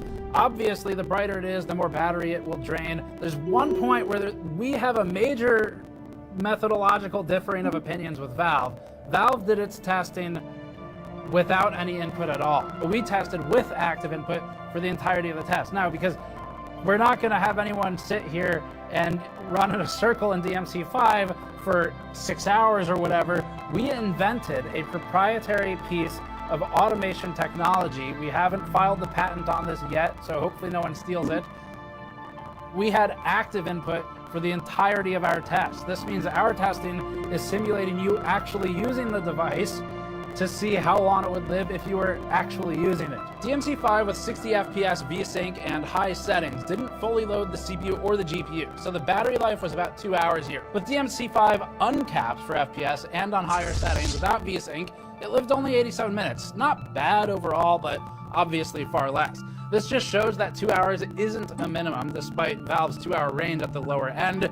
That 2-hour range assumes lower, more reasonable graphics settings like VSync, FPS caps, and disabled RT effects. Dead Cells with VSync tested the upper bound, resulting in a total battery life of 6 hours. More than this is very unlikely in most games unless tested with extremely low settings. We couldn't replicate Valve's results, but we also tested with input, and they didn't. We had some differences in methodology. Streaming a remote 1280 by 800 session from an in-network PC with default Steam streaming quality settings also resulted in a battery life of almost exactly 6 hours. The game is rendered on a host PC, and all the deck has to do is display the output. It's not actually rendering the game. This is one of the strongest use cases for a mobile device like the deck, but it's also the least unique feature. This has been available through the Steam Link app on mobile devices for a long time now. You don't need a deck for this. We also installed VLC and we played a looping 4K video locally until it died. With that workload, the system lasted about 3 hours. This was the only battery test Technological acquisition successful. Well. Talking about the charge time and charging behavior, the AC adapter provided with the Steam Deck is rated for 45 watts output. We logged power consumption continuously at the wall while charging, and we observed the behavior in this chart. Blender render workloads while the battery was below 100% charge, so while it's charging, showed a constant draw of 44 watts without any hubs or peripherals connected. That's shown best in this truncated version of our chart. Plugging in a higher wattage USB-C adapter, so 60 watts, 20 volts at 3 amps, from the Ioneo still resulted in a capped power draw of approximately 45 watts. Routing power through a third-party USB-C hub affected our power numbers unpredictably as well when we were measuring, and so all power testing was therefore done with a direct connection to the device. With the system on and idle, with the screen at 50% brightness, the deck took almost exactly 3 hours to charge every single time we tested it, multiple passes over multiple days. Recording system power draw during the recharging process reveals a slow rise from 31 watts to a peak of 33 watts after 100 minutes. Part of this is power leakage from heat of the components internally, where you start losing efficiency, but 2 extra watts isn't bad. It falls off at this point. Internally, the system reported a constant 20-watt charging rate during this period. The peak coincides with the battery hitting 80% charge exactly every single time. After the battery hits 80%, the charging rate slowly drops to about 9 watts, which drops to 6 watts when charging complete. In other words, the deck can be fast charged to 80% in 100 minutes while on, but a proper charge takes 3 hours while on and idle. And that's intentional. That's a battery preservation technique. Lithium ion has a limited amount of charge cycles before it basically dies or becomes less useful, and running it from 0 to 100% at full charging speed, full current, and full heat will diminish the life of the battery. So what Valve's doing here is the correct thing to do. APU power for the custom Zen 2 APU is claimed to be 4 to 15 watts by Valve and AMD. But as we know from long experience, numbers like AMD TDP don't really tell us anything of value. PPT, as reported through software, was 15.3 to 15.4 watts on average during a Blender workload. That's regardless of whether the system was connected to wall power. It had spikes up to 18 watts. We logged additional spikes to 19 watts in other scenarios that involved the GPU load. With the system fully charged so that no power was being converted to the battery, total system power draw was 27.7 watts average during the Blender test and 30 watts in the DMC5 test area with our custom higher settings profile and VSync disabled. We weren't able to create a scenario where the fully charged deck drew more power than the AC adapter could deliver. But as mentioned earlier, loading the system while simultaneously charging the battery reached the power delivery limit of the AC adapter at 45 watts. So in other words, the deck will still charge if it's plugged in and playing a game, just slower than it would otherwise. Up next is gaming performance. So for this, because the Steam Deck uses a customized version of Arch Linux, we were unable to use our standardized hardware logging and monitoring utilities that we trust and use for everything else, like you see here.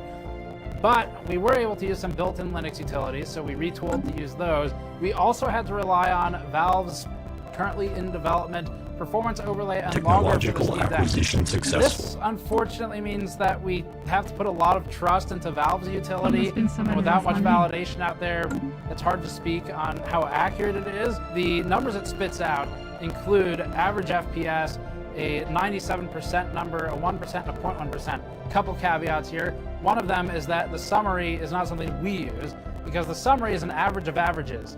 So instead of taking just the frame time data and working from that, Valve has taken an average of the average frame rate, which we're assuming is over a 1 second period, but it's not quite clear. And then it's averaging that. And so we didn't use it. But you can still use the raw frame time data, which is what we do for our normal benchmarking anyway. For the 1%, 0.1% numbers, Valve calculates those differently than we do. Won't go into the detail on that today. We prefer our method, so we recalculated the 1% and 0.1% numbers to match our standardized testing suite that's been validated on literally hundreds of components and tens of thousands of test passes over the last however many years. These aren't the only issues we encountered with doing game testing on Valve's Steam Deck, but we wanted to mention them as an example of the extra care and precautions we had to take with testing this device to make sure the data is accurate and representative of an actual user experience, because this particular launch, Valve was coming in hot. We were also allowed to benchmark this small selection of games as part of this hardware review piece. These are games handpicked by Valve, so we're not going to do any comparative testing with other devices, because there's not much point until the decks are released, ready, and we can choose our own software as a third party. Control launched into DX11 without a DX12 option, meaning no ray tracing features were available at all. Running on wall power, the medium preset was the highest we could go without sacrificing playability. This preset resulted in 36 FPS average with 0.1% lows down to 31 FPS in our chosen test area, which is right on the border of what we consider playable. It's not just a matter of frame rate, but also of input latency, shown later in this review. Some experimentation with combat showed us that this medium preset keeps the game responsive enough to aim and fight, but for a full playthrough, we would tune the lighting and the shadows down further. Using battery power, all numbers were within variance of the wall power results, 37 FPS average. There was no measurable boost provided from simply plugging it in. There might be other benefits, but they're not here. Ghost Runner allowed us an opportunity to try out ray tracing with the Steam Deck's ray tracing hardware. Maxing out the settings on wall power with RT enabled resulted in a 40 FPS average with a 34 FPS 0.1% low. It's not the best experience for a fast-paced game, and that's even without entering combat.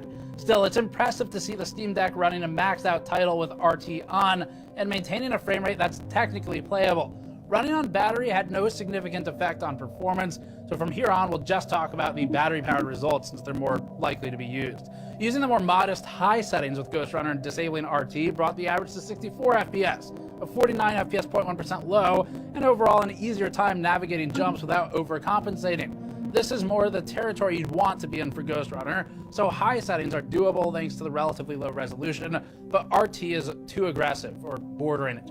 FSR or super resolution might help make this work better once fully enabled. Given our other test results, we were confident enough to try Forza Horizon 5 with the high preset, but it wasn't up to par.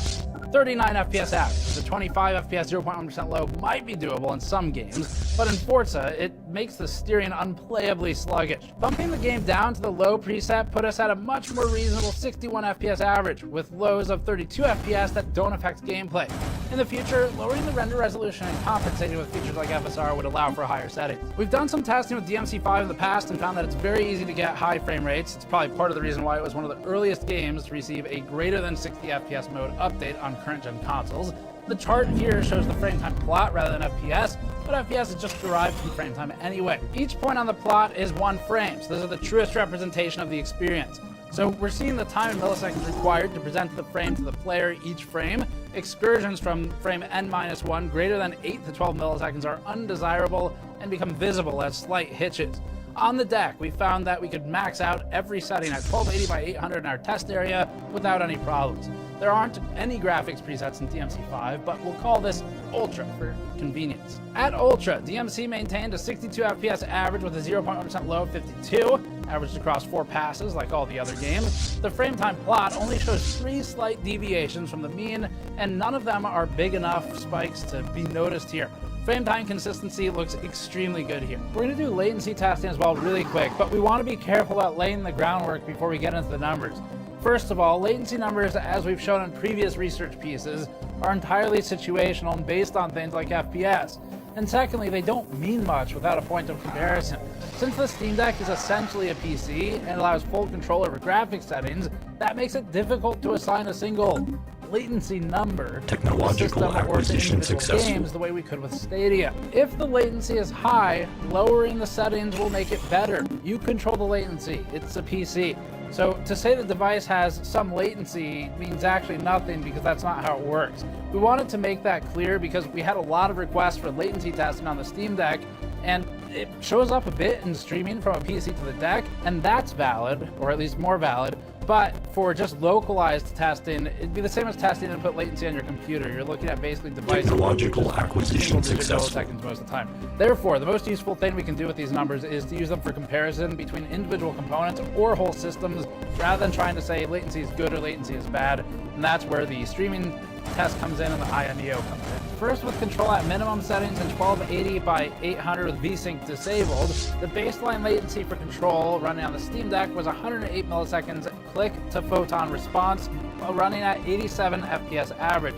This isn't a performance benchmark, but a reminder that FPS influences the result. Our 360 Hz external display was locked to 60 Hz due to the Steam Deck software limitations, so we didn't see any benefit from using it here. Streaming with auto settings over 5 GHz wireless LAN from a PC with a hardwired 10 gigabit per second network connection averaged latency at 139 milliseconds for control. Ideally, we would do a network latency test by streaming from one Steam Deck to another, but streaming from a deck wasn't 100% working in time for us to test it. The INEO runs Windows 10 rather than SteamOS, among other differing factors. On battery power, the Neo averaged 149 milliseconds of latency, but it's at 50 FPS average in control, and that's with the same settings. So this starts to look more like a performance comparison between the two than anything else. Just briefly, in Dead Cells, we got these results. The game ran at a much higher FPS, often in the hundreds of frames per second, and that's because of its simplistic nature. As such, the response is better. That's no surprise, and it reinforces our earlier comments about latency being pointless if shown in a vacuum, since it's just a frame rate test at that point. The interesting part here, though, is that the INEO managed to outperform the Steam Deck with localized battery-powered testing. The most likely contributing factors are that the software platforms are entirely different, and that Dead Cells is perhaps too light of a workload to create an obvious hardware bottleneck.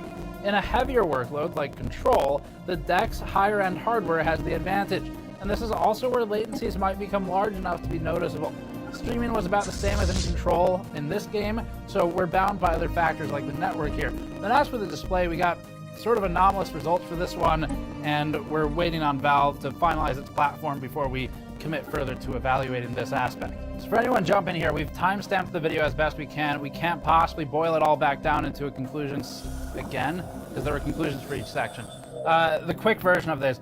So for battery testing, the main takeaway is that you want VSync and capped frame rates while on battery. Otherwise, you're not going to get anywhere close to the numbers that Valve has published in its specs tables. We think this is reasonable. It makes sense. You have to trade off somewhere for a battery-operated device. But we were not able to reach the 8-hour mark at the high end of what Valve was showing. We also had different opinions on methodology, though. That was discussed earlier. For thermals, we think the thermal design is impressive and was executed extremely well for how small the device is. We had several doubts entering the testing of this. There are absolutely ways to improve the thermal design without even necessarily expanding the chassis, and we might look at those in separate pieces in the future. But for what Valve has done here, we didn't see anything that was grossly overheating unless you took the backplate off, indicating that it's actually an important part of the design. And overall, our only big concern or complaint with it would have been the battery charging IC.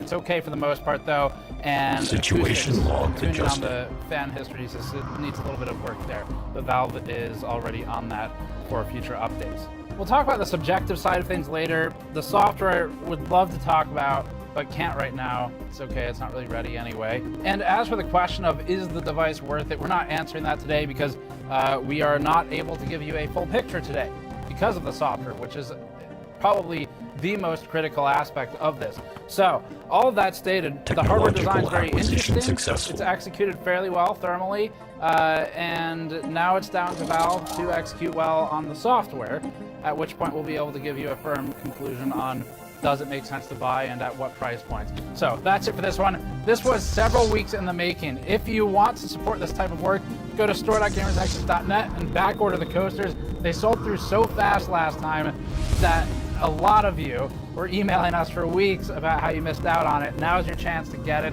We have a lot of them coming back in and they're not too far away. So you can go to store.gamersnexus.net to grab one of those and help us out at the same time. Subscribe for more. We have a lot more coming. Thanks for watching. We'll see you all next time.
Ship augmentations completed.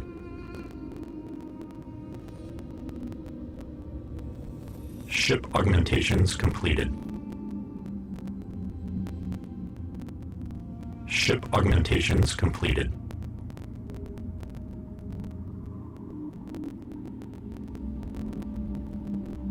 Ship augmentations completed.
Ship augmentations completed.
Ship augmentations completed.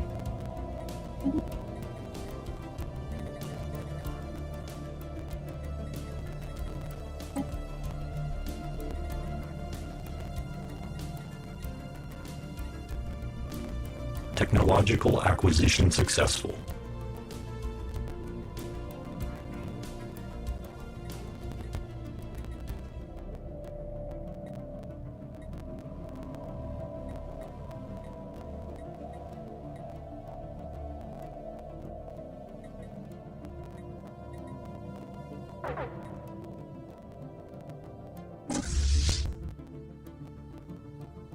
Alert, mining station deconstructed.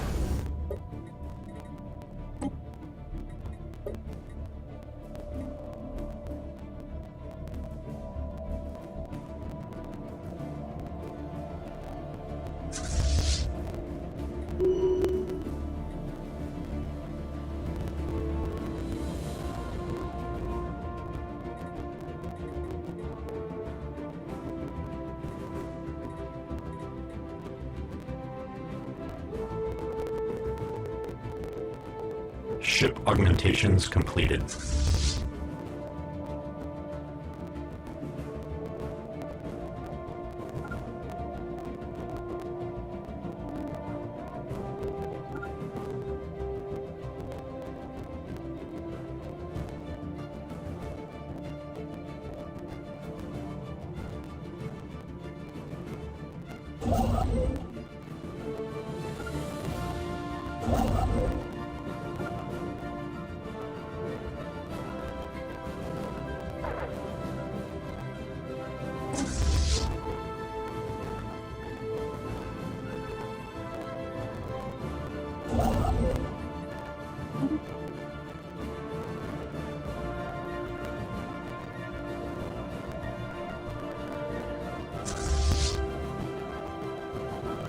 Ship augmentations completed.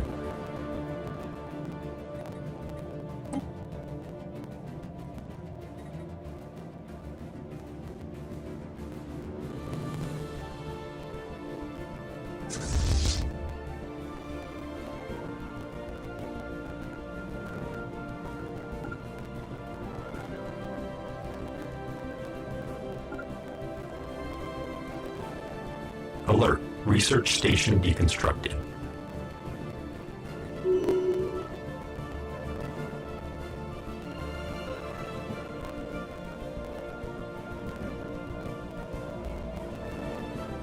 Hey there, it's Josh. Welcome back to Let's Game It Out. We're checking out Mon Bazoo today. It's got all the things we love. Rusty fonts, rusty cars, and a whole lot of maple syrup. Also, this video is sponsored by IGG and Lords Mobile, but more on that later. I think this is like a driving itch repair game based on the wrench and the wheel and that thing in the back, and that Mon Bazoo means my clunker, and not to mention all these falling bolts. Wait, do these things just keep falling, like, forever? Well, only one way to find out. Hold, please. Yep, they sure do. This is from leaving the game on for 18 hours, and now we've got bolts all over the place. Aw, not in my takeout. But enough talk. New game. The game starts with us staring outside our window, peering longingly for the outdoors. Ah, it looks like I'm in my very small, very sparse bedroom. But good news, we can change shirts. We're gonna settle on blue for now. So you might notice that our posters are not in English. That's because, as the menu likes to tell us, location, East Canada. The date, spring of 2005.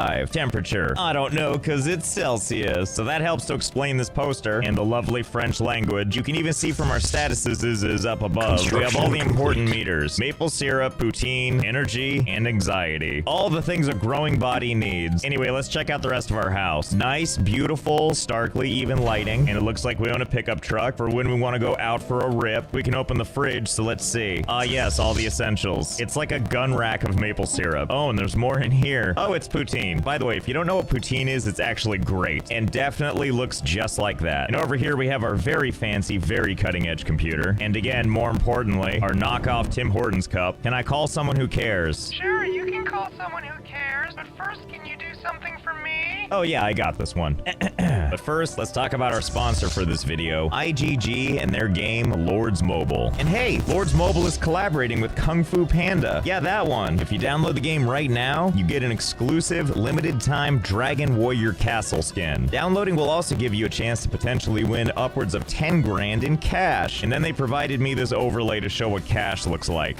See, there you go. But I counted up the bills and it's nowhere near 10 grand, so let me fix that. There, that's better, probably. So what is Lords Mobile? Lords Mobile is a free-to-play classic strategy game that's full of heroes, battles, and chaotic situations, all pretty and 3D and waiting for you. For what exactly? Well, you can build your army, you can create cities, choose hero formations, and join a massive community to play with hundreds of real people all over the world. And if you only have a few minutes to play, then you'll love the 3-minute tower defense game mode. So you have a few ways to win parts of this 10 grand cash giveaway. There's the linky in the description, and in the game there's a might ranking where the top might player will win 1,000 in cash. There are also $500 and $300 cash prizes available based around this might ranking, and also you can spin the lucky wheel and potentially win cash every time you upgrade your castle. And regardless, everyone who downloads gets a free Lords Mobile gift pack worth $350. And don't forget that Dragon Warrior Castle skin thing is a limited time offer, so you're gonna want to pick that up as soon as possible. So thanks again to IGG and Lords Mobile for sponsoring. So answer me this, my Canadian friends. Is this pretty much the Canadian lifestyle? Do you actually own 3 separate types of vehicles outside of your absolutely amazing portable house overlooking a lake or the ocean? Actually, this is starting to seem pretty sweet. Almost as sweet as this ATV. I mean, I know what I want, which is to go for a ride. Yeah, let's do this. Oh boy, this is fun. Well, I think that's enough ATV for me today, but I'm glad it's here. I'm sure we're gonna need it for something. Now let's take a look at this beauty. I feel like there's lots to love on this car, like the rust, the mismatched paint job, the grimy wheels. In fact, there's nothing about this car I don't love. So let's take it for a spin, shall we? Let's do this. Come on, come on, come on. Well, that's not working. Oh, I guess I wouldn't have gone very far anyway. After all, one of the wheels is missing. And let's see, what about you? Are you also a fixer-up, or are you gonna work as normal? Ah, excellent. Let's get this show on the road.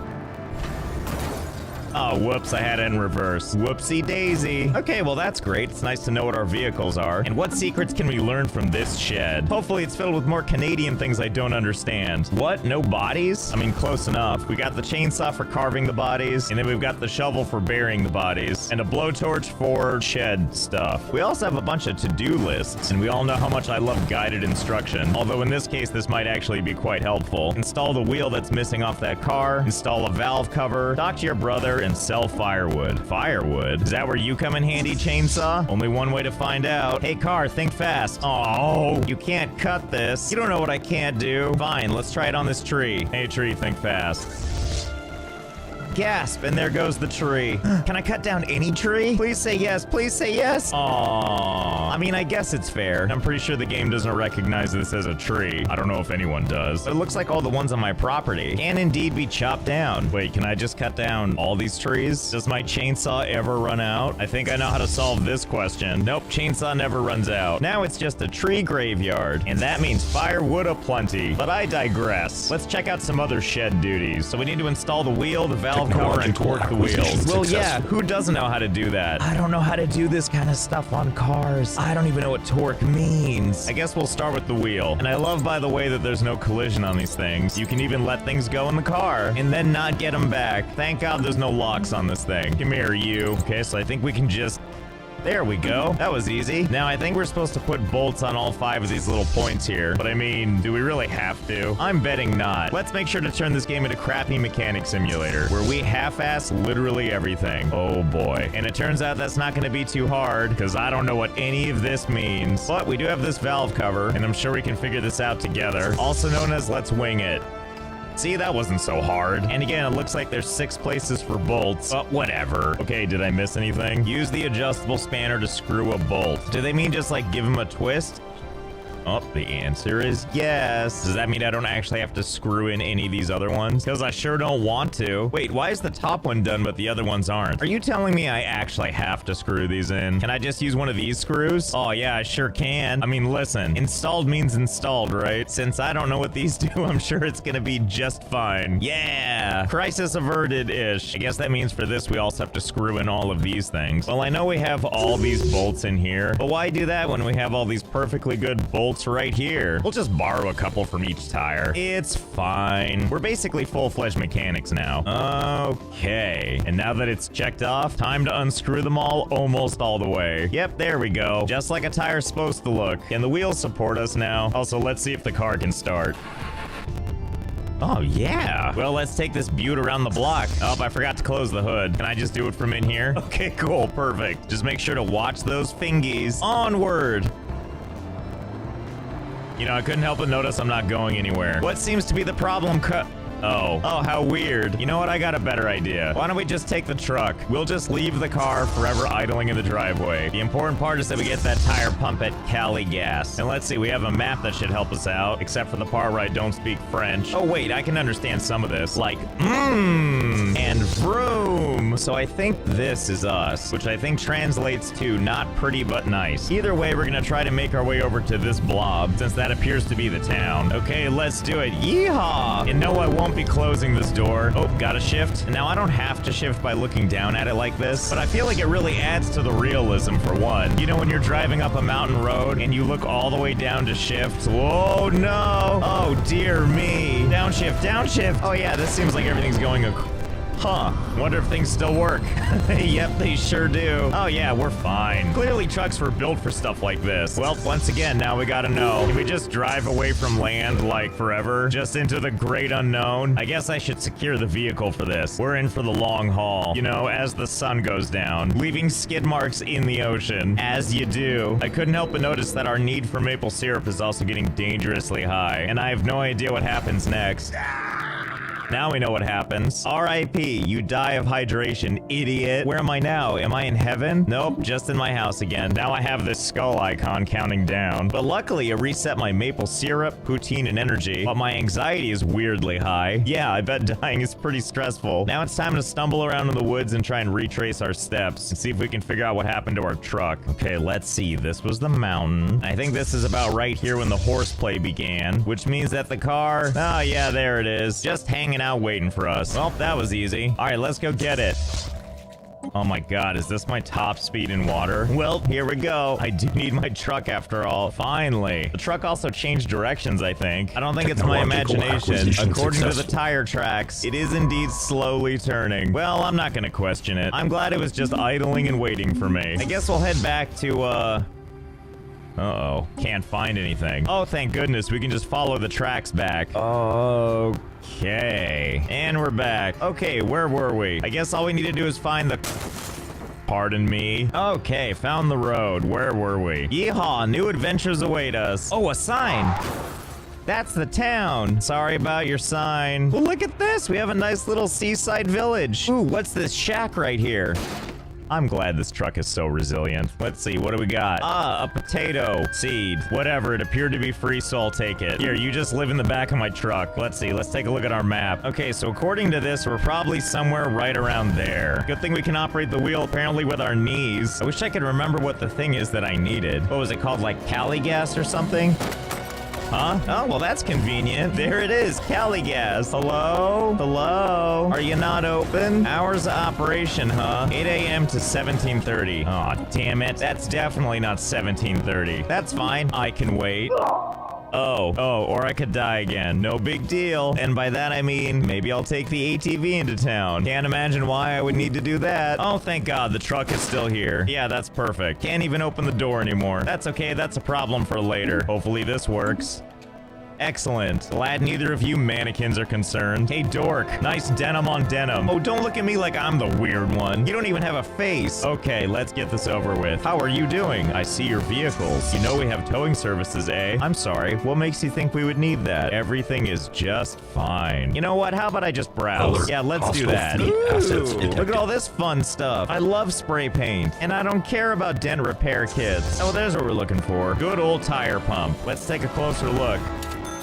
Or because I touched it, it looks like I bought it. Well, thanks for your patronage. You live back here with the potato now. Okay, let's see. Is there a way that I can get this thing home with me? I don't want to leave it here. So we do have this other thing built into our truck called the hoist puller. Here's kind of how it works. First, you put it on the ground, and then you take this end and you attach it to something, like so. At which point you can just start cranking backwards, and pull it does. Now, the bummer is you can't put this thing on anything but ground. Can't put it on the roof, can't put it on walls. Actually, maybe I'm overthinking this. What if I just get on and... Oh, it's dead. Maybe I just need to dislodge it first. We'll just keep slamming it with the door until the whole thing comes apart. Almost there, and there we go. Still won't start. I think it might just be out of gas, so we're just gonna pull it over to these gas pumps. Slowly but surely. Actually, now that it's kind of lined up, I wonder if we can just kind of get it to force its way on there. We'll just take this thing, put it sort of in the front like that, and then we'll run this apparently through the car and just right on the front. Yeah, this will clearly work. That's what you like to see, is the truck lurching ever so closer to my face, to my soft breakable cranium. Well, it did do something all right, just not what we expected. Let's see what happens when we put the truck in reverse. Still nothing. Screw it, let's just use the truck to shove it around. Yeah, that's the ticket. Just escort it over with the door. Oh, and also, hey guys inside, thanks for helping. Okay, fill her up. Oh, super. I don't want super. Where's the crappy gas? Store's closed, get out. Oh, 17:33, and they close at 17:30. Well, guess what? You guys left the door open. I might not be able to buy anything, but so help me God, I'm gonna put my mouth on everything. Okay, sorry ATV. I guess we gotta leave you here for the night. Since Haunted Gas Station doesn't want to help me. Stupid Haunted Gas Station with its stupid rules. I guess at least we got my... Everything's fine. Everything's fine. I mean, at least we got our tire pump thing. Home sweet home. Yeah, that's probably fine. Oh, good. Where'd my tire thing go? I have no idea where it went, and I looked all over the place, but I can't find it. Whatever, we'll just check it out tomorrow. After all, it's nighttime. Let's try out the computer. Good old Windows XP. I miss you, Windows XP. Can we do anything on the computer? This is how we save. Via dial-up networking. Oh my God, he's playing Ultima Online. Hold on, I'm gonna be here for a while. Or I'm gonna die. You know, I'm not even mad. At least it's daytime now. Let's see if we can't find that stupid tire pump. I have no idea where it went. So I legitimately cannot figure out what happened to the tire pump. I have looked all over the place, and I absolutely cannot figure out where it went. Wait, found it. There it is. So if we look back at the footage, we can see as I'm leaving town, I do a little one of these. And it turns out that's when it fell out. Well, glad I walked all over civilization looking for that. Time to carry it home. Okay, finally we're back. Took me forever to walk this thing here. I assume we use this to inflate the tires, right? Oh, we sure do. Is there anything stopping us from just going until we don't want to anymore? Oh, now we know. You ever feel like we're never gonna get this car complete? What if of the remaining tires, I screw them in, and then I pump them up to like a normal PSI? If I do this on the remaining 3 tires, then I wonder if we can drive this thing with 1 missing wheel. Let's give it a shot.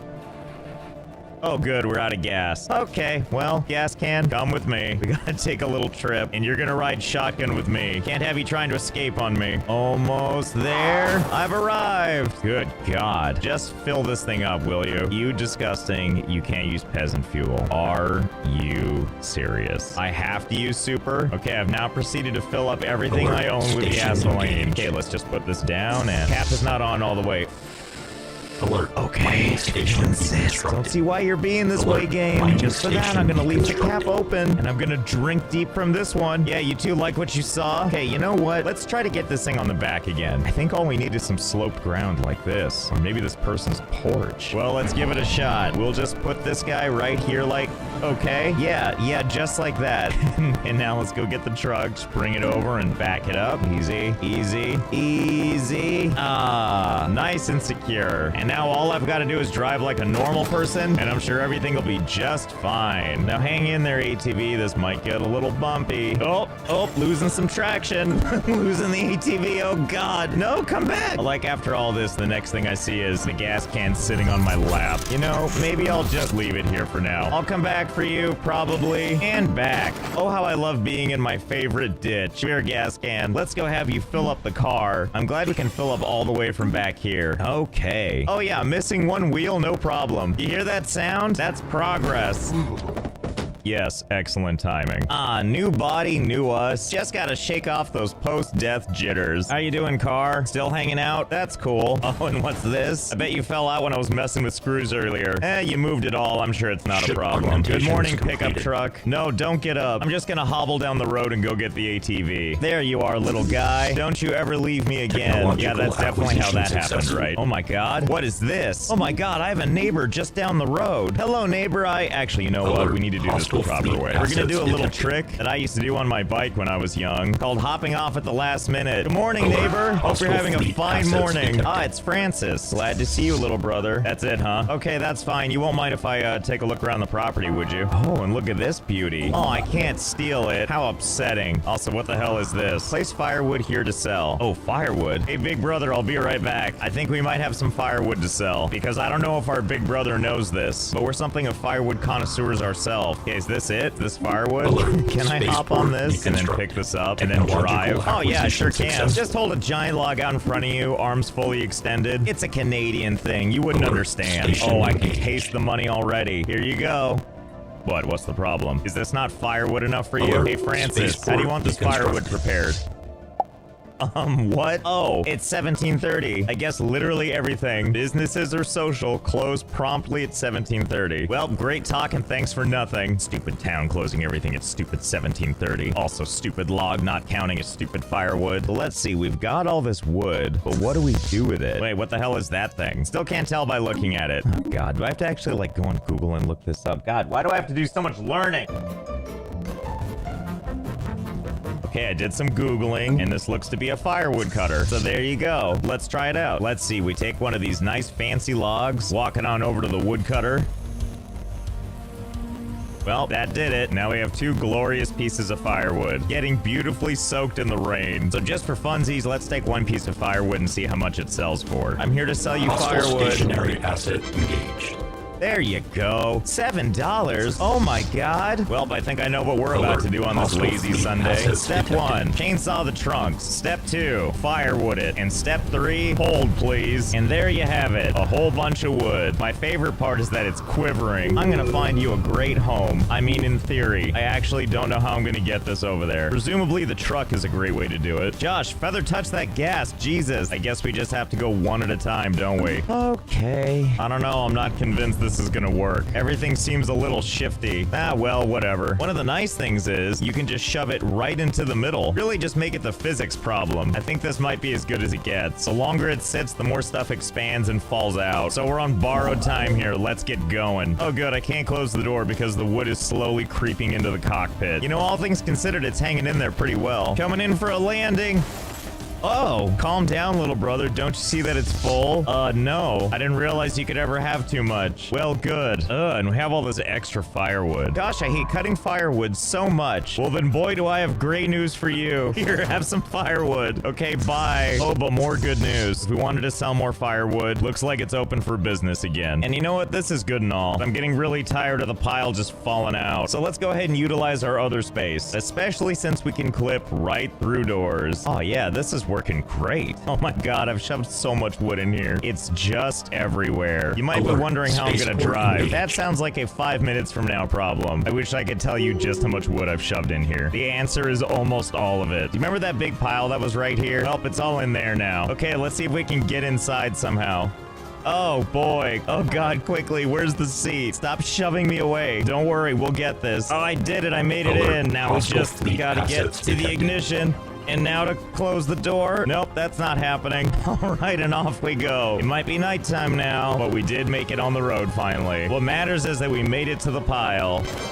Alert. Station Yeah, engaged. talk about easy money. No, I kind of wonder if there's a way that I can do all this without opening this door. Because that's really the troublesome part, isn't it? Hang on, I have an idea. First, let's back up the pickup truck into this space. Yes, good. Next, even though this thing doesn't have a back wheel, it still seems more than capable. Okay, and now let's see if we can make it. Ah! Okay, first attempt didn't go so great. But honestly, we might be able to still salvage this with some hoist pullers just in the ground. So now I'll connect this here. And did you know these vehicles have those too? After all, what's better than one hoist puller? Obviously two. Okay, so just easy. Easy. You're doing great. Switch over to the other one. Come on. Oh my god, I think this is actually sort of working. Truck, don't fail me now. Oh yeah, that's looking great. Moment of truth. Let's see if we can roll forward. Easy, easy. Oh my god. Oh my god, yes. No. Stay right where you are. Everything's gonna be okay. Okay, back to the hoist pullers. Can't really see what I'm doing, but I'm sure it's fine. See, that's the magic I want. Just both tires off the ground. Oh yeah, there it goes. There it goes. This is getting better and better, isn't it? Wow, these things sure are strong, aren't they? I'm able to pull a car on top of another car. Well, this doesn't seem physically possible, but who am I to judge? Oh god, no. Oh god, no. No. Hostile stationary Whatever, asset we're gonna keep engaged. going. I'm not gonna let my dreams stay dreams. Oh, this is getting good again. Oh, are we stable now? I think that might have been the magic. Well, I think that's about doing it. Let's test this by driving, shall we? Car, you ready to go? Welp, still there. Only one way to know for sure, though, and that's to see if we can fill it with wood. And 1. Okay, stop sliding. And 2. And 3. How did we get here? How does this feel totally normal to us at this point? I mean, if it's gonna help me sell all this, then I think it's all worth it. Okay, we've shoved a lot of firewood in there. For some weird reason, everything's rocking about. I've had to hold it in place with these guys. After all, it continues to be the best way to reposition. There we go. Okay, Alert. let's go make a Science delivery, unit shall we? engaged. I can't quite tell what's in the rearview mirror. I think it's the wood in the car, which I can't see when I turn around. Whatever, I'm sure it's just like a law of physics thing. And here we are, car intact and everything. There it goes. It just sucked all the wood out. Well, that worked out shockingly well. And you know what? I feel like celebrating. So let's go do some shopping. Top of the morning to you. No, don't get up. I'm just here for the spray paints. Oh, yeah. Oh, yeah. I don't even really have a plan here. I'm just gonna kind of dust everything with whatever color I just happen to pick up. Okay, there we go. This feels appropriately hideous, doesn't it? Hey, guys, what do you think? Are you impressed by what you see at your fuel pumps? It's okay. Don't be too jealous. See, isn't this a much more festive drive? Everything in the interior is so colorful. Even the rust bucket behind me looks great. And wouldn't you know, on my way to saying hi to Francis, I have a new option available. Can you help me with the garage? Thanks, you little brother. I will start working on your garage tomorrow. Well, something tells me it's going to be right here on this spot, on this concrete slab. So let's get our truck stupidly in the way. Surely our brother will consult with us before he builds it. Now let me see, what can I do while we wait? It's definitely not more Ultima Online. Hello? What the hell's going on out here? Excuse? Oh, I see. I see that construction has started. Well, this seems ideal. When did you find time to do all this work? It's like 8 in the morning. Well, great. Anyway, where was I? Well, it seems like something's been happening while I was asleep, and it seems like something is still happening while I'm awake. Looks like the garage is done, huh? Can I take the grand tour? Would that be okay, truck bodyguard? We'll just sneak past you here and take a look inside. Ah, good. Here's my desk for crying. Here's where I hang my photos of crying, and this thing I slide around on, pretending I was on a bobsled team. Oh, and let's open the garage. Oh, easy there, buddy. Easy. Now the garage won't close, because for some reason there's a foreign object in the way. Well, this game sure is wacky, isn't it? I think we're gonna cap it here, but there's clearly more stuff we could do. So let me know in the comments if you want to see more of this. I hope you had fun. I know I did. And I'll see you next time.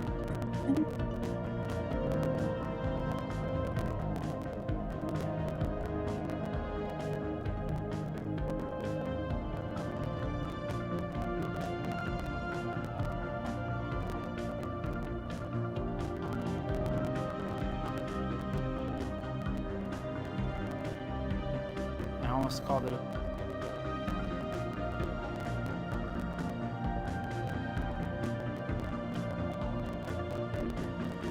Construction complete.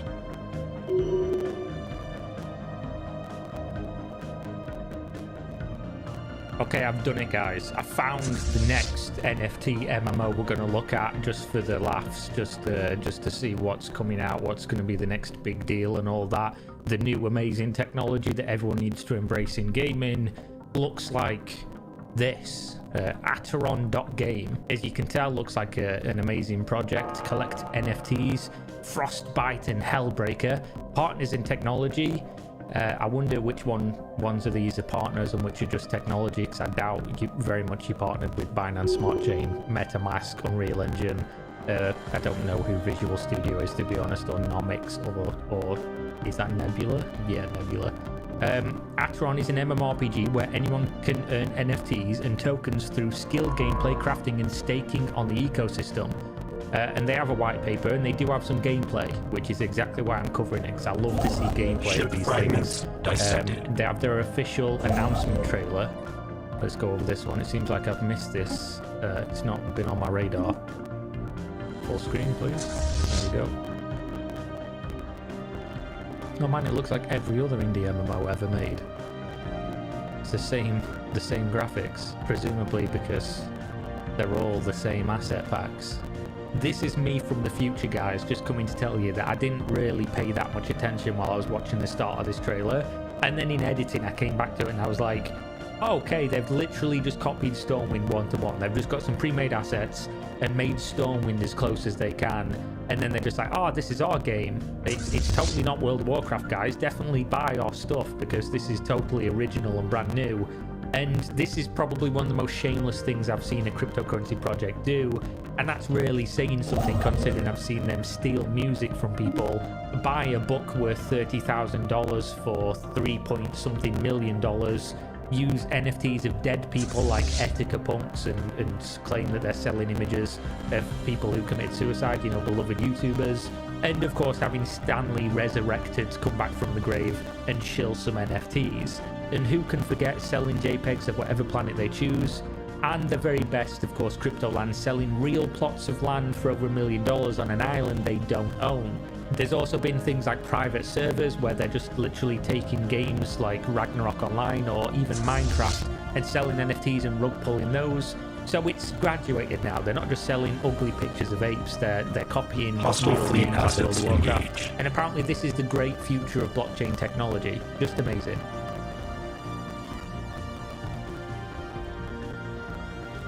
I don't like how all of these games, the first thing they tell you, the absolute first thing they tell you is, you heard about these fucking NFTs, bro?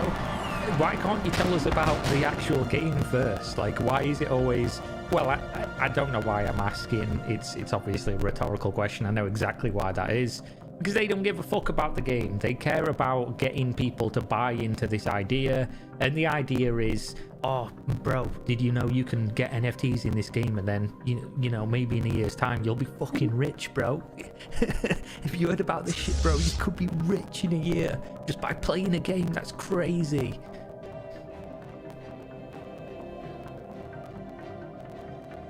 But you're not actually playing a game. You're just buying stuff in a fucking game. Are we even calling them games? A lot of these like NFT play to earn, games that I've played.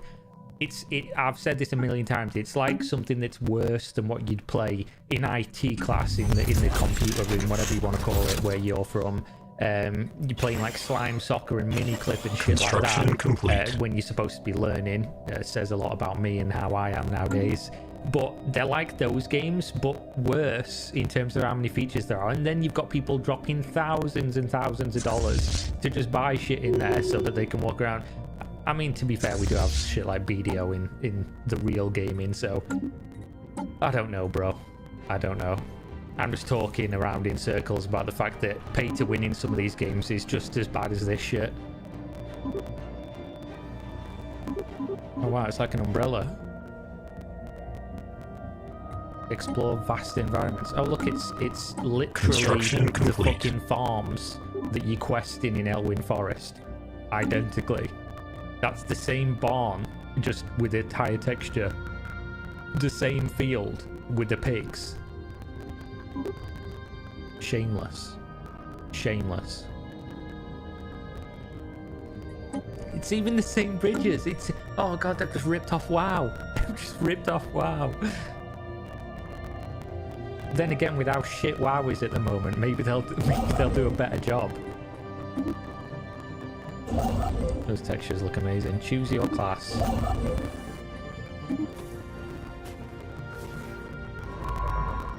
Wow, it's crazy.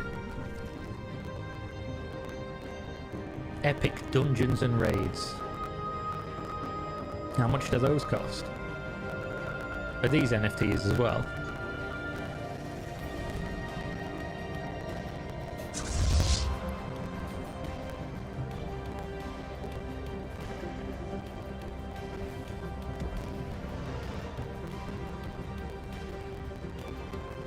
That's good. You can't even really see their logo on my monitor. I don't know if it's my my settings. They have another one, NFT MMORPG gameplay teaser video. So that was just, you know, that was teasing the tip. You know, that was playing with the shaft. But here we go. This is going to be the actual gameplay teaser. So this is how you play the game. Oh look, it's a MetaMask icon. The first thing they clicked in the video was to show you that you can spend money on it.